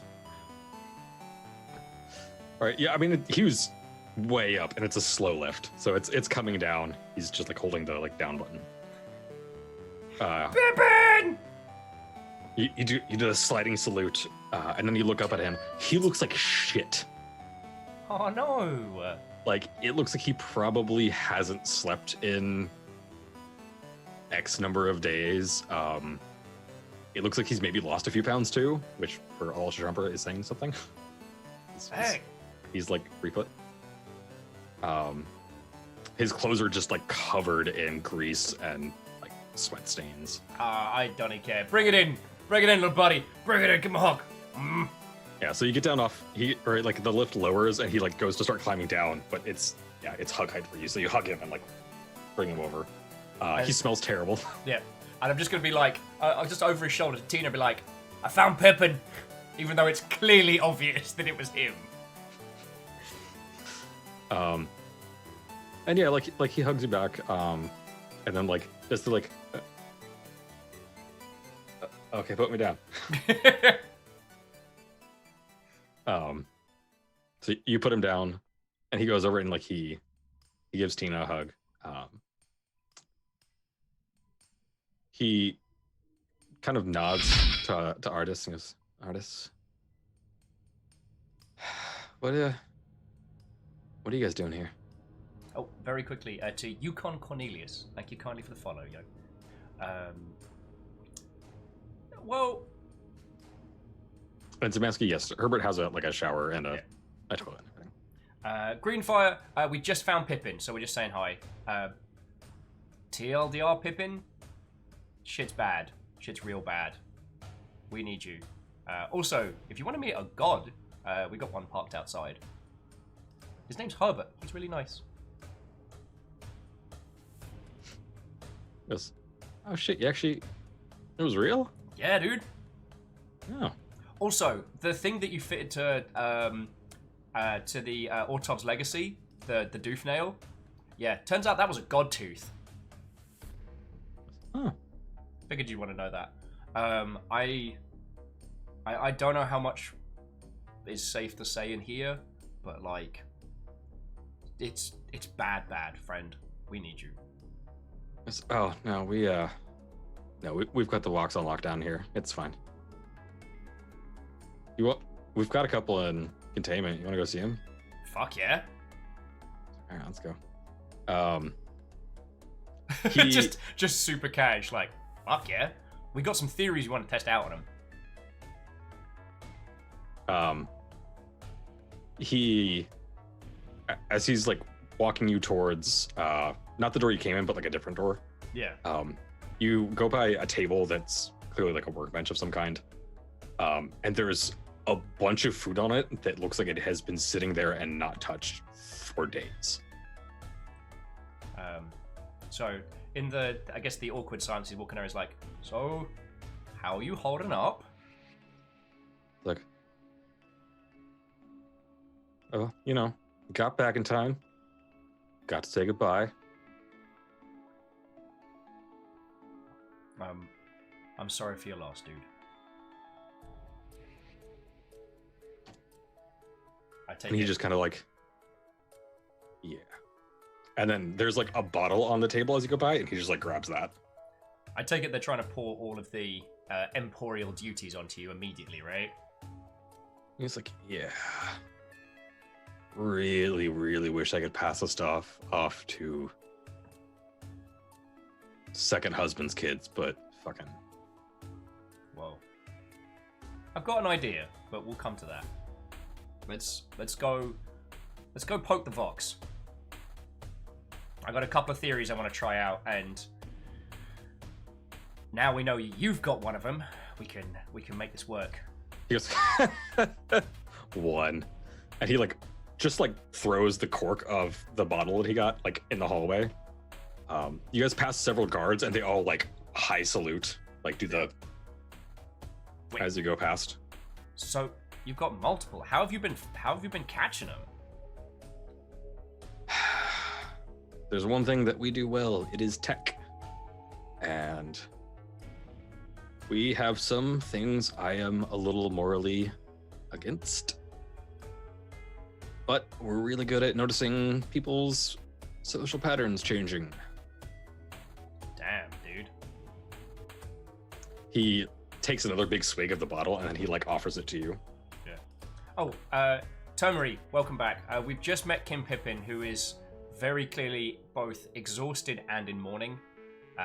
He's got a couple of Vox locked up, so we're going to test some of the theories we were talking about earlier. I'm going to see if I can see how their weave is different, and we can see if sirens piss them off enough that they'll go a little ballistic, which is what I'm kind of hoping. So do you take the bottle from him? Oh, is he? Who's offers me some? Yeah, he took a big swig and then like offered you the bottle. Oh, hells yeah. Match it. I'll offer it Tina. I have a feeling this might be one of the few times where she's like, I'd say, big swig, offer to Tina, offer to Artis. Tina takes it and takes a very tiny swig. It's actually like sake. It's really good. Ooh. Warm sake. Oh, that's a good winter drink. Sorry. It's not warm, but it's like room temperature. I was just thinking. Right, yeah. So Tina takes a very like she does take a sip.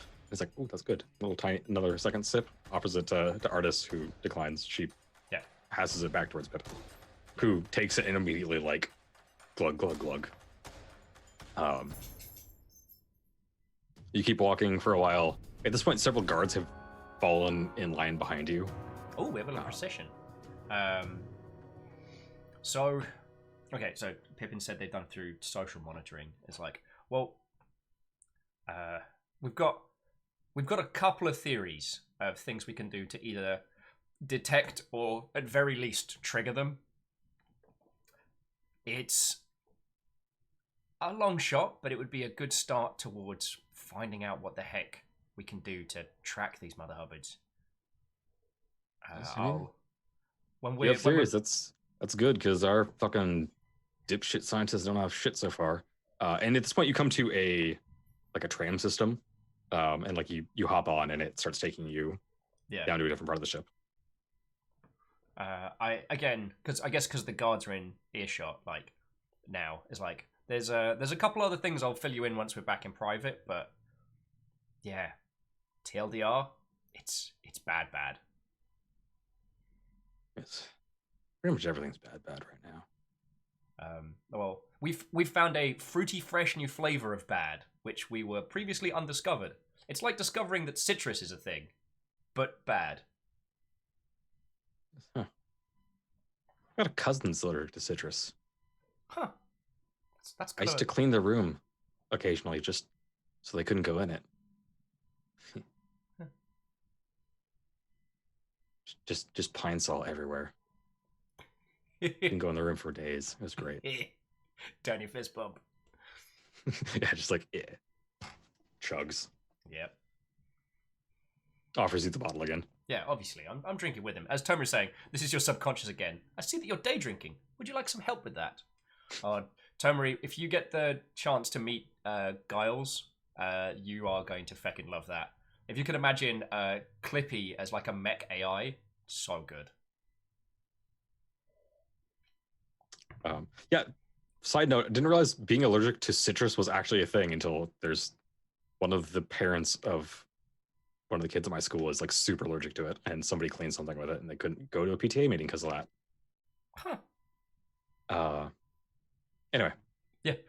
The So fun things you learn. More you know. Yeah.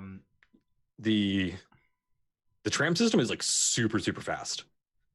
You get there, and this is still like the stops. super clean, like styly. Yeah, and it's gotten back. You're going away from the industrial part of the ship to the sciencey part, so it's gotten cleaner again. Like the floors are less scuffed. I mean, there's when you're moving heavy machinery around, no matter how hard you try, everything's gonna dull down a bit. So that was that. But now it's getting cleaner as you're going towards like the science section. You hop off and he starts walking through, and everyone is paying him respects, like doing like the proper full bow. Yeah. And he's just ignoring everyone and just keeps walking. Okay. So what can we tell him? I'm trying to think of ways to like talk about what we're doing without just being like, "Hey, we got Herbert outside's a feckin' god and stuff and things. We got spleemers. It's that good." I think he starts feeling the dead air with. I don't know if you saw the new armor on Mamek, which I still need a name for. Oh, that's I haven't sweet. come up with a good name. Oh, if there's one thing we are good at, dear Pippin, is coming up with names. He's like, hell yeah. Well, I mean, you named yourself, so. I was panicked. All right, I don't know where I was. But anyway, dude, cutting edge stuff. Oh, I mean, all I saw was the plating and the armaments on that. Can I say woof? I think I can say woof, dear Pippin.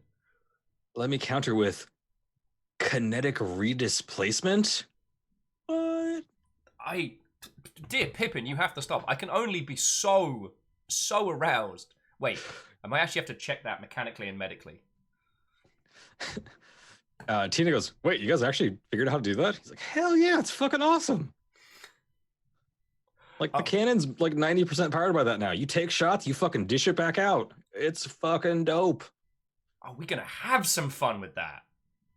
Szymanski's like, Tina hits you in the arm, just...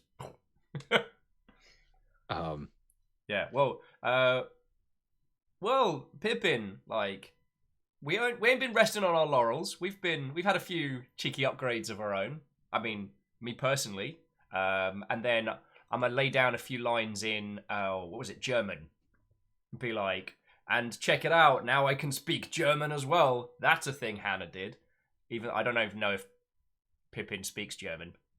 He kind of like side eyes you, like, what? And as he's walking past, there's like a scientist that has, like bowed to him. He just grabs their compad from them and like signs them out and like logs in himself. And they're like, okay. And like keeps going. Oh, what else can we talk You see him like accessing like a bunch of subfiles. Like he's doing some deep dive. He gets rid of like the normal UI, and you start seeing like just like basically DOS.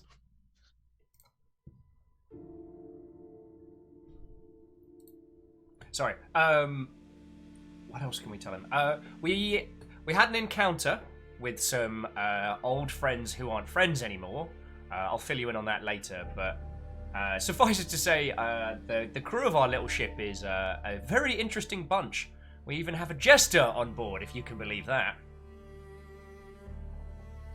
He kind of gives you like a. And then I just like he's confused, but he understands this is things that you can't talk about in public. So he's like, all right. I just jangle the nuts and like.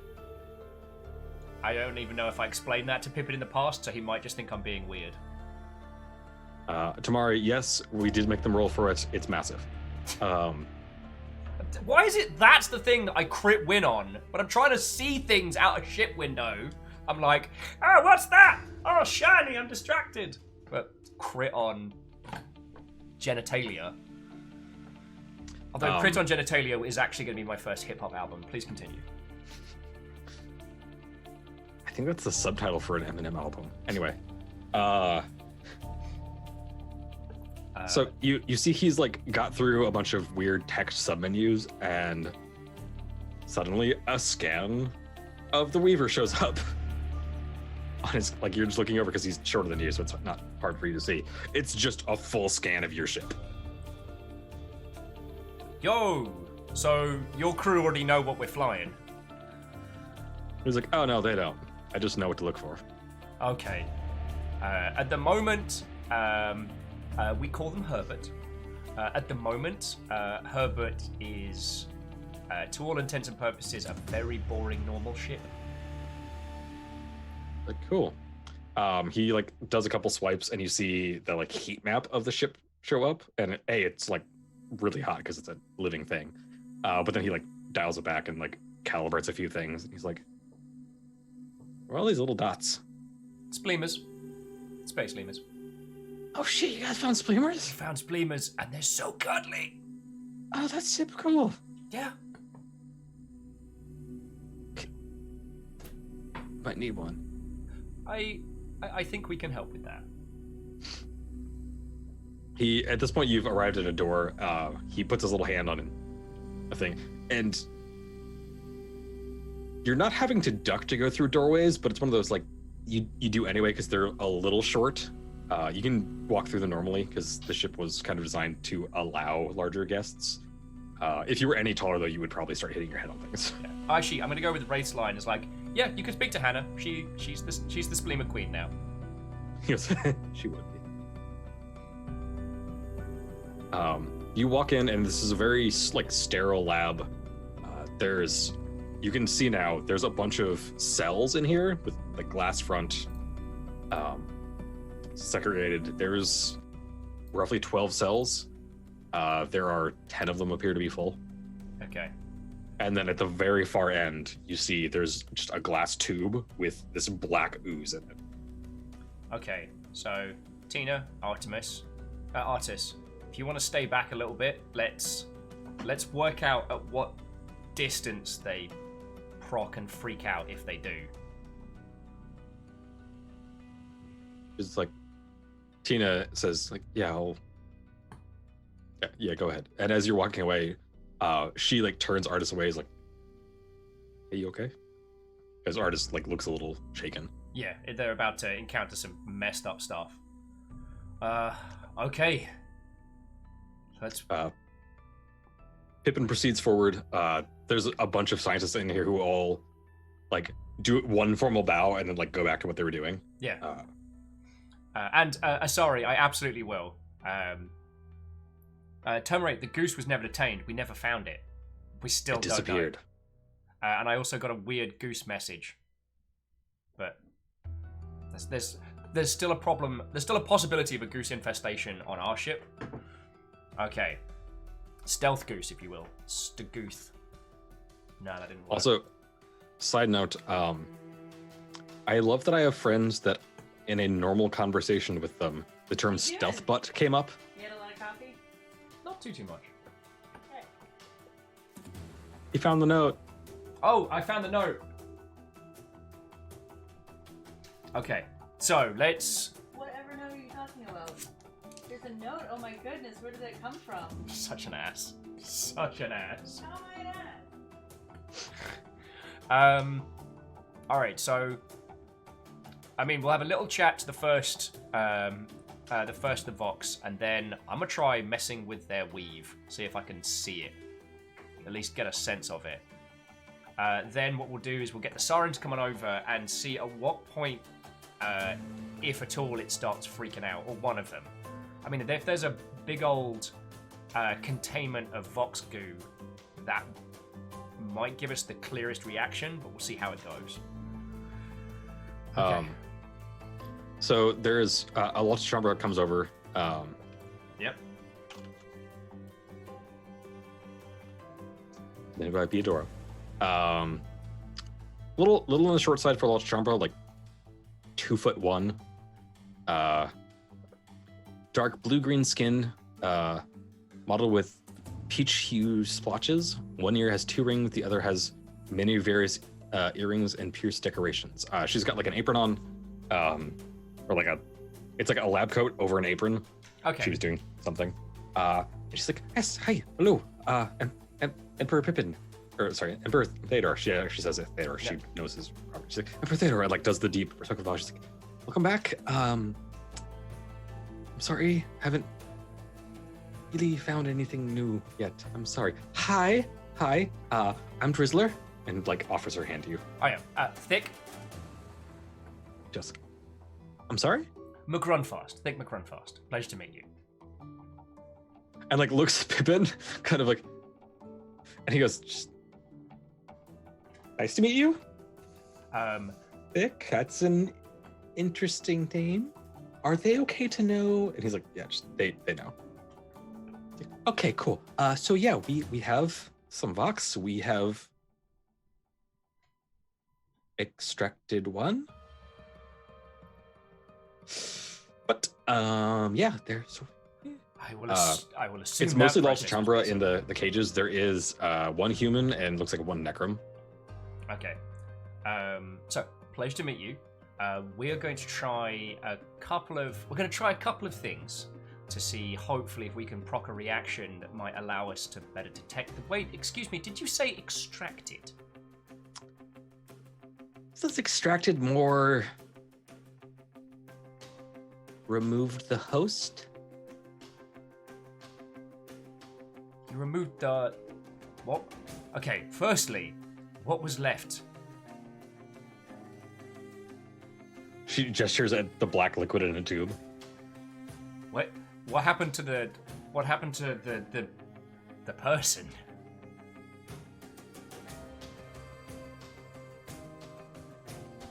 The host did not survive. Okay. Sorry, just in chat, Vanderbeest went, is that a Vox in a box? And then Tomura's like, that's a Vox in a box with some locks. Ha! I love you guys. No, serious face. Serious thick. She goes, wait, I'm sorry, you try and proc a reaction? What do you mean? So, Pippin, am I cool chatting with these peeps? He's like leaned up against a wall, like sipping from the bottle again. He's like, Okay, so we have some theories on the Vox. We think that they have a potential natural fight reaction when exposed to sirens, which is why we have brought a friend here. We are. She kind of cocks her. It's like, why sirens? Why would they be specifically towards sirens? Like, I mean, they want to infect things, but. I mean, friends, I don't want to. Is there any downside to telling this science lass what we know? And also, Greenfire. Honk!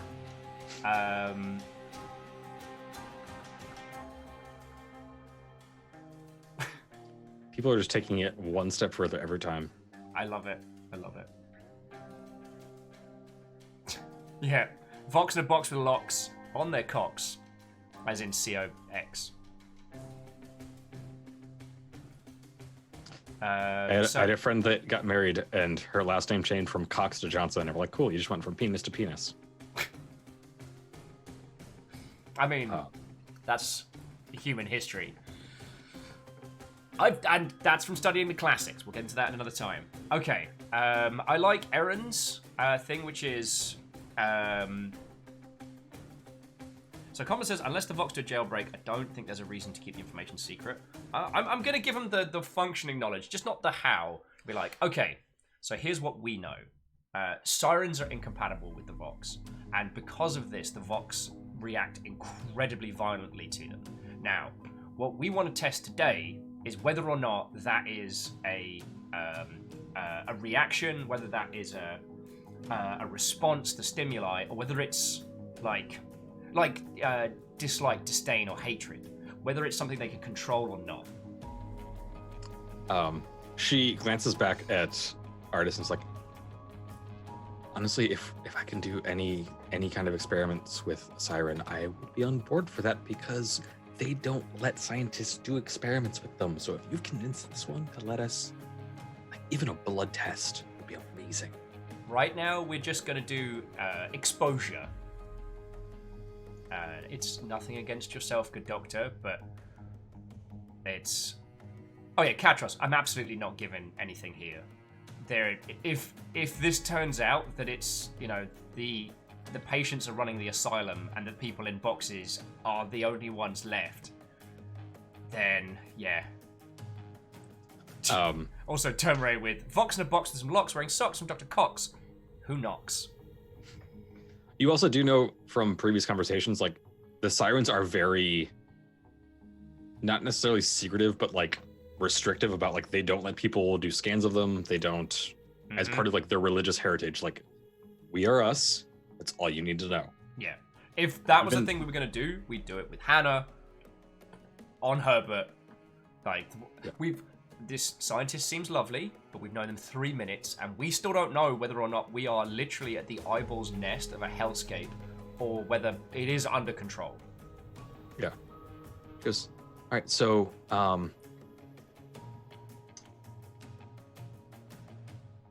so you're thinking exposure of some kind is a possibility for reaction. Indeed. We also have a theory that there is a psychic element to the Vox, that their ability to communicate as a single entity stems from a psychic communication. So we're going to poke the bear on that as well. That's fascinating. Actually, so one of the things that I've understood about my studies and research, because I've done a lot of research on what I can about them. So other psychics, like, and she like gestures at one of the other scientists, it is a disease. It's basically a form of cancer that, if not treated, it will kill you and drive you insane and bad things happen. But Sirens, it's inherent. So if that's true, maybe either the Vox are some super advanced form of MES, or they also have the same kind of genetic predisposition to have psychic abilities. That would be fascinating. I mean, we won't know until we get some more results, said Thick, lying a whole bunch. All right, so just they're in very hermetically quickly. sealed containers right now. We can, and she like grabs a data pad and like does some things, and one of the chambers like drops down, like the entire chamber drops down and is not here now. We will set one of these up in a controlled environment. We can test first visual, and then maybe start opening up little vents, very tiny vents. And she points to the tube that has this flowing liquid in it, and she goes, "That is airtight. We have to be very careful. They can fit through pinholes." Yeah. Well, so let's play this careful. So very quickly, to Zaf, Baron Sheep is our GM. Me and all of you lot are playing this. This is the continued adventures of Thick McRunfast. So if you've got suggestions, ideas, ridiculousness, go for it. There is a playlist on YouTube if you want to catch up, because we are 10 episodes deep, and there is a lot that has happened. Like each episode, I think our shortest episode was 5 hours. I mean, Wafflemancy aside. It's a bit of a slow burn campaign, but so far it's pretty good. We got a giant robot and killed some dudes. Lengthily, yes. Slow burn, oh no. It is a quest in space. The system we're using is called Stars Without Number.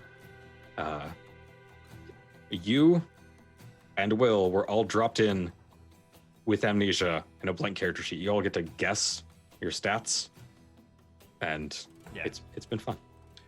We haven't smeared any clowns. Okay, let's get this going. I'm happy to do a little time skip once we're out of conversation, because I do understand my penchant for waffling on with fun characters, because as Parlo's saying, one of my favorite sci-fi archetypes is the enthusiastic scientist. I'm with you there. She goes, all right, so if your siren friend, and she like kind of shuffles around, like, could you introduce me? Let's friends. I don't trust. Perhaps after we've done the visual exposure. But let's we're very short on time, dear friend. So let's pick up the pace. No, I totally understand. And she like walks over. She's like, "Hi, sorry. I'm Drizzler.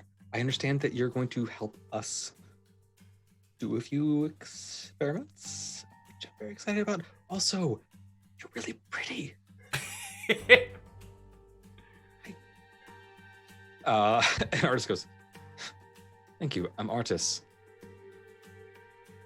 Can we just, you, me, and us be alone in that room, and I will share some very privileged information with you?" She goes, yes, and like sprints into the other room, and it like clearly throws some people out. Thank you, Artis. I've not said anything. I've not said anything beyond our psychic hypothesis and exposure, but it's your story to tell, friend. It's your story to tell. As she walks past, she just like touches you on the shoulder. She's like, "Thank you," and keeps going. And Tomer's like, "How can you not trust them?" Because this is like one of those Japanese horror films where I keep waiting for the jump scare that never comes. At some point, we're gonna get messed up by the Vox. Well, I mean, aside from the scene in the feckin' landing bay, you're too trusting. So you come into the room, and Drizzler is like on a chair trying to reach for a camera in the corner. Like, but she's too short because he's particularly short. I will definitely help. All right. So you come over and like, like smash it or something. She's like, "Oh, thank you. It's gonna come out of paycheck. Oh well, whatever. There's one over in that corner too." Done. All right. Grab that Yeah, one. you go over and you like, Yep. yeah, you just like pull out your axe and like, and then you see her like go under a table and do something, and like comes out holding a bunch of cords. She's like, "Sometimes there's hidden cameras in here, so that should be all of them." All right. Okay. So this is two-way glass. They can't see us right now. I can change it so they can. Gosh, you're pretty. All right. Anyway, yeah. So visual exposure first. Do you want to do visual? I mean, has there been any change since we've moved him into the room? Because the psychic hypothesis could create a certain amount of detection shenanigans. They clearly are like looking around, like waiting for something to happen because they know that they've been moved because they were moving. But that's all you can tell so far. Artis kneels down, so she's a little more on like the level of Drizzler. He goes, "I'm going to share some information with you. I hope you can act on it, but this stays between us in this room. Understood?" She goes, Yes, obviously, yes, of course, yeah, but yeah. Oh, you're pretty. Okay. She goes, "The Vox are the male of our species. They hate us because we don't need them anymore to continue living." And like you see 1,000 thoughts go through her mind. You can see a tiny fireworks display behind her eyes. Yeah, just like 1,000-yard stare. Her eyes are twitching a bunch, going, "Oh, okay, Oh. Oh, wow. Okay. Don't need the more. Got it. Sorry. Single or no, bad time to ask. Bad time to ask. All right, cool. So stand and we're just gonna lower the curtain, for lack of a better term, and see how they react. Ready? This is very thick glass. Very, very thick glass. So right now, we're just looking at, was it a Walter Chombran person? Yeah, so this one, it's a little Walter Chambra, like 3 foot. Looks like they're male-ish. Pretty common clothes. Looks like they're just like, you know, generic pants, number 4. Yeah, just checking. And yeah, as Aaron says, the first person we chatted with got taken over by the Vox and murdered the first siren we met. Like, do you want Vox? Because this is how you get Vox. Oh. So she kind of very gingerly takes Artis's hand, like positions her like right in the middle, and then like steps out of the way, and then kind of gestures like, okay, nobody else in sight. Like, okay. But and the person who's like clearly like waiting for something to happen sees the thing, and sees the siren, and like looks a little confused, like, hi, I don't know why I'm here. Who are you? And there's like an intercom, so you can hear this. But what's going on? I was just walking home, and then I was detained. No one's answering questions.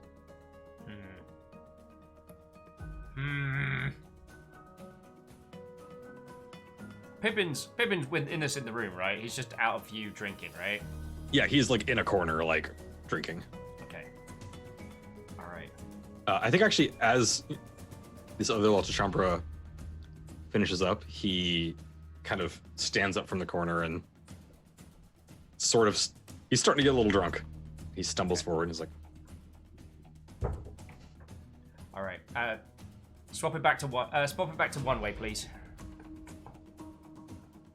She like hits the button, and from inside you hear, I'm sorry, who is that? I'm sorry, I'm really confused about what's going on. Okay. My turn. All right. So, across in a two-way mirror, Thick's gonna sit down. I'm gonna try and do some weave grabbing. I'm gonna try and see if I can see anything different about this person's weave. See if I can ascertain anything. All right. Are you doing it like with so they can't see you? Yeah. Still? Yeah. Okay. I mean, I can see them, right? Yeah, it's two-way class. So. Yeah. It's probably like literally screens, and there's like a camera somewhere inside. Yeah. Okay, let's give it a go, friends. Let's give it a go. So, sit down, take a breath, take a calm. Oh, actually, yeah, Zemansky. So, you're right, I should talk to Artis. So, sitting down, like, all right, Artis, I'm gonna try having a look at their weave. If you want to join me, I'd really appreciate it, so I don't feck this up sideways. But let's have a look. The Tomrez says, when you're done, weave it all into a basket to hold all the fucks that you don't give. She goes, I remember that line, Tom Ray, because it's a good one. Sorry. So yeah, she goes and she sits down and she assumes the like meditation pose that you saw Ninla doing. Okay. I'm gonna copy that one, and all right, let's try it. So I'm gonna try and focus on this Walter Chomber, and I focus on their weave, see if I can learn something from that. All right, can you just do a straight 2d6 skill check for me? Oh, just a skill. Just skill. 5.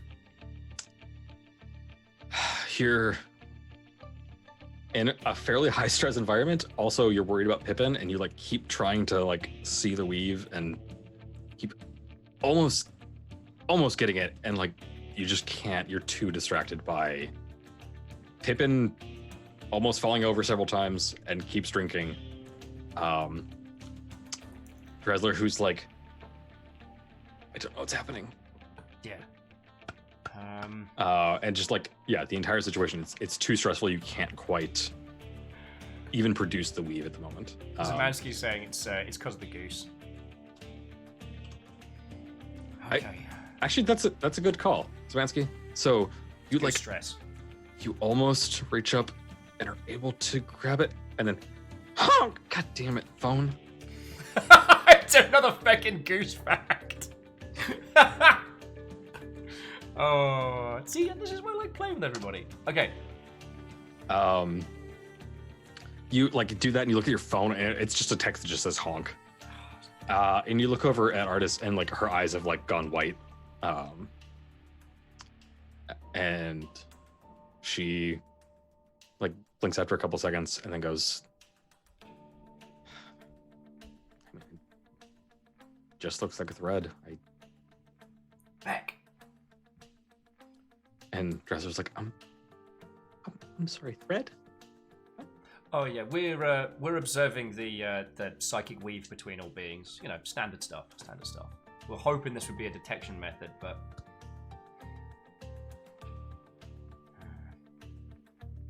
I have several questions. okay. All right. So you think the other one might be like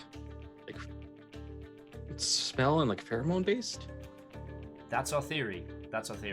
So far, it's the only time we've seen a direct, the only time we've observed a direct reaction from these has been exposure to.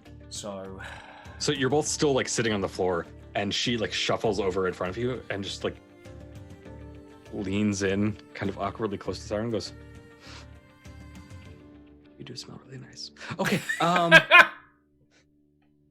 So, can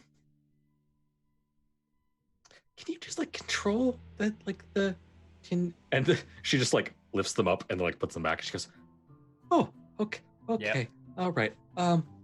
Okay. We can do this in a controlled way. Theodora's like, this is the most exciting day of my work life, but also most frustrating. But gosh, she's pretty. Okay. And she like walks over and like starts like grabbing a bunch of stuff. And like she puts some kind of weird ventilation thing and like hooks it up to the chamber. She goes, "All right, so this should be one way.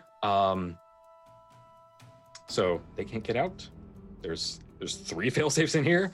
If they're anywhere in here," and she pulls out a grenade. It's like, so sets the grenade on top. What's cooking? Good looking. Nothing. Yoink. Stealing my phone stand. Terror. Sorry. Okay, so we got grenade. I'm just gonna kind of to the doctor. I'm just gonna lift my jacket and just flash her the 2 incendiary grenades I brought with me. I'm like, all right, we're all prepared. Oh, okay. And then Tina like flashes her like her gun on her side. She's like, "Oh, okay. Whew, that's a lot of guns. All right, cool." Like tries to not look at you guys. She's like, "Can I have the very pretty sirens? Just stand here. Thank you." And Artis like goes over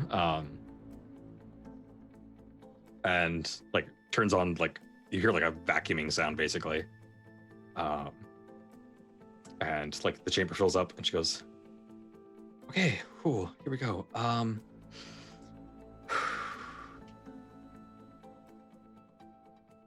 Actually, can you draw your guns? I don't even know if they'll go through this, but..." All right. And I'm going to take out Kobe, even though it's ornamental. I mean, I got a pistol and an axe. Have some stuff. Yeah, Tina like draws 2 guns, like you don't know where the other one came from, and like draws down on the thing. She's like, "Oh, okay, all right. Here we go." Pushes the button. You hear like, you know, HVAC system kicking on, and then like there's this awkward waiting for thing to happen. And then black goo everywhere over the face, and it slams up against the glass. Holy fuck! Okay, it works! Welcome to science! I'm very glad I have a gun. Yeah, the second that it does this, she like hits the disengage button. It's like, oh, okay, oh, all right, okay, whew, oh, that's good to know. Okay, oh.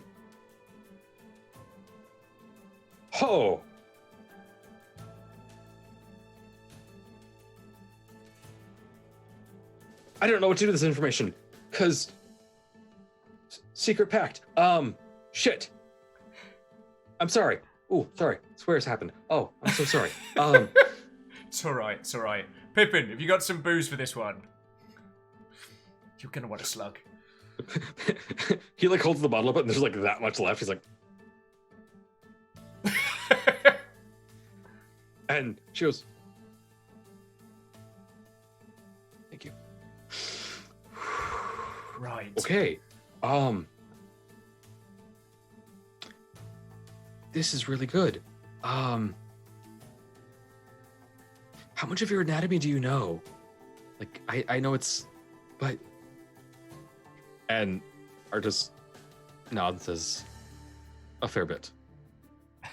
We do have glands that produce, and she like looks around at everyone and goes, pheromones that we do use to our advantage. Hold it.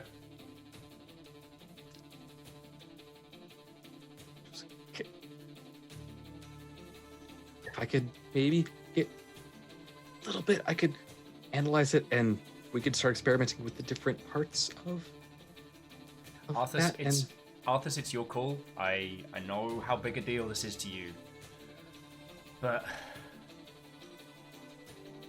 yeah. Oh, Zemansky, it was the Cassandra project. Sorry. Oh, and Katros needs to head to bed. Katros, thank you for sticking with us. I'm glad you've had a great day, Noe. And yeah, have a good evening. Lewd Siren thick. Oot. So can I actually have you roll a persuade roll? Skill? Yeah. I don't know if you know your persuade. Oh, no. All No, right, cool. that is a feckin' failure. I was about to say something and then forgot how to do words. Kind of like in that Dumb and Dumber style of... Artist is like... Part of our culture is we don't... I can't let people experiment on us because... And she, again, like looks down at this very enthusiastic little Sherman. Is like, I don't know if this is news to you or not, but we're effectively immortal, and if everyone becomes effectively immortal, very, very bad things happen.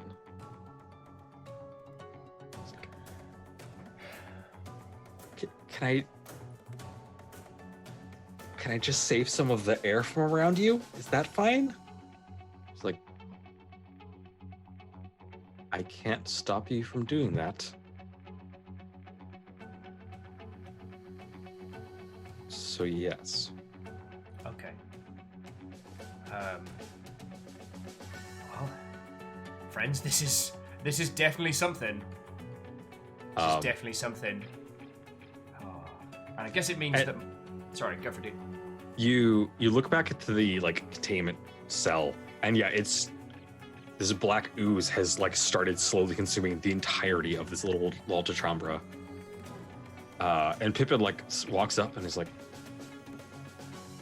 and even though it's 2-way glass, he just goes, "I never liked you." Okay. So at least we have a detection. Well, we have detection sirens now. If it's something that you can control as a siren, then it does mean that at least for our little crew, we can spot check people. So yeah, she's like vacuumed more of siren air. He's like, I'm going to go have. I will not tell where this came from, but we're gonna go start trying to extract the different parts of this. Okay. She kind of looks over at Pip and she goes, and remove any alcohol in the air. And we're going to start experimenting on the rest of them and see which chemicals do what. Oh, fucking hell. Sorry, Wraith just with, how do you know if a Vox is nearby? The siren goes off. Get out. Get out. And then please come back. Baron, I'm very sorry to interrupt the flow, but I desperately have to pee. Go for it. I'll be back with you all in just a second, dear friends. I'm so sorry. I'm so sorry. We all just appreciate that Will and I both in unison said get out without prompts from each other.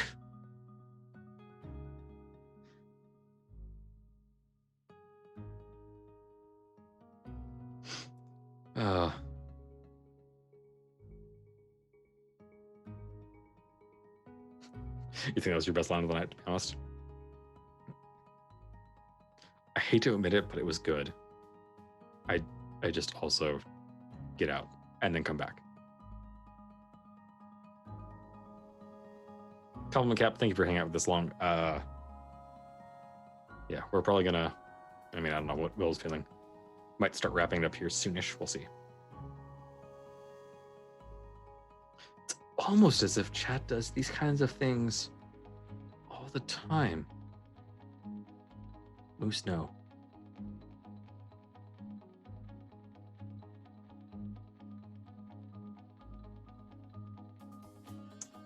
Wraith, if it wasn't a pain to get to on my stream deck, I would, but I hit it somewhere in a submenu. I don't remember where it is. It's out there.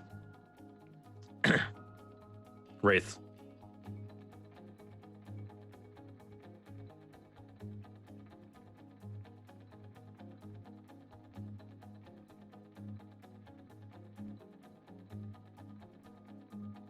Yeah.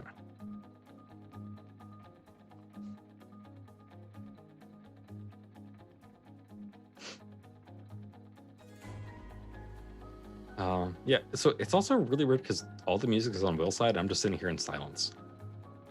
Like dead silence. And then occasionally my roommate's screaming.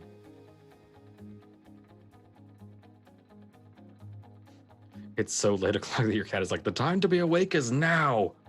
Oh, it's cat awake time? Jesus.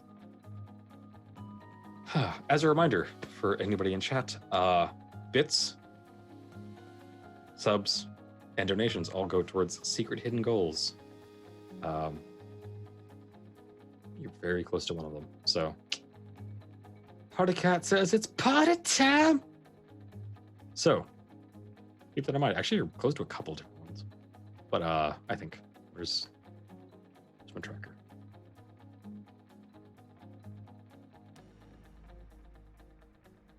Cheer. Yeah, you're pretty close to a couple different ones. So yeah. Ghost bits. No, Aaron, you did, and the problem was that you had just triggered one, and I don't want them to be like constant. So.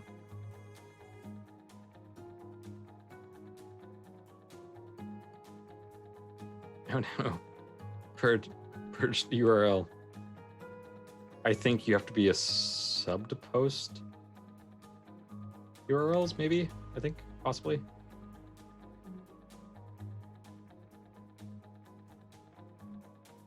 You did the bit one? No. You did the I got chat to make Will cry one, which was the goose. But you were close to the bit one.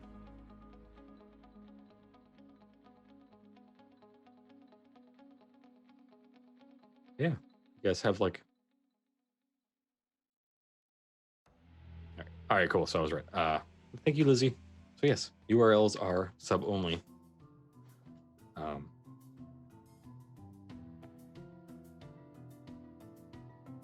Although apparently the chat widget doesn't purge messages, which is surprising.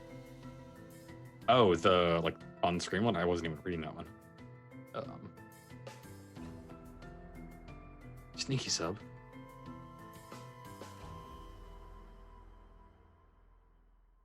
I didn't even see that go off. But 6 pairs of feet. Thank you for subbing.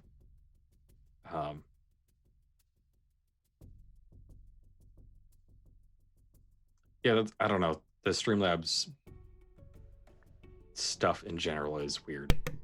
Sorry for making everyone wait. I do apologize. I do apologize, friends.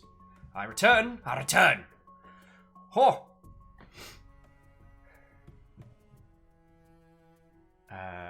Okay. Sorry about that, dude. So, apparently, at some point, 6 pairs of feet resubscribed with Twitch Prime, but it didn't go off in the thing. Huh. Oh, actually, no, I know what that is. That is a known bug. 6 pairs of feet, refresh the page, and then you'll get a like post alert button. Okay. Comrade with lies. I don't think he's sorry at all. I am. And mainly because I've been hoofing coffee all day, and like I was set to burst right as the plot's kicking off today. So, Baron. It's my turn now. I have to pee now. Okay, so you go. You talk to chat about how lovely they are. And they are an exceptional group of humans.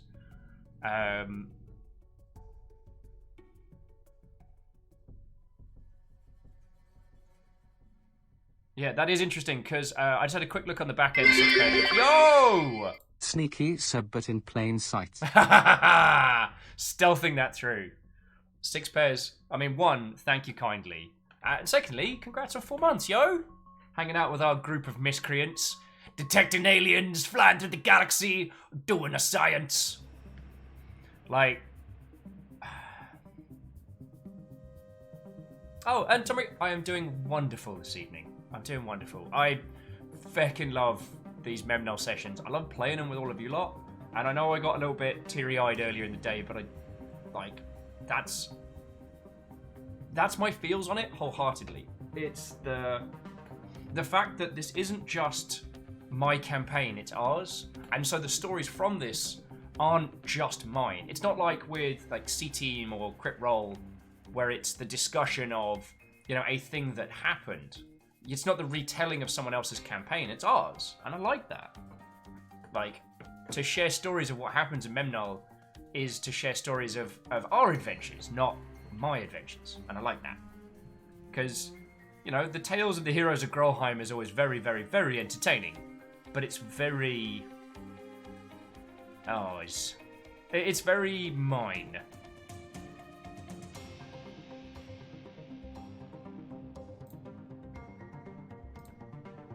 Oh, and Aaron, thank you kindly for the teeny tiny bits now. Yeah, you and Vanderbeest and the rest of the crew have got that pint glass looking very artfully decorated. Oh my word! I wasn't fishing! I mean, whoever you are, you spooky anonymous ghost, sincerely thank you. I should have kept my app shut. I shouldn't have been like, look at the pint glass, look how lovely it is. Then ghosts. Do you want ghosts? Because that's how you get ghosts. Yeah, Wraith, thank you. I feel the same. Wraith saying, honestly, that they didn't expect to enjoy this as much as they have. They've bounced off other RPG streams.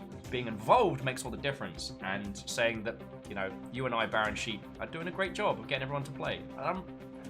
I'm glad. One of the things that I kind of pride myself on is my ability to integrate chat, because Twitch is an interactive experience.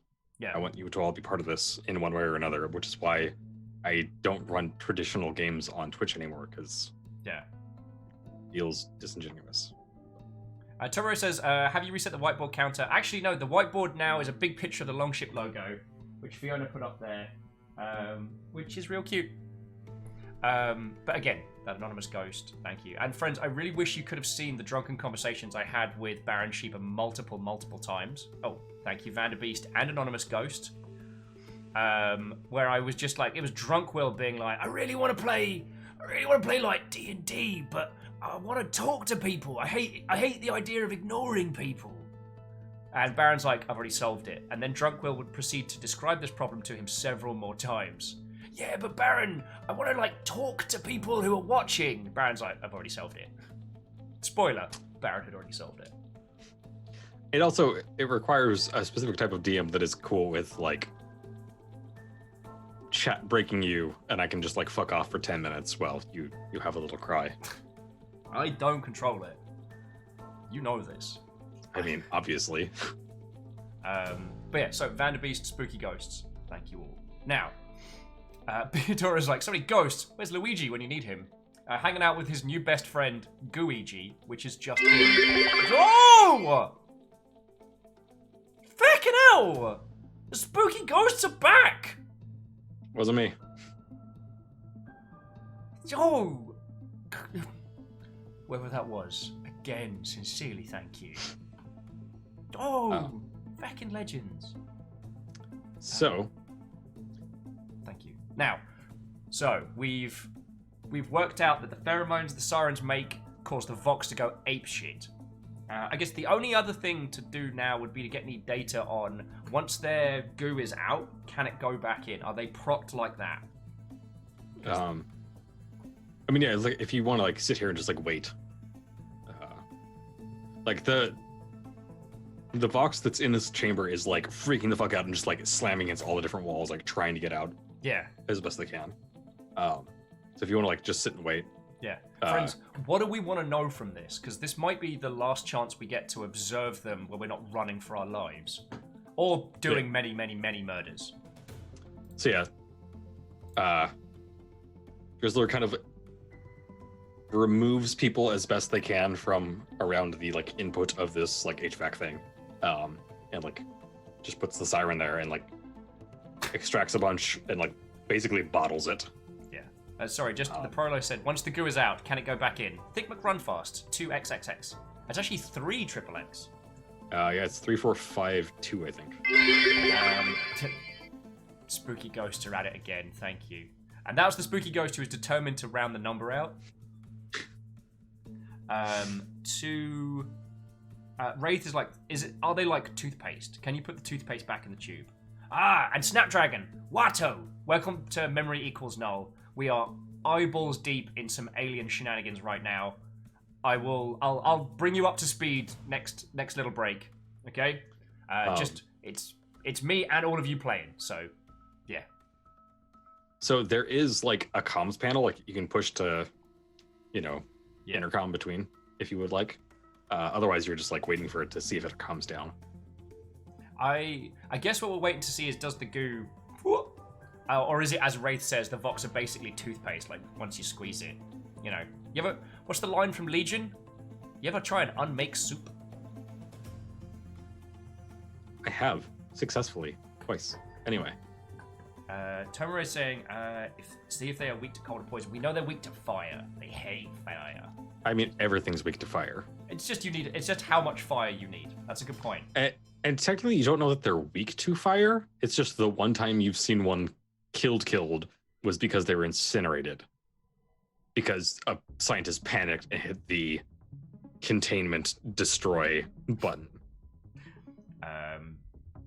Szymanski's like, are they weak to fairy or dragon? We will find out. And why is fucking Charizard not a dragon? Sorry. All these questions and more will be answered in Memory Equals Null. No, in Mem Null, Charizard's a fucking dragon, because that makes sense, because he's a fucking dragon. He's literally a dragon. Breathes fire. He's got wings. He's got 4 legs. Yep.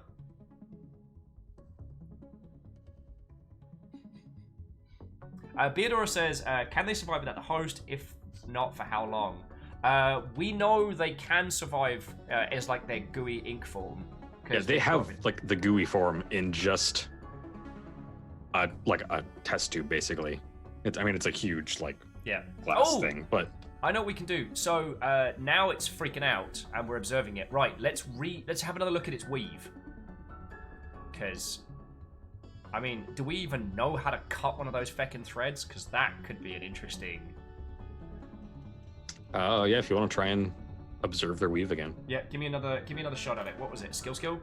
It's just straight 2d6. Okay. Oh, it's a 4. Why am I rolling like trash garbage? Why am I like So I think this? it's one of those things, you put your hand against the glass and you like try to have a moment where you're like, yeah. She is really pretty though. Curses! Oh shit. So yeah, no, nothing. You aren't able to like perceive the weave or even like sense anything from them. Maybe it's because they're in a giant glass box that's like that thick. Yep. Maybe it's Honk. Maybe it's still the goose.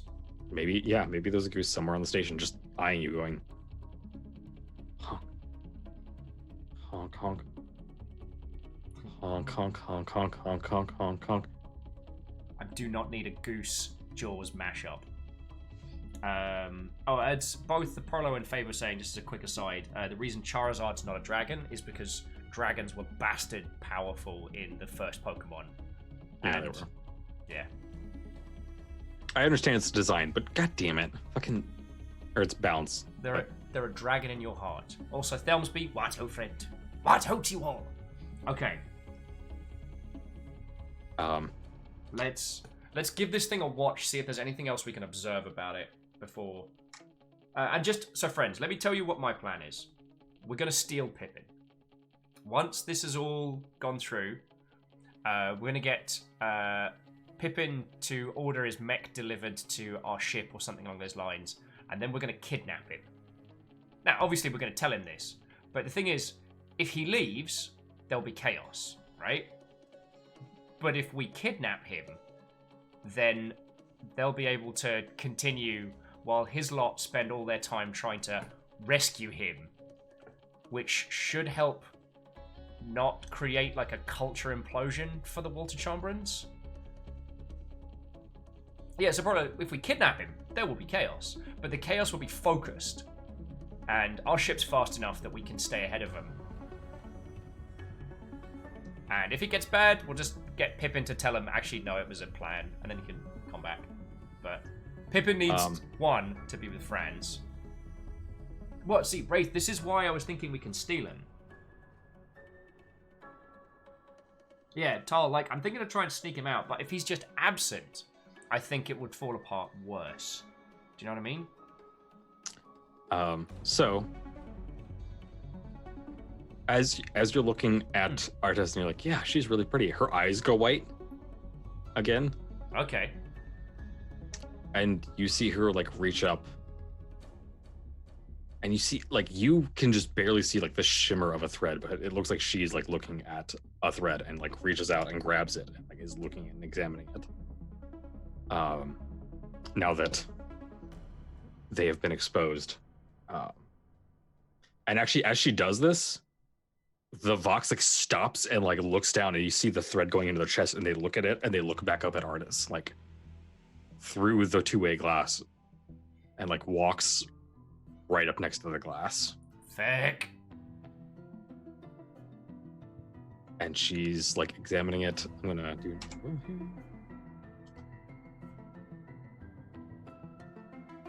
And after a moment, her eyes go back to normal, and she like releases the thread, and she goes, as far as I can tell, it's normal thread. Feck. That would have been too good for us, I suppose. Well, at least we know we can piss him off now. Your little Lots Charmer friend is like holding this like canister of air, and she's like, "Hey, okay, so I'm gonna go deliver this to everyone in there and have them try and break down all of the chemicals that are in whatever this is, and we'll see which one pisses them off most." It should help at very least, and just like thank you for your time, Doctor. If we meet again after this nonsense is down, so drinks on us, all right? Yes. That would be very nice. Give us 24, 48 hours. We work very fast. We're very good at what we do. Gonna go. This is exciting. You're really pretty. Okay. And like scuttles out of the room. Wraith and Tika are making points as to why we should and shouldn't steal Pippin, and they are all super valid. We're gonna come back to this in a second. And Tal, yeah, we're gonna sneak him out in his own mech. It's gonna be dope. If we choose to do it as a group, sorry. Smuggle him out like that. So Pippin like goes over to the glass and like hits the two-way glass so that they can see them again. Yep. And he just like leans into the mic and goes, "You know we're gonna fucking kill all of you, right?" I'm gonna... You know what? If Pippin wants to front, I'm with him. I'm like... Sup, evil alien? It looks at you, and again, it's this black goo covering most of this thing's body. And it says,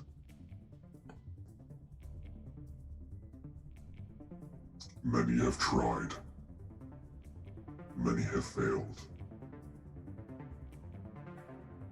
The fox will echo eternal.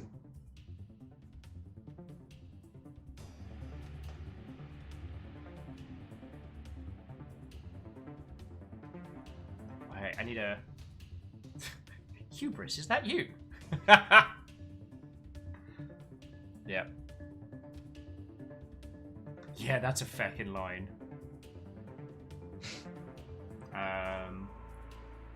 You know what? I think this is time for some classic thick. It's like, what's that? I'm sorry, I can't hear you over how much I'm going to enjoy kicking your ass!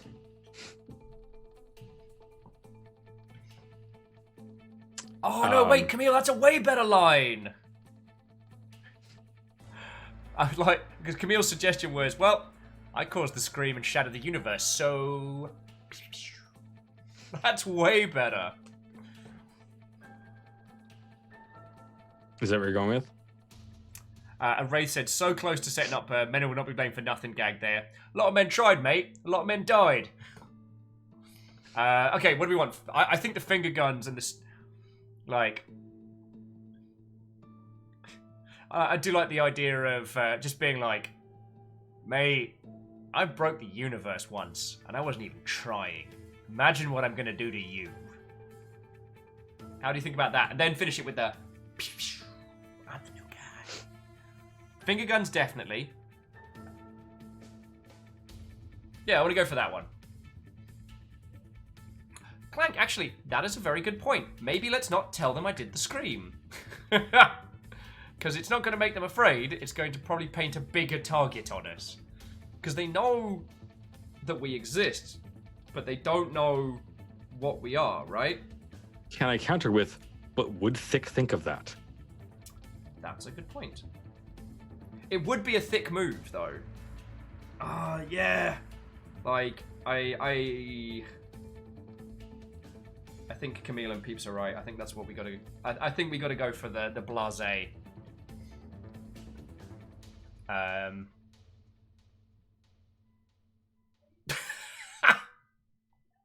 Snapdragon's just like, you counter with, okay, boomer.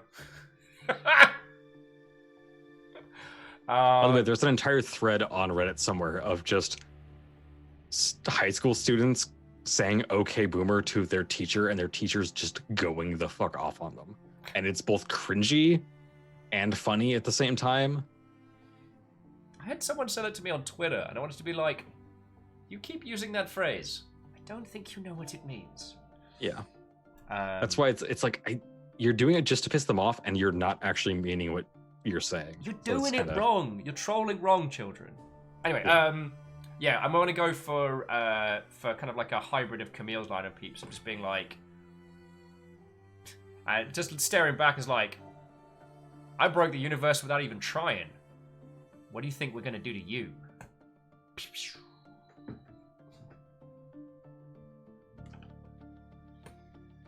So you are the little one.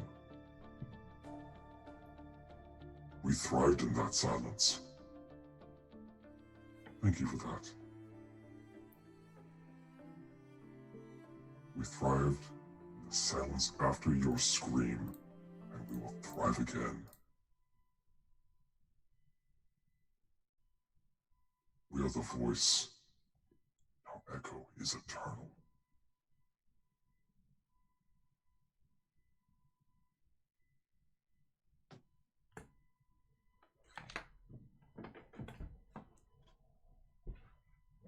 Oh, why am I stupid? Fuck!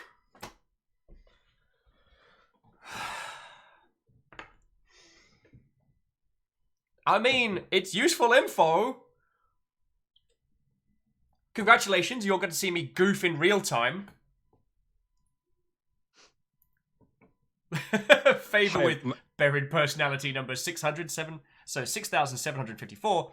Well done, they know now. Welcome into creating a PC to do things 101. I'm your host, Baron Sheep. So I was unseated by the Spooky Anonymous Ghost. Thank you for another 1,000 cheer. I did not deserve that for that monster goof. Hatika's like, okay, note to self, don't cause another scream. Feck. They're like... Okay, and then there's a hang in the air after that retort. The room is quiet. No one knows what to say. And Thick, taking one little step closer towards the glass, dead eyes the Vox and goes, yeah, well, you've got a dumb face. Boof.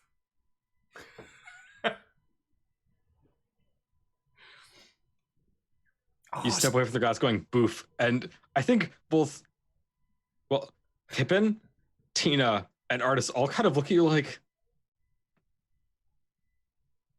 really? That's what you got? I'm doing my best here, people. I'm doing my best. And then alarms go off.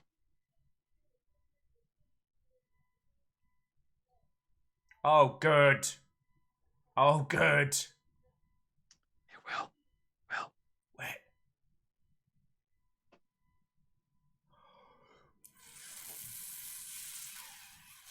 Fuck.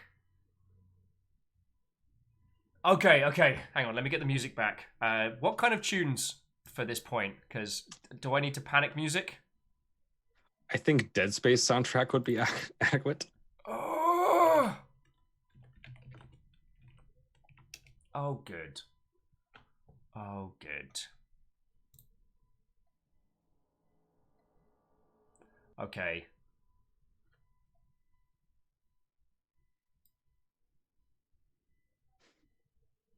The Vox lean in to the glass, and as you see the black liquid returning back into them, Fuck. you hear one final.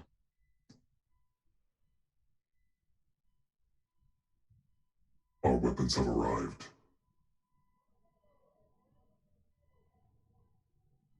You are ours now. Pippin, fry it. There's got to be a button to toast this thing, right? Yeah, Pippin just like smacks a couple buttons, goes, and the room just fills with fire. All right. Okay, friends. You know the music. Time to dance. Pippin, let's go grab that science friend. She's got her head on straight, and I will feel guilty as shite if we get him killed. The rest are gonna have to fight for themselves. We need to get your mech, get the fuck out of here. Yeah, like guards burst into the room and like grab Pippin and start like ushering him out of the room. Yeah, no, Pippin's with. All right, Pippin, guards with us. We need this. We need the team. They are ignoring you. Like the guards have grabbed Pippin, picked him up by their armpits, and are like running him somewhere. Several guards step up between you and Pippin and like block your path. Like, no. No, this is sad music. We don't need sad music. We need freak the fuck out music. I'm freaking out. Oh, Snapdragon Doodles with, I have the power of God and anime on my side. There we go. Okay. Friends, what the fuck do we do?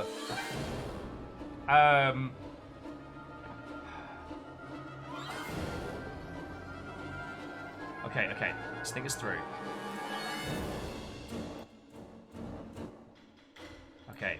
So, we need Pippin. Do I have enough time to just grab onto Pippin's collar and hold onto him? No, they've already stepped in front of you. Like, they grab Pippin and rush the fuck out and have stepped between you and them, and they're pointing their like little stun batons at you. Like, no. Like, they don't want to hurt you. It's just like, we just need space between you and them, because their priority is keeping him safe. Oh, just idiots! Get him to his mech, now! We do not have time to fack around like this! I think as you see Pippin being dragged away, he drops his bottle, and there's just this little, like, ew, please. Oh, crud.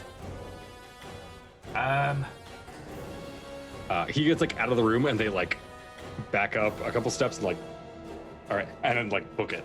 Yeah, alright. Friends, we gotta do the same. Oh, sorry, what is Pippin? Pippin is our friend and is currently in charge of this whole flotilla. Yeah, Pippin was your mechanic. Turns out he was a runaway royalty and is now in charge of his culture because everyone in front of him died. And now it's going to be a feckin' bloodbath, so sod cultural goodies. Let's get him and get out of here. Alright. You're imagining a cannon. It's kind of they're very similar to the, what is the little, like, mousy race from Guild Wars is? I'm blanking on their name. Yeah. Okay. So, yeah. So we know the name of that scientist, right? Yeah. Okay, so everyone. So Wraith, I'm going to go with your idea. I think that's the best idea. Get to Herbert. Get Pippin on comms. We can always. But if we lose him to the Vox. Oh. Yes, Beador is the Azura, and you do, like, you've now confirmed, like, they're dead. Everyone in front of he had 2 siblings in front of him, and they're both dead. Yeah. So he's been kind of just more because space is dangerous. Tomare says Herbert first, rescue later. This is our little. I mean, this is one of those moments, friends, when the adrenaline hits you, and while this is but split seconds, it feels like an hour. We need to make a decision, and this might be the difference between saving Pippin and losing Pippin to the Vox.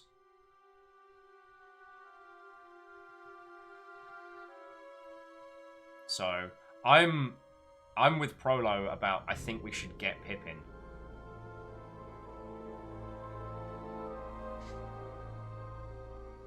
Prolo, that's a good point. Get mech, save Pippin with mech isn't a terrible idea. But Wraith, that's a good point. Like, chasing after the guards isn't going to do anything apart from waste time and maybe get us into a bad spot. Tomari's getting the robot Shinji. Ticket2 is saying, maybe strange, but maybe a better plan. Find the source of the alarm and neutralize it might help them trust you. Yeah, you don't know what the alarm is. There's just an alarm right now. I mean, what the alarm is something bad. We know it corresponds to whatever the Vox are up to, and we're about to have a bad time. But Numbers, you're right. Losing Herbert to the galaxy does losing Herbert to the Vox dooms the galaxy.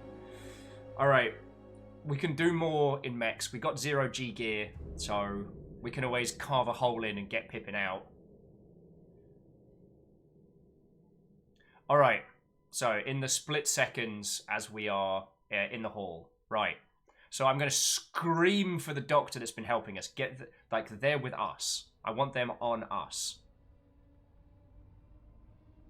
Aaron says, I'm betting bits it's the Monarch's fortune.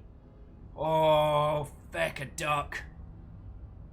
All right, we'll call Herbert soon as. All right. So, all right. Weapon and gear out, like leaping into the hallway. Pippin's being dragged up. It's like, Pippin, we're coming back for you! Right.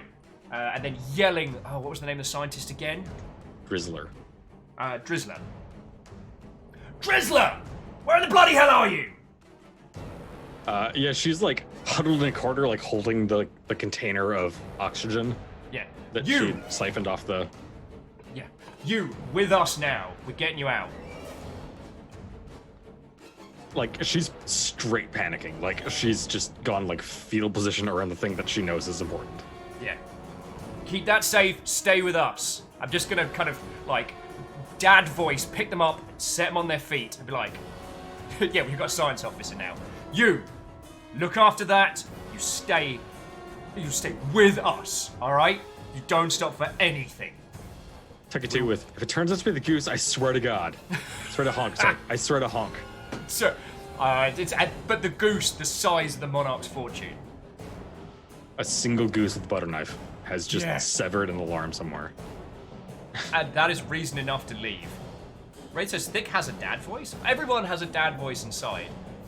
Like, it's the stern but caring. Like, I will keep you safe. You are with me. Hold on to that. Don't go anywhere. Oh, Zemansky said I'd download it separately. Okay. So, As they're with someone us. who has accidentally done dad voice, it's a thing. Yeah. Tina, Adriel? Adriel? Where did that name come from? Tina. Adriel's the dead one. Oh yeah, Tina, Artis. We're going to Herbert.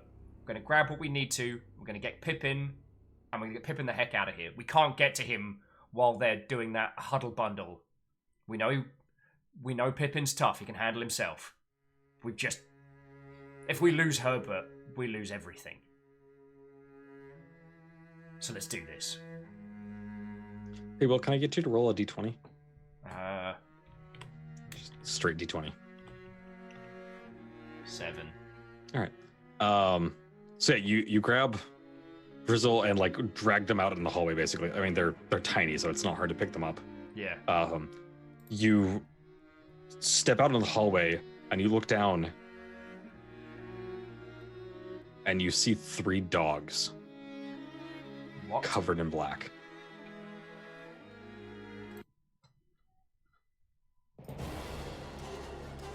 Oh, good. Vox dogs. Not T- speaking. Confused. Tina! Watch dogs. Different game. Yeah, they ain't Dags right now. They were Dags, they're Vox. Feck. We gotta put him...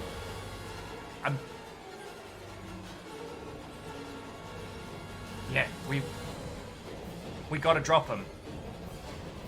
Beodor is asking if the corridors are grenade safe. I have no idea, but we're about to find out. So, one of the Dags has like taken a Ultra Chomper and like pinned it, and you see like some of the black goo go into the Ultra Chomper. Oh, good. Tina like shoots that Ultra Chomper in the fucking head. Like mercy kill, just nope. Yeah. But now we have an angry ass Vox dog. 3 of them. It looks up at you.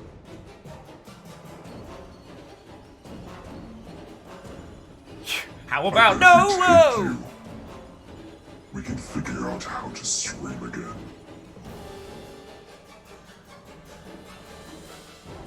Oh, good! I'm the thing they're after.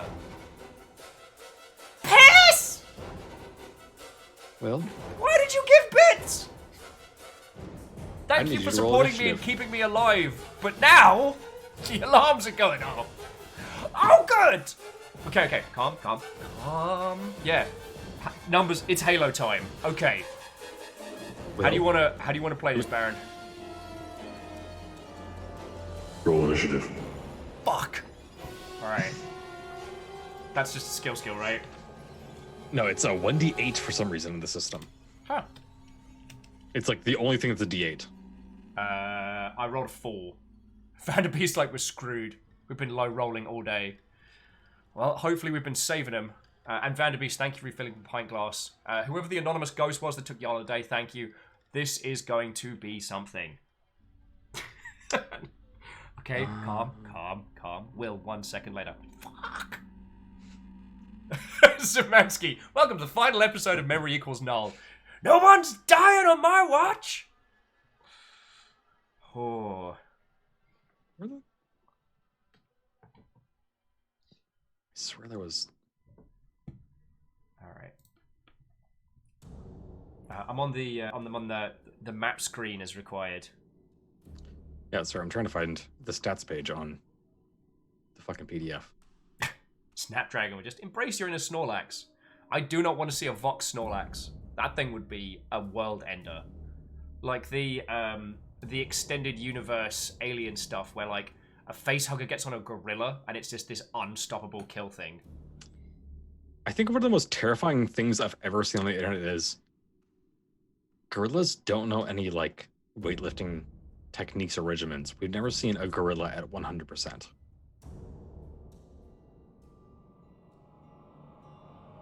Can you imagine a gorilla on roids that knows weightlifting strategies? Yo! That Sorry, is terrifying. Just very quickly, Aperios has done like a podcast rip of Memory Equals Null. Yo. If we did like a little audio intro that says, you know, this is Memory Equals Null, it is filmed in front of a live Twitch studio audience or something. That's a thing. Aperios, fucking thank you, yo. All right. You have to show us how you did that, so because I don't want to put that on you, but thank you. My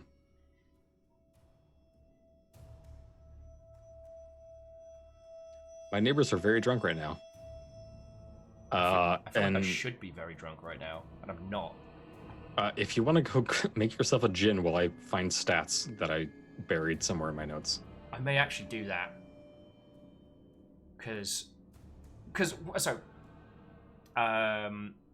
What Prolo was saying is that, remember, win doesn't always mean defeat your enemies, and that is a very good point for this battle.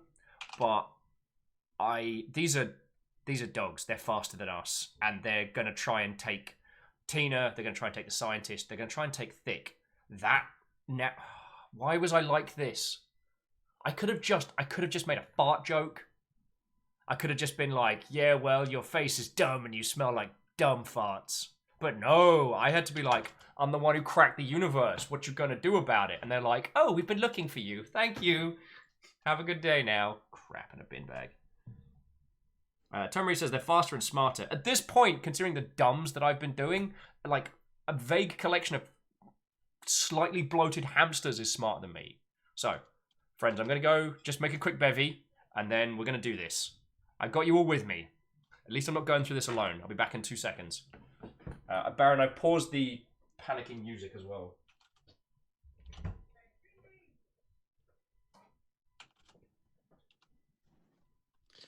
This is gonna be fun.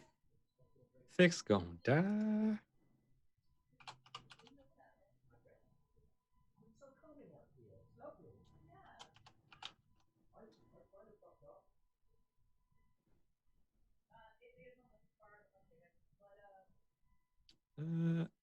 Yeah. So.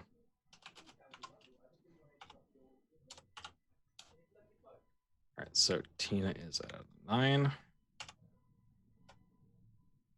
Thick is at 4.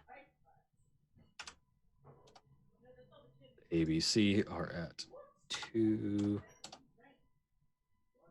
6, and 1. And then Artis is just straight 2.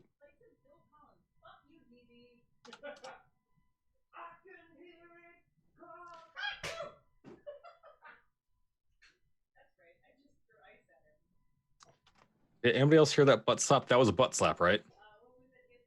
Someone's butt just got slapped.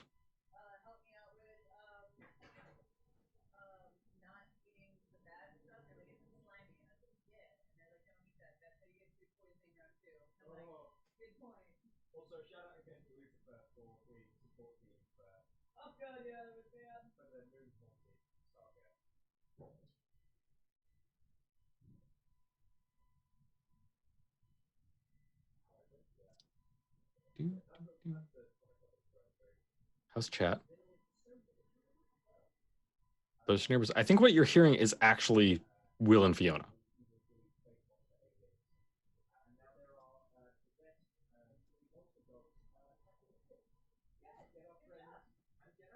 All because I couldn't shut my damn yap. So I'll be back later, probably shaken and haunted. Moon's haunted. Moon is haunted.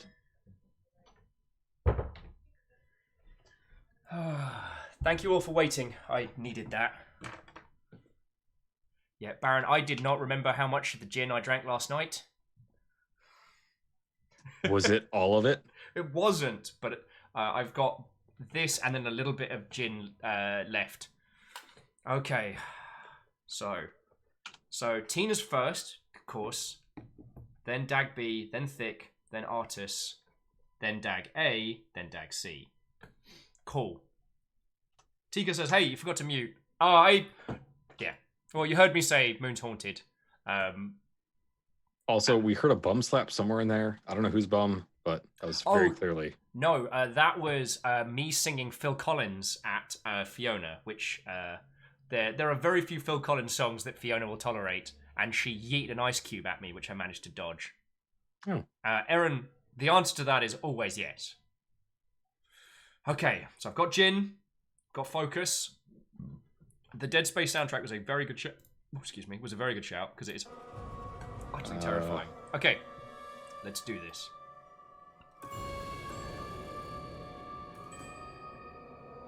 Trying to find characters for tokens for you and a lot. Okay, all right then. I'm gonna pause the spooky music because it's stressing me the shit out.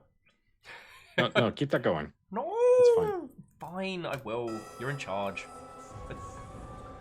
Oh. You're gonna be a dwarf. That's all the tokens I have, and I'm not buying new tokens.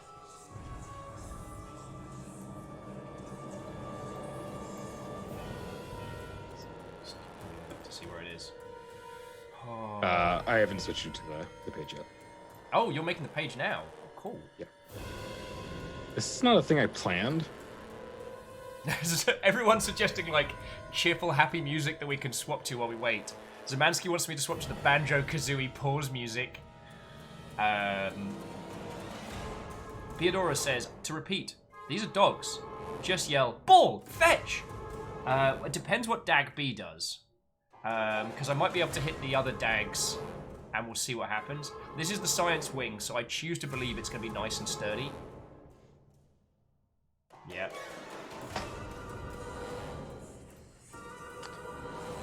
All right. Oh, good. So, Tina's gonna go first. She is just going to fire at one of Dag's. Okay. Let's see what is Dag's AZ? Vanderbeest is mad because why didn't the Vox choose a fox? Because people don't keep foxes as pets because they're assholes. I mean, don't get me wrong, foxes are awesome, but they're also mischievous as fuck and hard to train. Yes, they. I've looked into this. Same. They do have the funniest little chortle, but they also make a screaming noise. Yeah, and if you keep them outside, you have to dig the fence like 10 feet down because they dig. Oh yeah. Also, friends, if you live in a region with foxes, if you keep chickens, you have to bury the fence like a good half meter underground because otherwise foxes will burrow. Okay, all right. Because Raid's making a good point. We have to go there. Oh, Darker Blitz. Moon's haunted. Fiona nearly had bad chicken. That's another story. Okay. And breathe. And breathe. Okay, let's do this. So Tina's taking a shot at one of the Dags.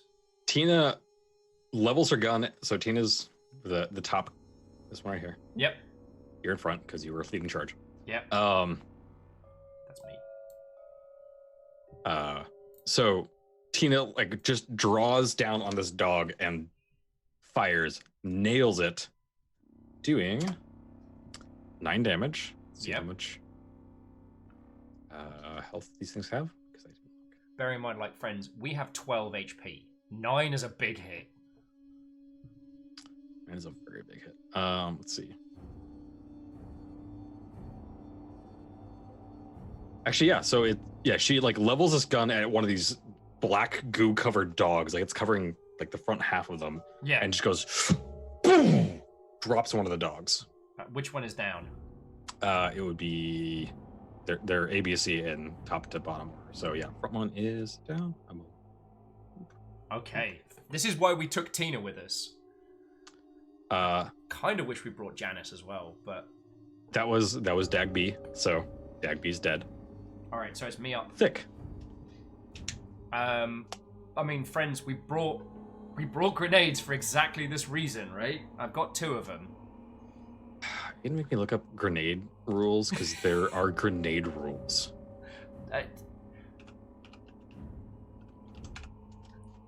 Dagby. Dagby's a great name.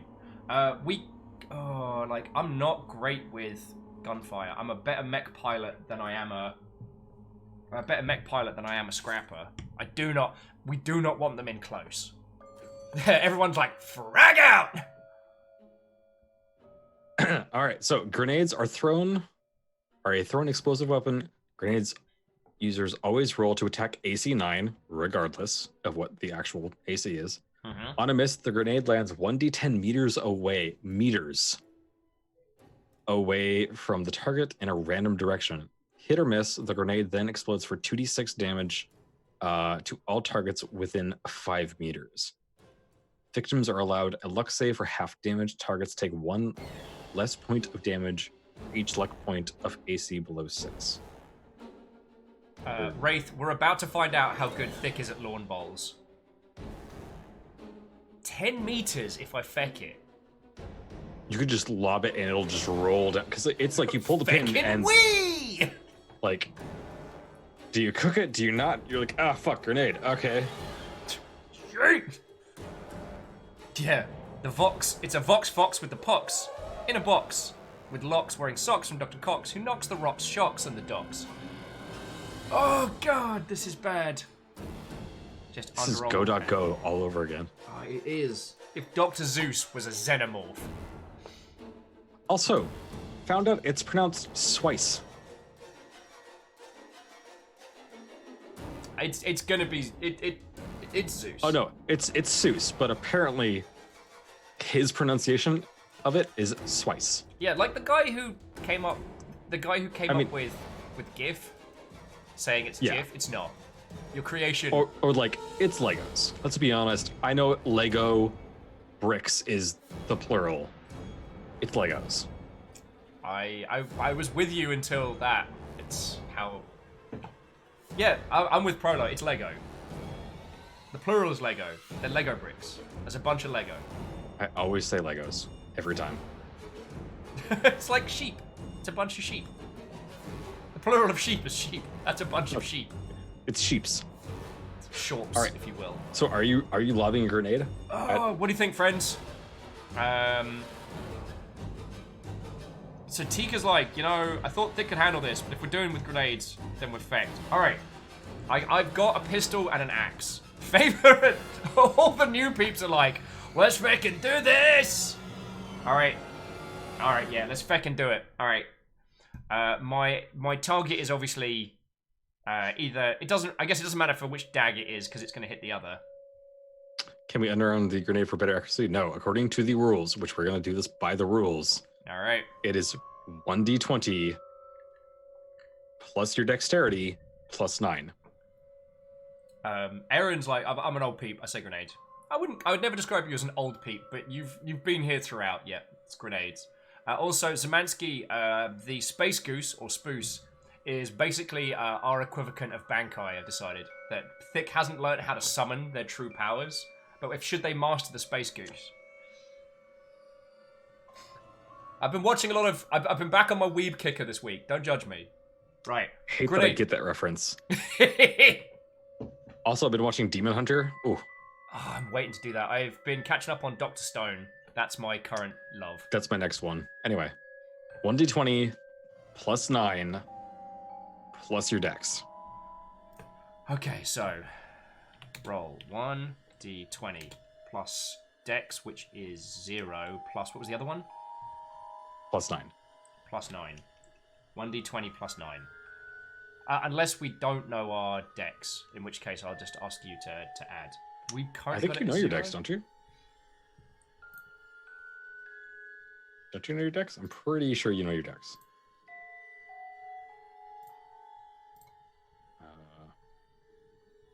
Yeah, we do. It is 0. Sorry. It's me being a stupid. Okay. Okay, so just +9.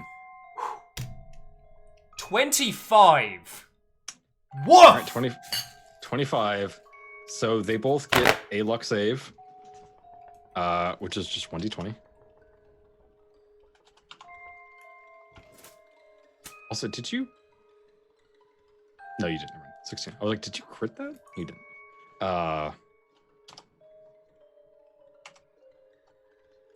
Okay, one of them did not make it. I think the other one did.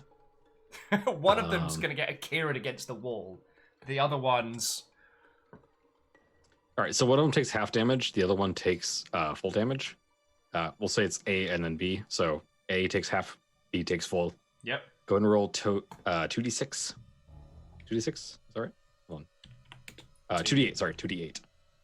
2d8. So that's a 7 and an 11.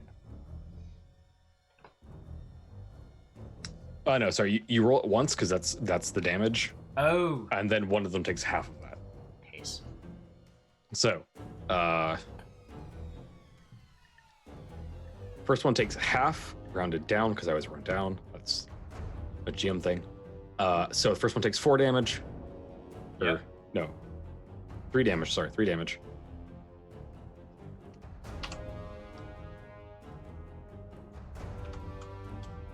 The other one takes a full 7. They're both looking rough as shit. But, well, one of them's looking slightly less rough. The other one is looking very rough. Ha! Rough. Because they're dags. I use humor to cope with stress!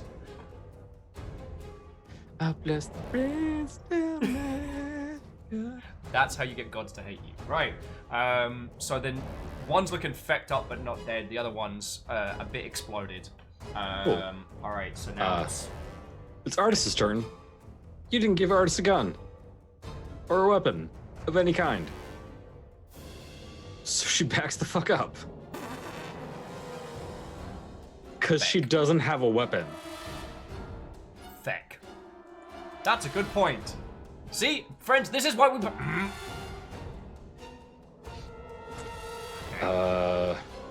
Whew. Oh, though Tal did say, are they on fire? Because we did use a flame grenade. The rules do not specify difference between grenades, so Okay. it's just grenade. Dag A moves to there. Dag C also moves up to the same point. They start rushing towards you. Okay, so, to be clear... To be clear. Mercy, to be clear. To be clear. Tina Mercy kills the Walter Chambren and then blaps the first one just stone cold dead. I frag out and actually managed to nail it. And they're quite exploded right now. They are not looking healthy. The goo is basically holding one of them together. The other one is looking a little charred. And now they are rushing the hall. Like friends, like. And you can hear, because this is the science wing, which is super clean. You know that sound of like dogs on like wooden floors when they're picking up speed? That scrambling noise. And that's coming at Thick and Tina right now. So if I seem a little more stressed than usual, that's why! All right, she's gonna look at the one that looks a little better off. So dog A. Yep. Which is the top one. And she misses. She fires off another shot, and it like just misses the dog. You know, zigs when she thought it was gonna zag. Yep. Dagby is dead. Thick. Okay. So friends. So top one's looking all right. The bottom one's looking rough as shit. Like it's full tilt, but not looking good. Now, Zemansky says it's time to Kobe the Yeet. I think he might be right. We had very little luck. Last time we had to fight a Grun in CQC and I tried using the pistol. Yeah, Turmeric, there's no way I'm using a grenade at this point. I might as well hold it. Because anything I'm going to do is set my eyebrows on fire and blow myself into the back room. Yeah, so Prolo, I agree with you. I'm definitely going to go for this one, because this one's falling apart, right? Okay, I'm gonna let you know if they're in melee with you, you do worse with range attacks. Oh, okay, Yes. so I wasn't completely feckless. So the It's- question is, axe or pistol? Yeet or Kobe? Well, actually, no, Yeet Kobe's the axe, If- but pistol doesn't have a name. If it does have a name, it's Vanguard. I'd forgotten that, I apologize. If I would personally recommend when they're still at range, pistol. That's my recommendation. Because I'm a nice GM. As my boss would say, because I'm fucking nice. Baron's recommending we shoot it, as Prolo and Clank are saying, gun. Gun, gun, gun, gun, gun. And Oh, I believe you Zemansky. also know your combat energy weapon. So The pistol might be made by Vanguard. The pistol we're calling Moon's Haunted.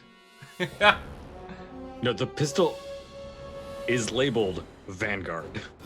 Moon's Haunted. Right, it's time for the gun kata, my friends. So I'm gonna take Prolo and Clank's advice. So we are gonna, with Vanguard, aka Moon's Haunted, we're gonna pop off a round at them. At the weaker looking one. Yeah. I trust Tina's shot better than ours. All right, cool. So it is 1d20 plus 7 plus your dex plus your energy weapon skill. Which is more than nothing. It's 1, right? I think it's 1. So we're now up to 8.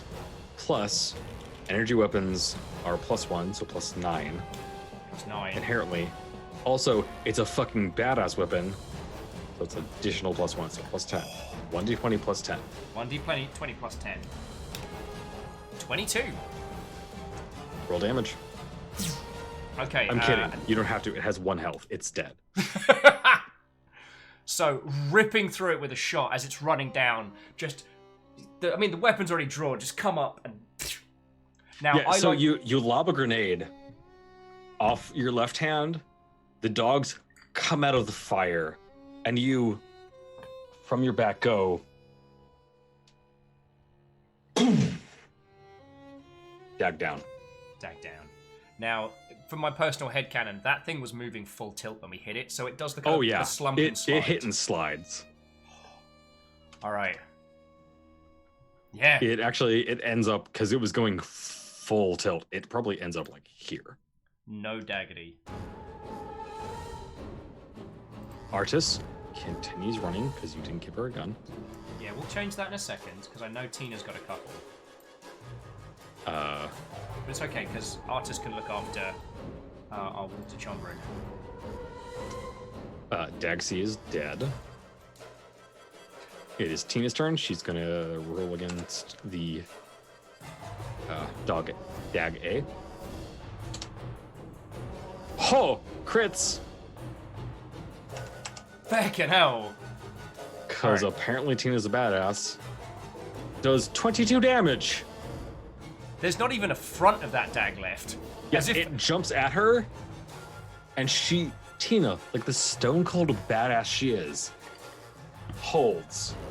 The dog is trying to bite her hand. She fucking waits until the dog's mouth is on the barrel, and she goes. You're just splattered with black and blood, and you're like, oh, it's in my mouth.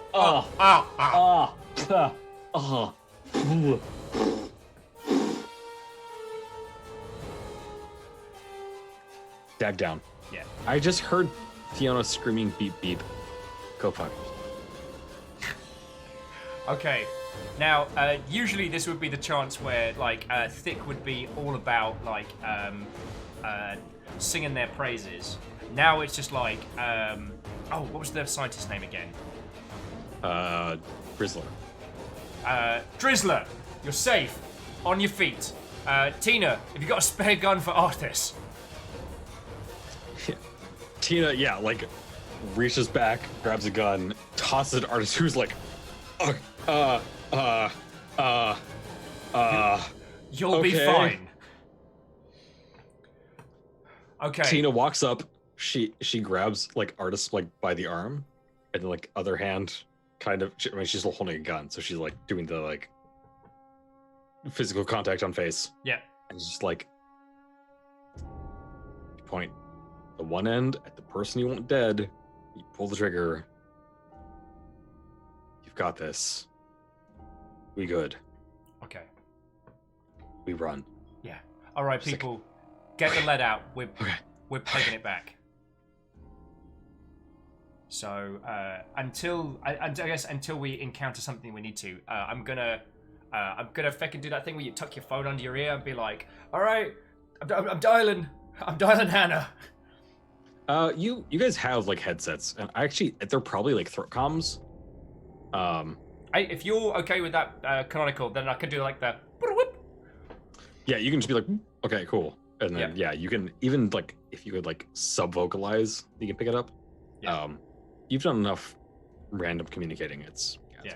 I'm gonna be surprisingly formal on this one and be like, "This is a way party to Herbert. Come in, Herbert." As you're running, the image of the child just appears in front of you and just keeps being like 10 feet in front of you. Yeah, kind of like the It's hover not, flying. it's not running, it's just there. Yep. Herbert, we have a full-on Vox. We have a full-on Vox containment breach here. We are running back to you. We're gonna try and pick up Pippin if we can. We've got some info. What's the stats outside?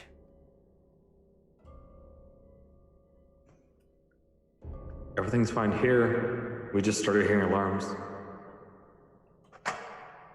Okay. Do whatever you need to be ready to either book it or fight. Please tell the rest of the crew we're going to be coming in hot. So you say this, the image disappears, and then you're immediately greeted by like 4 guards being like closing down on this sector, like drop your weapons, hands on your head, on your knees. You know, standard Yeah. It's guard shit. Screeching to a halt, being like, "You drop your weapons! This is a containment breach, you idiots!" Like, yeah, we know you're in the breach zone. Drop your weapons. Not bloody likely!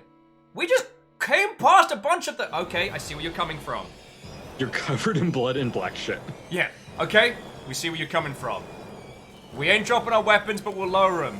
How is King Pippin? Emperor Pippin. Emperor... how is the Emperor? Yeah, you get this like, drop your weapons, or we will take action. And like you see, like so the ones in the front have basically like taser rods, Yeah. and the ones in the back are like reaching for weapons. Like they have their taser rods up, but they're like ready to draw actual weapons. Yeah. Oh, actually, Ray, that's a good idea. I'd be like, no, you 4 are going to escort us to the docks. Roll a persuasion roll with disadvantage. Oh, what's that again? It's persuasion. It's a skill. Roll it twice. Take the worst of the 2. Nah, I fecked it. Yeah. They're like, no. Drop your weapons. On your knees, hands behind your head. Interlock your fingers. Feck, friends. Friends. Yeah. We do not want to hurt you, but we will go through you. So, what I'm going to do is I'm going to kind of square the shoulders, getting ready to kick off, and then be like, run, we're going to run a different way. So I'm squaring off, like, almost cowboy style, like it's going to go, and like over my shoulder, like, guys, we're going to peg it. And then quietly, Herbert, can you show us another route back to the docks from here? Can you roll a luck save? 1d20. 13? What's your luck?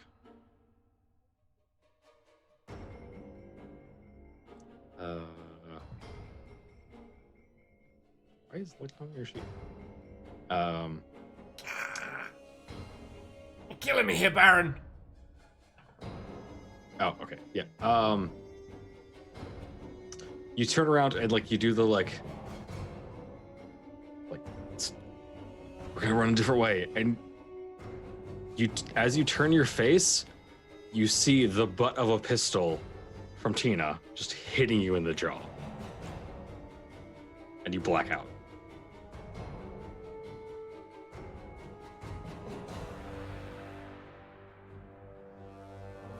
The fuck?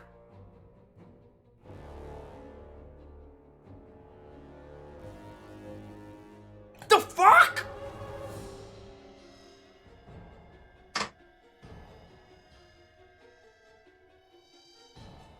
Oh god, everything hurts. Oh god, everything hurts. You like roll over, like, oh fuck.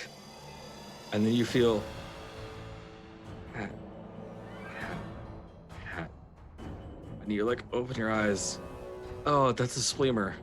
Oh, there's a bag of ice. Bag of ice. Oh. Oh, thank God.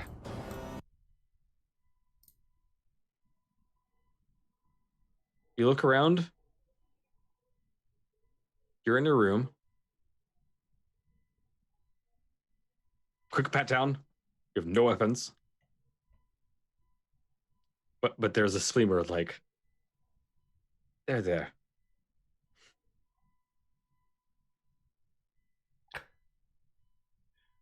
Akadanaki chooses this point to show up.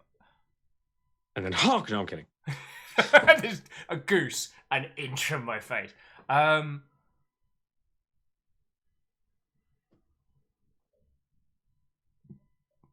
weapons are missing. Am I still wearing my pants? Luck save. Of course, this will be the one I ace, isn't it? 16. Yeah, you're wearing pants. Okay. And your belt's still there. It's a nice belt.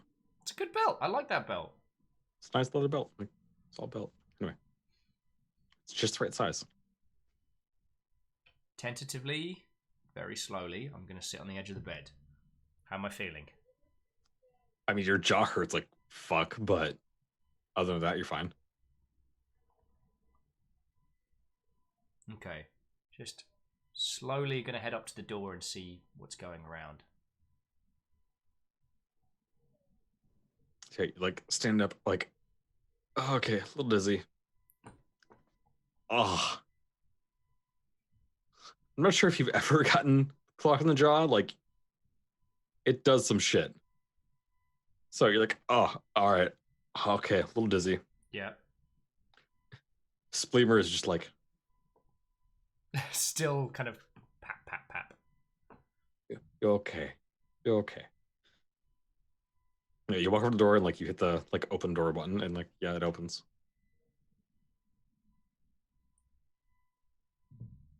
Looking at the room. Hey. Herbert?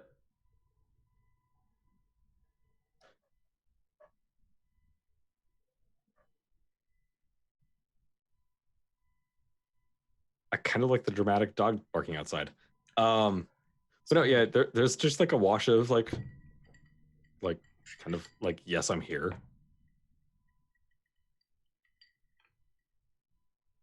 Hey, is it? Anyone?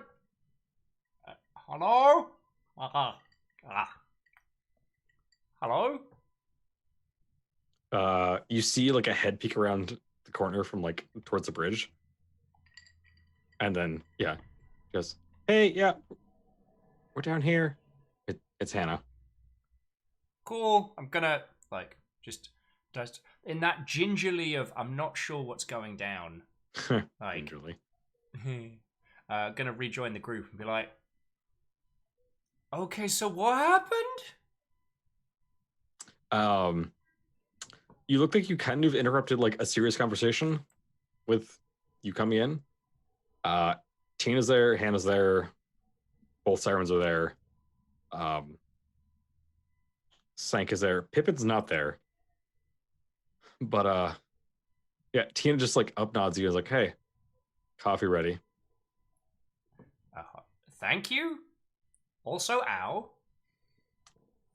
Yeah, you were being an asshole. I made an executive decision. Also, you dropped like a bitch. That is... Words can hurt. You Tina- see, like, in a single movement, she, like, whips her gun out and, like, has the butt ready again. Words can hurt, Tina. Just because I'm made of bits doesn't mean, like, no punchy. No punchy. Goes, you were panicking. We had cleared the breach. You were trying to fight people that are not our enemy. You right. Thank you for coffee. Alpha went, thick, being an asshole? What? No, actually, no, that tracks. But, yeah. I'm sorry, my mind just went to worst case scenario. That's why I called Herbert. I was expecting we were going to be eyeballing the Monarch's fortune or something. She looks and goes, I understand the panic, but when the guards told us drop weapons and didn't just fucking kill us, we dropped weapons. Well, I dropped you, and then we dropped weapons. That's fair. Have we had any more comms from Pippin? They're being real protective of him right now. We've had one message. We know he's cool. And she, like, pulls up her compad, and it shows, like, hey, I'm good. How you? And, like, just to respond, like, had to knock, like, the fuck out. Otherwise, we're fine. Yeah. And then just a single lol. Well, and the science lass is all right. She's safe, right? Because, yeah, she's... Once we knew the containment was secure, it took a while. It took a couple hours. You've been out for about 12 hours, by the way. I didn't mean to hit you that hard. I'm sorry. But also... She like, looks at Sank, because Sank doesn't know what you are yet, and he goes... But also, yeah. I might need an upgrade. Oh. Sank... This is like a... What? Goes, they're doing analysis on the pheromones. Hopefully we'll have results. They thought 48 hours, like it's not that many pheromones, so we can have something soonish. Okay. I mean, I guess we know at this point that anyone in here is pretty much safe, so that's something. Although, if your sirens want to be all as much as you want, go for it. Hannah goes, just kidding, ha! And like finger guns at you. Like, huh. But Tina actually like starts going for a gun, and she's like, sorry, bad joke. Yep. So sorry. Thick just goes straight to clutching chest, like, and holds that pose longer than one should after, just with the finger guns, like, don't scare me like that. I'm sorry. Okay. I thought we needed comedic relief. I'm sorry. It's fine. So It's sorry. brevity. Brevity's good. Brevity's good. Do you need a hug? Well, it's not like I can have a heart attack. Okay. And she like looks over it. I think is like, okay, hug. On the plus side, friends, this does mean that Janice is pretty safe and all. Yeah, Wraith, I don't even know if I can have a heart attack. I think I just have to reboot drivers at that stage.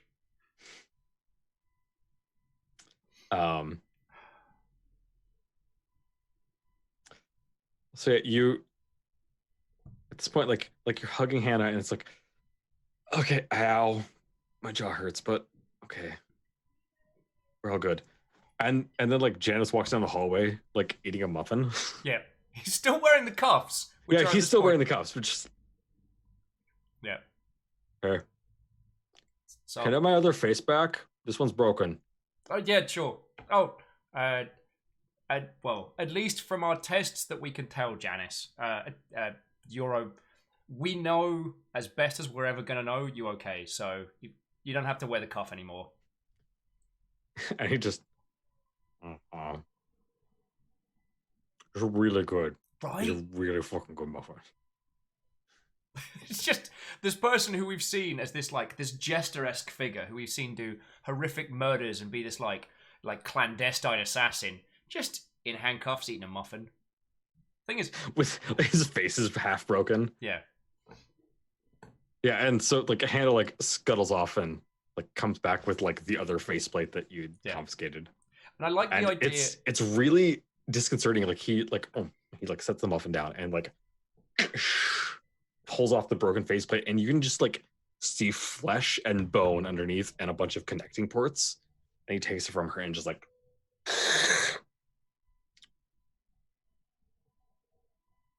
all right, thank you. Yeah.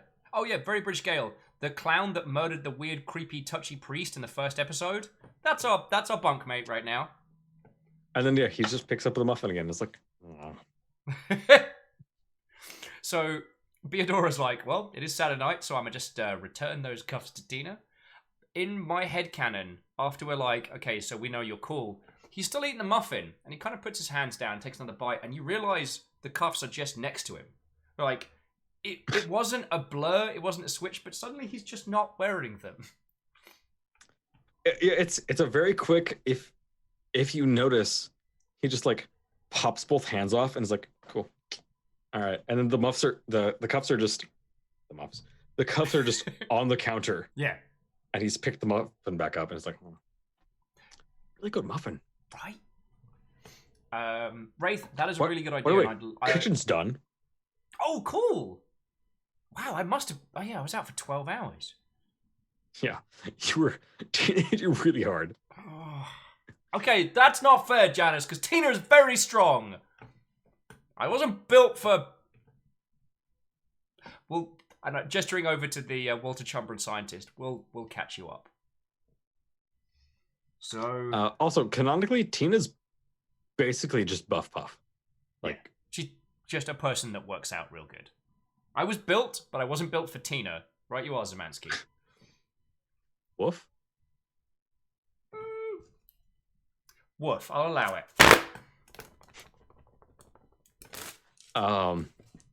Sorry, he's sitting there just like eating a muffin. He's just like acting like he's handcuffed, but just like, yeah. muffin. So yeah, just taking in a moment of the breath of like, firstly, I'm sorry for panicking. I don't know what it was. The alarms went off, and I just assumed we were going to be eyeballing the Monarch's fortune. I assumed it was worst case. I guess this whole shit's got me on edge. Like, out of the corner of your vision, you just see cupcake. Thank you. I'm just like taking a bite of it and just being like, also ow, but also but also ow. Yeah, like your jaw still hurts. Yeah. But yeah, you looked out and Sank just has like a tray of cupcakes. Yeah. Or muffins. And is like, she just been like, oh, here you go. Sorry, I got Sank and the scientist mixed up. The scientist is still on the ship, right? Yes, the scientist Drizzler is still on the ship doing research into the pheromones. Yeah. So I'll be like, Sank, I'll catch you up. It was what I meant when I was talking about like, a thick getting made. I think. So just going back to it, it's like we found out a lot of shit on that ship, and some of it we did not expect. I fucked up, friends. Tina pops her flask out and like offers it to Sank, who takes it kind of like, what? And then she goes, "Fix a robot." And so midway through this heartfelt thing, I'm like, oh yeah, I'm a robot. Also immune to psychic powers and might have caused some crazy shit in the past, like, the scream and stuff. She hands the tray of muffins to Hannah, opens the flask and is like,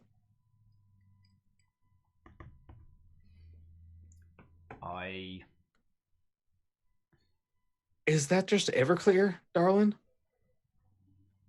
And Tina's just like, yeah. Okay, good. I don't know. We've been running and chasing and finding for so long. I guess I just wanted to get a bit of agency. I wanted to stop being the last person. Thank you, Spooky Ghost. Wow, 5s across the board. So Spooky Ghost, thank you. I wanted to stop being the last person in the room to find out what's going on. I thought maybe I could threaten them. I thought maybe I could give them something to fear. All I did was give them literally everything that they wanted to hear. Turns out, the creation of me, was the thing that helped them thrive. Without knowing it, I was the little kid that propped the scream. And that was what gave the Vox so much power, so much breathing room. And I just painted a massive target on my back. They know I'm here, and Tina, like, takes a quick hit on her flask and, like, puts it back in her pocket. And she walks up. She goes, we have to trust somebody. You're trusting no one.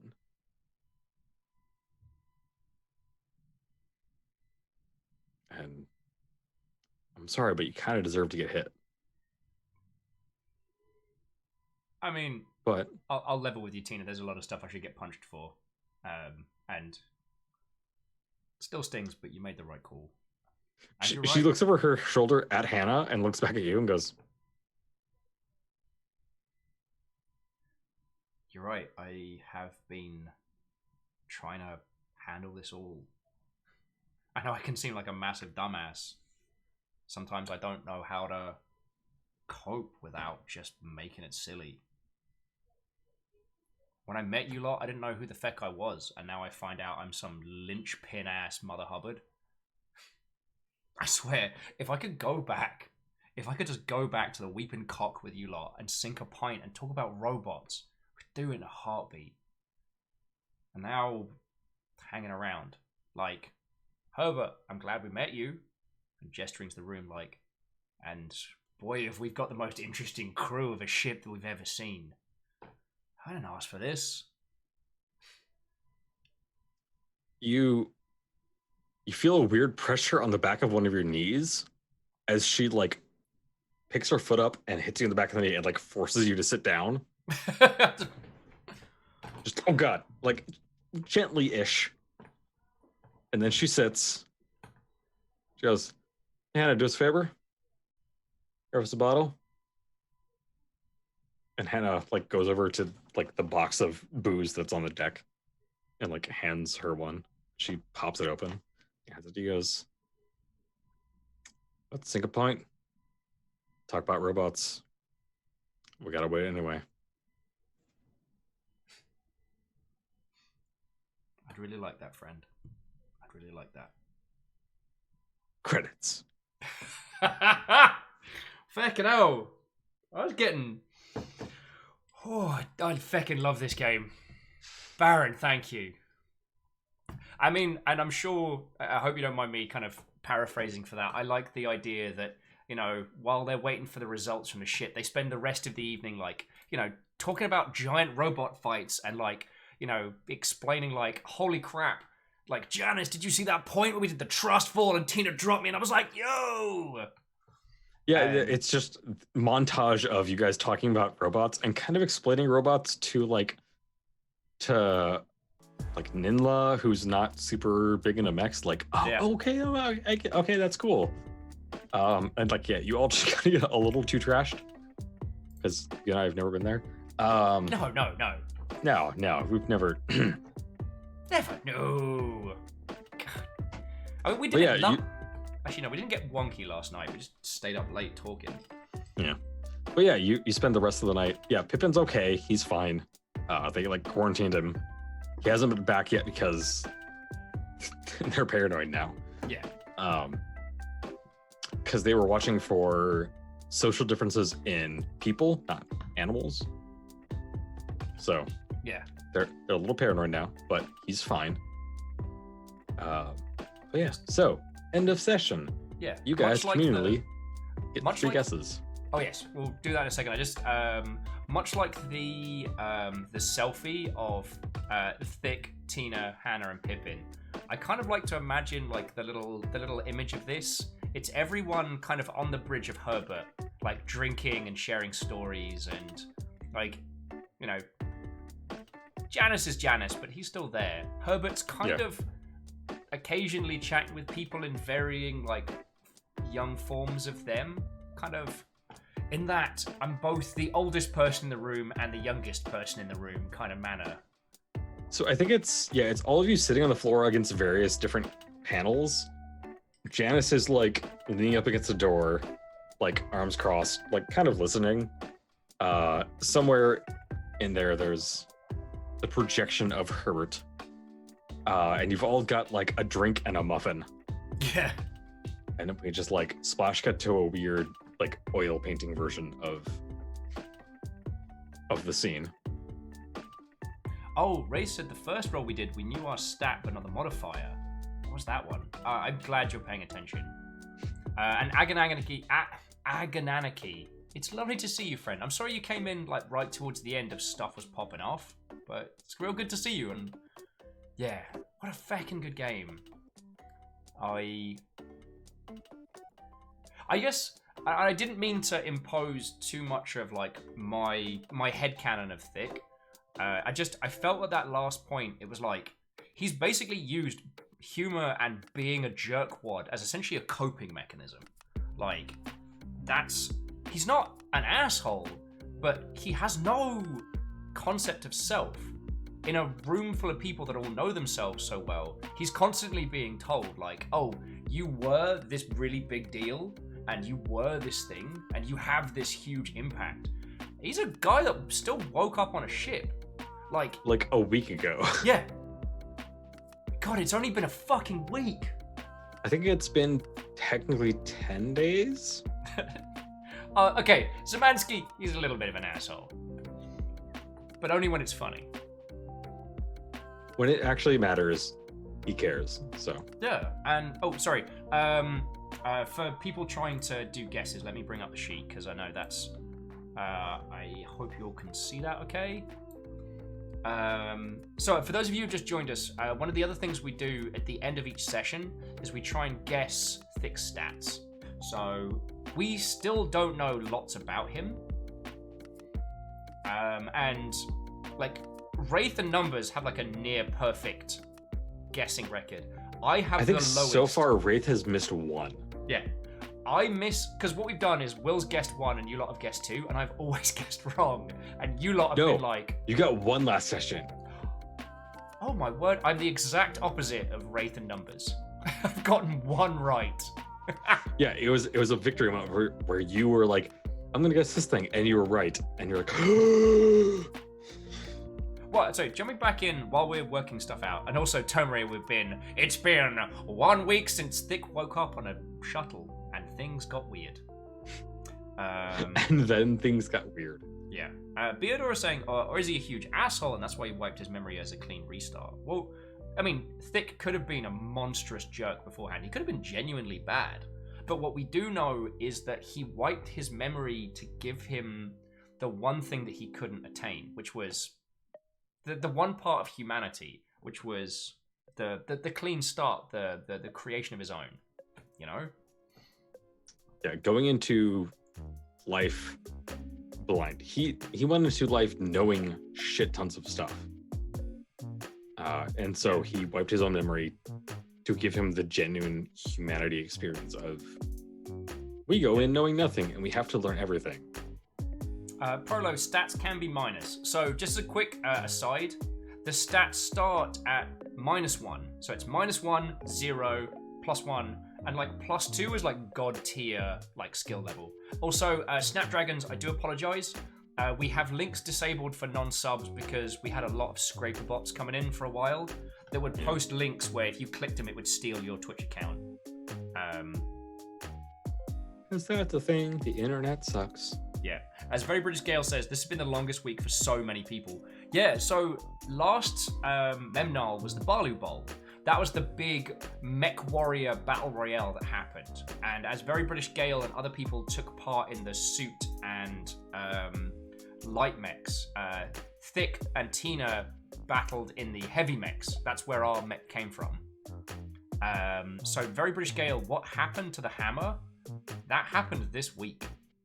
Like A few days ago, yeah. Yeah. Actually, can I get you to do one final just straight intelligence roll for me? Yeah, sure. That's a skill, right? I want to do the fancy one. Wait, no. I want to do... It'll just do history with 0 and then plus your intelligence. Where's my history at? History... But history modifier 0, right? History modifier 0 plus intelligence. 9? I mean, you watched... I think canonically you actually did like sit in a bar and like watch the like all the other matches. Oh, shit! So Thick knows about the hammer and animal? So the hammer was a huge fuck off grunt. Like, even for a grunt, he was huge. And you got a message saying there's been a huge grunt asking around about you. Fuck! Fuck! I mean, like, in a good way, but like, holy fuck!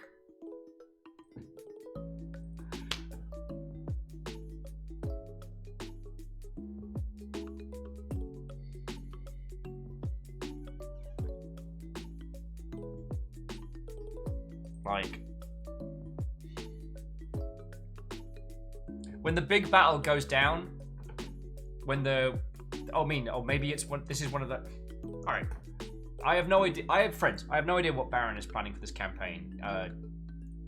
Baron does not tell me anything narrative or canonical of what is happening. In the same way that I have no idea what the feckin' bit goals are. So I don't want to impose. If there is another big mech fight, I look forward to fighting alongside Animal.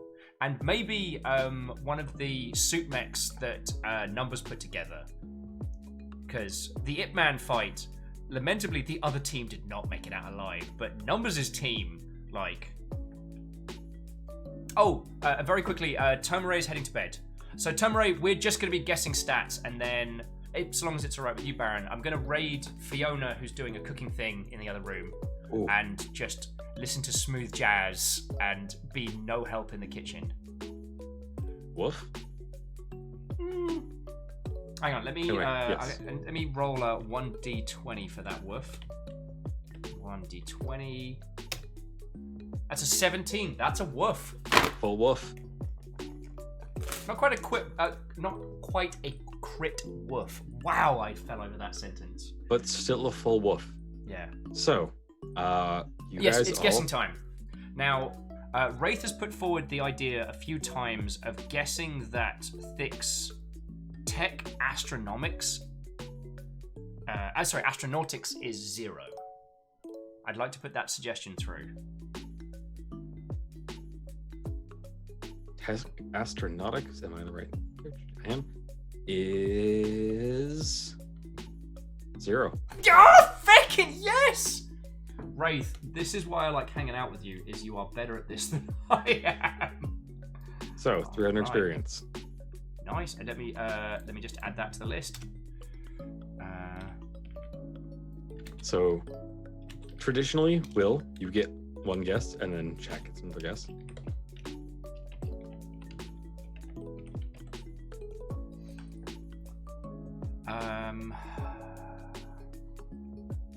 Oh, did we guess Thick's persuasion? We guessed Thick's.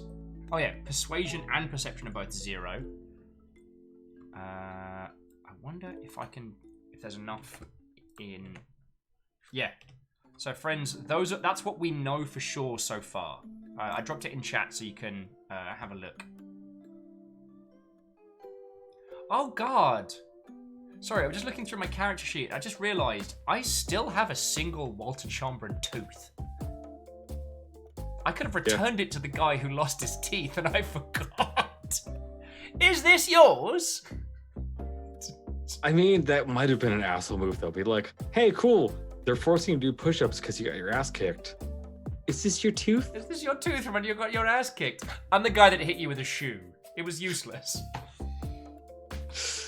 Ray's like, yeah, no, that's a trophy. You don't get that back. You're going to attach that to some weapon down the line. It's going to be glorious. Now, the Prolo was guessing security -1. No, sorry, Beodora and the Prolo were guessing security -1. I'd like to put that forward as well, because I think that's a good guess. Yeah, on behalf of Beodora the Prolo, security -1. Security is not -1. Oh, okay. You haven't rolled any security this entire campaign. Are you telling me we've not been doing enough crimes? Security is also like circumnavigating like locks and stuff. So if you had gotten past those Lost Chambra to a door, you could have rolled security to like get through the door. Okay. To Mekaramak, this is the closing elements of today's Memory Equals Null game. It was off the chain, and it was real fun. I'm sorry. I mean, hell, there was feels, there was silliness, there was some genuinely terrifying moments. Almost died a couple times. It's fine. Yeah, it's fine. I mean, I guess this is more for like the peeps for whom this was their first show. The thing about the campaign system we're using, Stars Without Number, it's super deadly. Yeah, you just leveled up, and now you have 4 more hit points, which puts you at 12. Yeah. Last time we fought a Grun, we took, what was it, like 7 damage out of like... Out of 8. Yeah. You took 2 punches. Took 2 punches from a Grun. 1 more hit, end of campaign. I mean, then we go into figuring out how the fuck death saves work, but yeah. The idea that Memnull could just... Well, okay, no. Memory Equals Null, there is... Baron has plans for what will be after, but the story of Thick McRunfast could just end. Friends, if I'd failed that combat encounter, like, let's say I hadn't taken Tina, let's say I'd taken, like, all the fluffy characters, and that dog had just torn my head off. That's Thick's adventure over. Like, I honestly thought they had more movement than that, so I'm kind of surprised they didn't even get a hit off, but... Tina critted real hard. She did.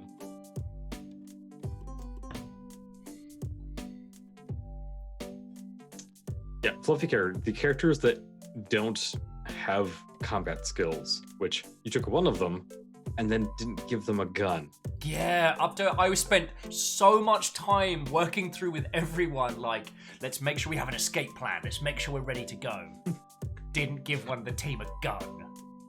Yes, this one character who is a psychic. All of their psychic abilities are healing. Yep. Didn't give him a gun.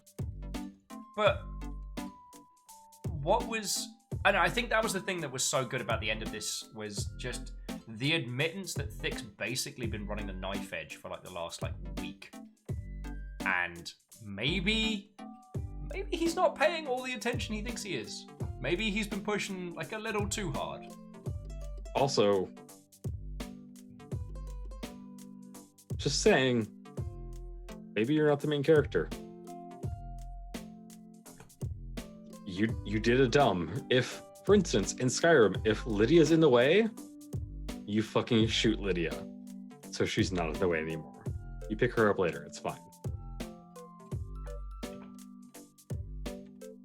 I'm not going to say any more. But Micromax says he wanted to give a dog a friggin' gun. No, we had to deal with like possessed like alien parasite dogs, and we nearly lost.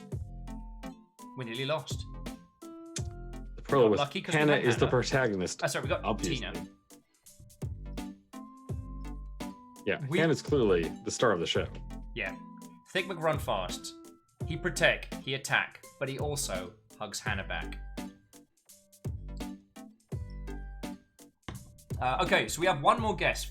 If anyone has a strong guess, I'll throw it in. Otherwise, I'm gonna go for like a off-the-chain rando Calrissian guess.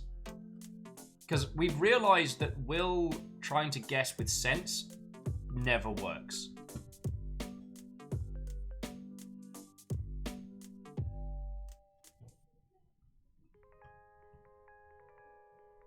So, Prolo says, I wish I could read the character sheet. Is it too small, Prolo? Biakuaz, I can bump these mother hubbards up. Maybe. Oh no, it doesn't let me scroll left and right on the character sheet. Yeah, Nice. the Roll20 character sheet are kind of weird. Yeah. Not naming any functionality. I had a talk with my friend at Roll20. They're going to be rolling out some sweet features in like in the new year, which is now scarily close. So yeah. I have to start writing a new date on all the checks that I don't write. Well, and on the plus side is yeah. Tika says resolution is killing the readability. I'm sorry, friends. The reason why the resolution is so trash is I broadcast in 720, not 1080. I want to, but if I make partner, I don't get transcodes, so I broadcast lower so that like people in Europe don't have like a crappy time. But let's be honest, it's a until. Hey, I'm already. So things you rolled this session are, I mean, combat skills, obviously, but you think you've guessed most of those. Persuasion, Yep. navigation, tech astronautics. There's like one weird. I made you roll like culture, like traveler, I think, at one point. Oh, then I know what my guess is going to be. Because we haven't guessed it. My culture traveler is 0. Is that your final answer? Yep.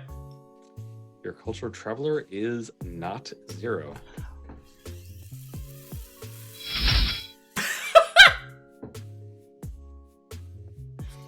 My stress summoned a follow, and thank you kindly for that. So, Mechromac, I can fill you in on stuff. This is episode 10. We've been going a while. We're not actually space pirates, but for a while we knew space pirates. But now we don't want to know space pirates. They are currently the most terrifying force.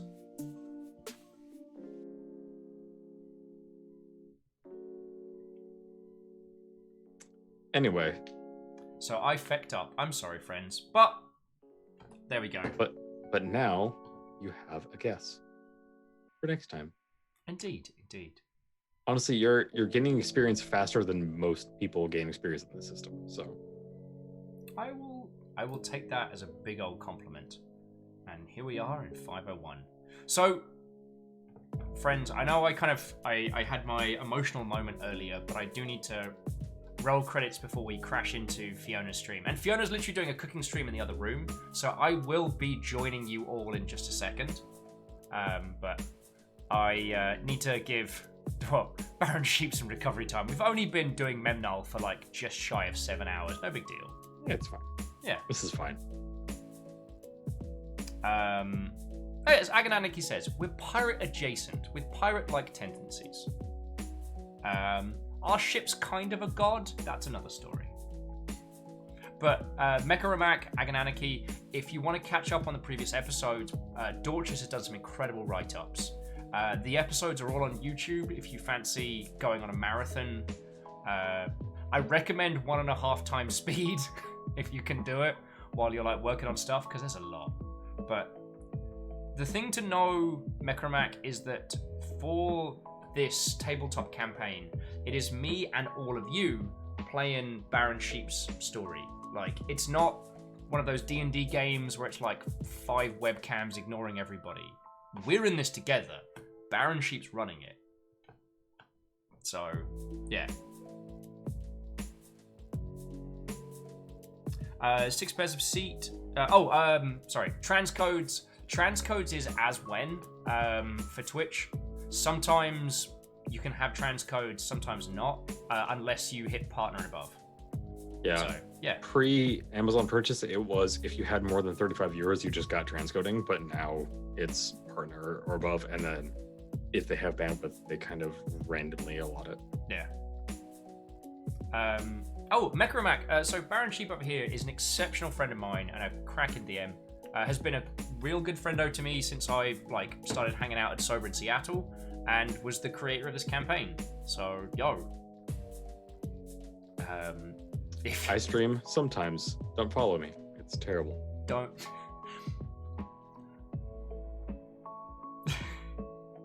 I am not going to say what I was about to say, but I will say that most of your top clips are either you taunting me directly or that time I made you listen to the Hallelujah chorus. You uninvited me from your home. Yep, that's the thing that happened. It's a cold and it's a broken Hallelujah. Right, but just very quickly, friends, the reason that this keeps happening, the reason that memory equals null and all the streams and everything happens is because you lot eat bits. Every gifted sub, every single bit and everything, it all pulls together and is why I'm able to do this all the time. And I will never be able to thank you all enough for that. Memory equals null is... Sorry, Baron, I'm going to say nice things about you. Is hands down the best campaign I've played. And the fact that I've gotten to share it with you all is feckin' great. Because like I was saying earlier, it's not my story, it's our story. Also, Shraiku, what, oh friend? Shrai, we're going to be raiding Fiona in a second, so you're going to get disembodied Will if you stick around. Also, we'll be returning Baron to you in just a moment. But yeah, so... Also, can we appreciate we're now at 55555 bits? Yeah. I love that the ghosts all managed to come together to fix that and not mess it up for each other. Okay, we're good now. I choose not to acknowledge the 2-part shark. I'm uncomfortable, but... Oh, also, friends, so Shraiku just joined us in chat. That is a person you should be following. They are an exceptional individual and a cracking streamer, and during their St. Jude's charity crafting stream, they crafted this chubby little horror, which is a... I couldn't tell you the material, but it is a tiny chubby shark that was commissioned for charity to them, and it's horrifying. Also, during other charity streams, Shrike has slapped me with a cooked lasagna noodle, a steak, and an entire fucking fish. And apparently soon a fucking turkey leg, maybe? I don't know. That feels more like a battering. To Mecromac, Favor, and Prolo, I know it's a kind of clay, I just couldn't tell you what it is. It's a polymer clay. Okay. So, Shraiku, it's always lovely to see you. Baron, language! We have to get... Memnol's a swear-free zone. And I should say, the reason I don't swear on stream is not because I'm against it, but because if I swore as much as I did when I was working in video games, by this point I would be possibly the most foul-mouthed of individuals. So it's more of a personal challenge.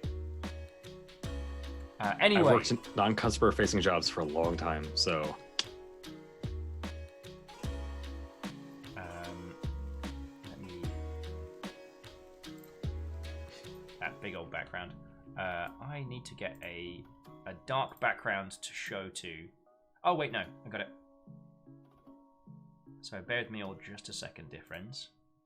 There we go. No, wait, no, that's my arm. Faggot. I need to rework this. Sometimes I'm such a trash fire. Does about.blank in dark mode not just do blink background? No, because the way I've scaled my dumb self. Because I'm in Egypt. Anyway, I'll work it out. So, friends, I'm gonna roll credits. Then we're gonna roll. We're raiding to Fiona, and so if you want to keep hanging out with my dumb face, you can. But yeah, do throw a follow to Shry. That's a thing that I can point peeps towards. But like I was saying, albeit very brokenly and very all over the place, this whole thing is funded by you lot throwing bits. So thank you. Like, to that end, me from the future, whoever that was, holy crud, thank you. That was a large proportion. Aaron Feathers, thank you as well, friend. Space Goose, fucking Space Goose. A Very British Gale, yo, it's always lovely to have you. And Starcat Studios, thank you all.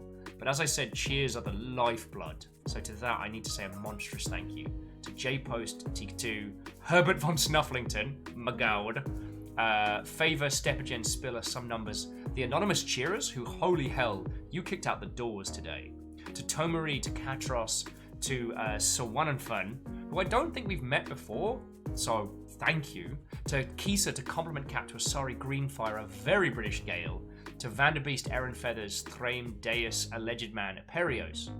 Thank you all. I want to say thank you to our moderation team of Lizzie, Caffeine, Tarlicus, and Rhymes with Moose, and also, Baron von Sheepington. And we gained a bunch of new followers. So thank you to Fat and Board, Darker Blitz, and Yukon Cornelius. That last name is cracker. Those that subbed and resubbed and celebrated their anniversaries or were the recipients of House Carl's hunts, I want to thank Jeremiah Wheeler, Zamansky, AR, Doom Ninja, Starcat Studios, Perios Unlimited, and 6 pairs of feet. Well, and also J-Post, who hunted a bunch of them.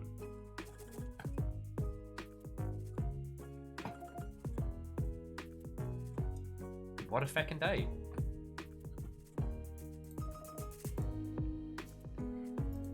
So let's set up the Hey It's Fiona raid. Is there anything, Baron, you'd like to say to this wonderful crew before we throw them over? Not offhand.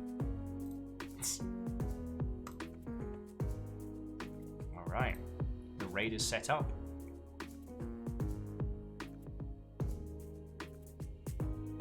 Oh yeah, Mechromac. There is a.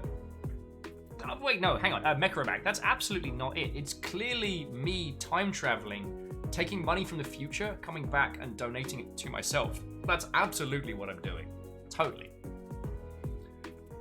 Time travel's weird, yo. Time travel's very weird. And like, if I'm time traveling, why am I not using this to like play the stock market? I mean, we know the answer because I'm a stupid, but like, It's just very loaded you from the future being like, will kind of help pass me. What it means is me from the future knows something that I don't. Wait, you know what I mean. Oh, what a feckin' good. Prolo's like, I'm not drunk, I'm just typing like a cam. Like I am. Dang damn it.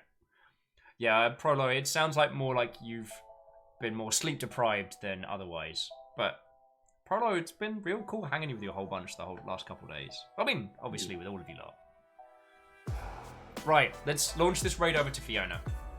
Baron, you fucking ledge. Thank you, dude. You lot, I'll see you in just a moment, okay? Also, Fiona's been cooking and I can smell it. I can smell it.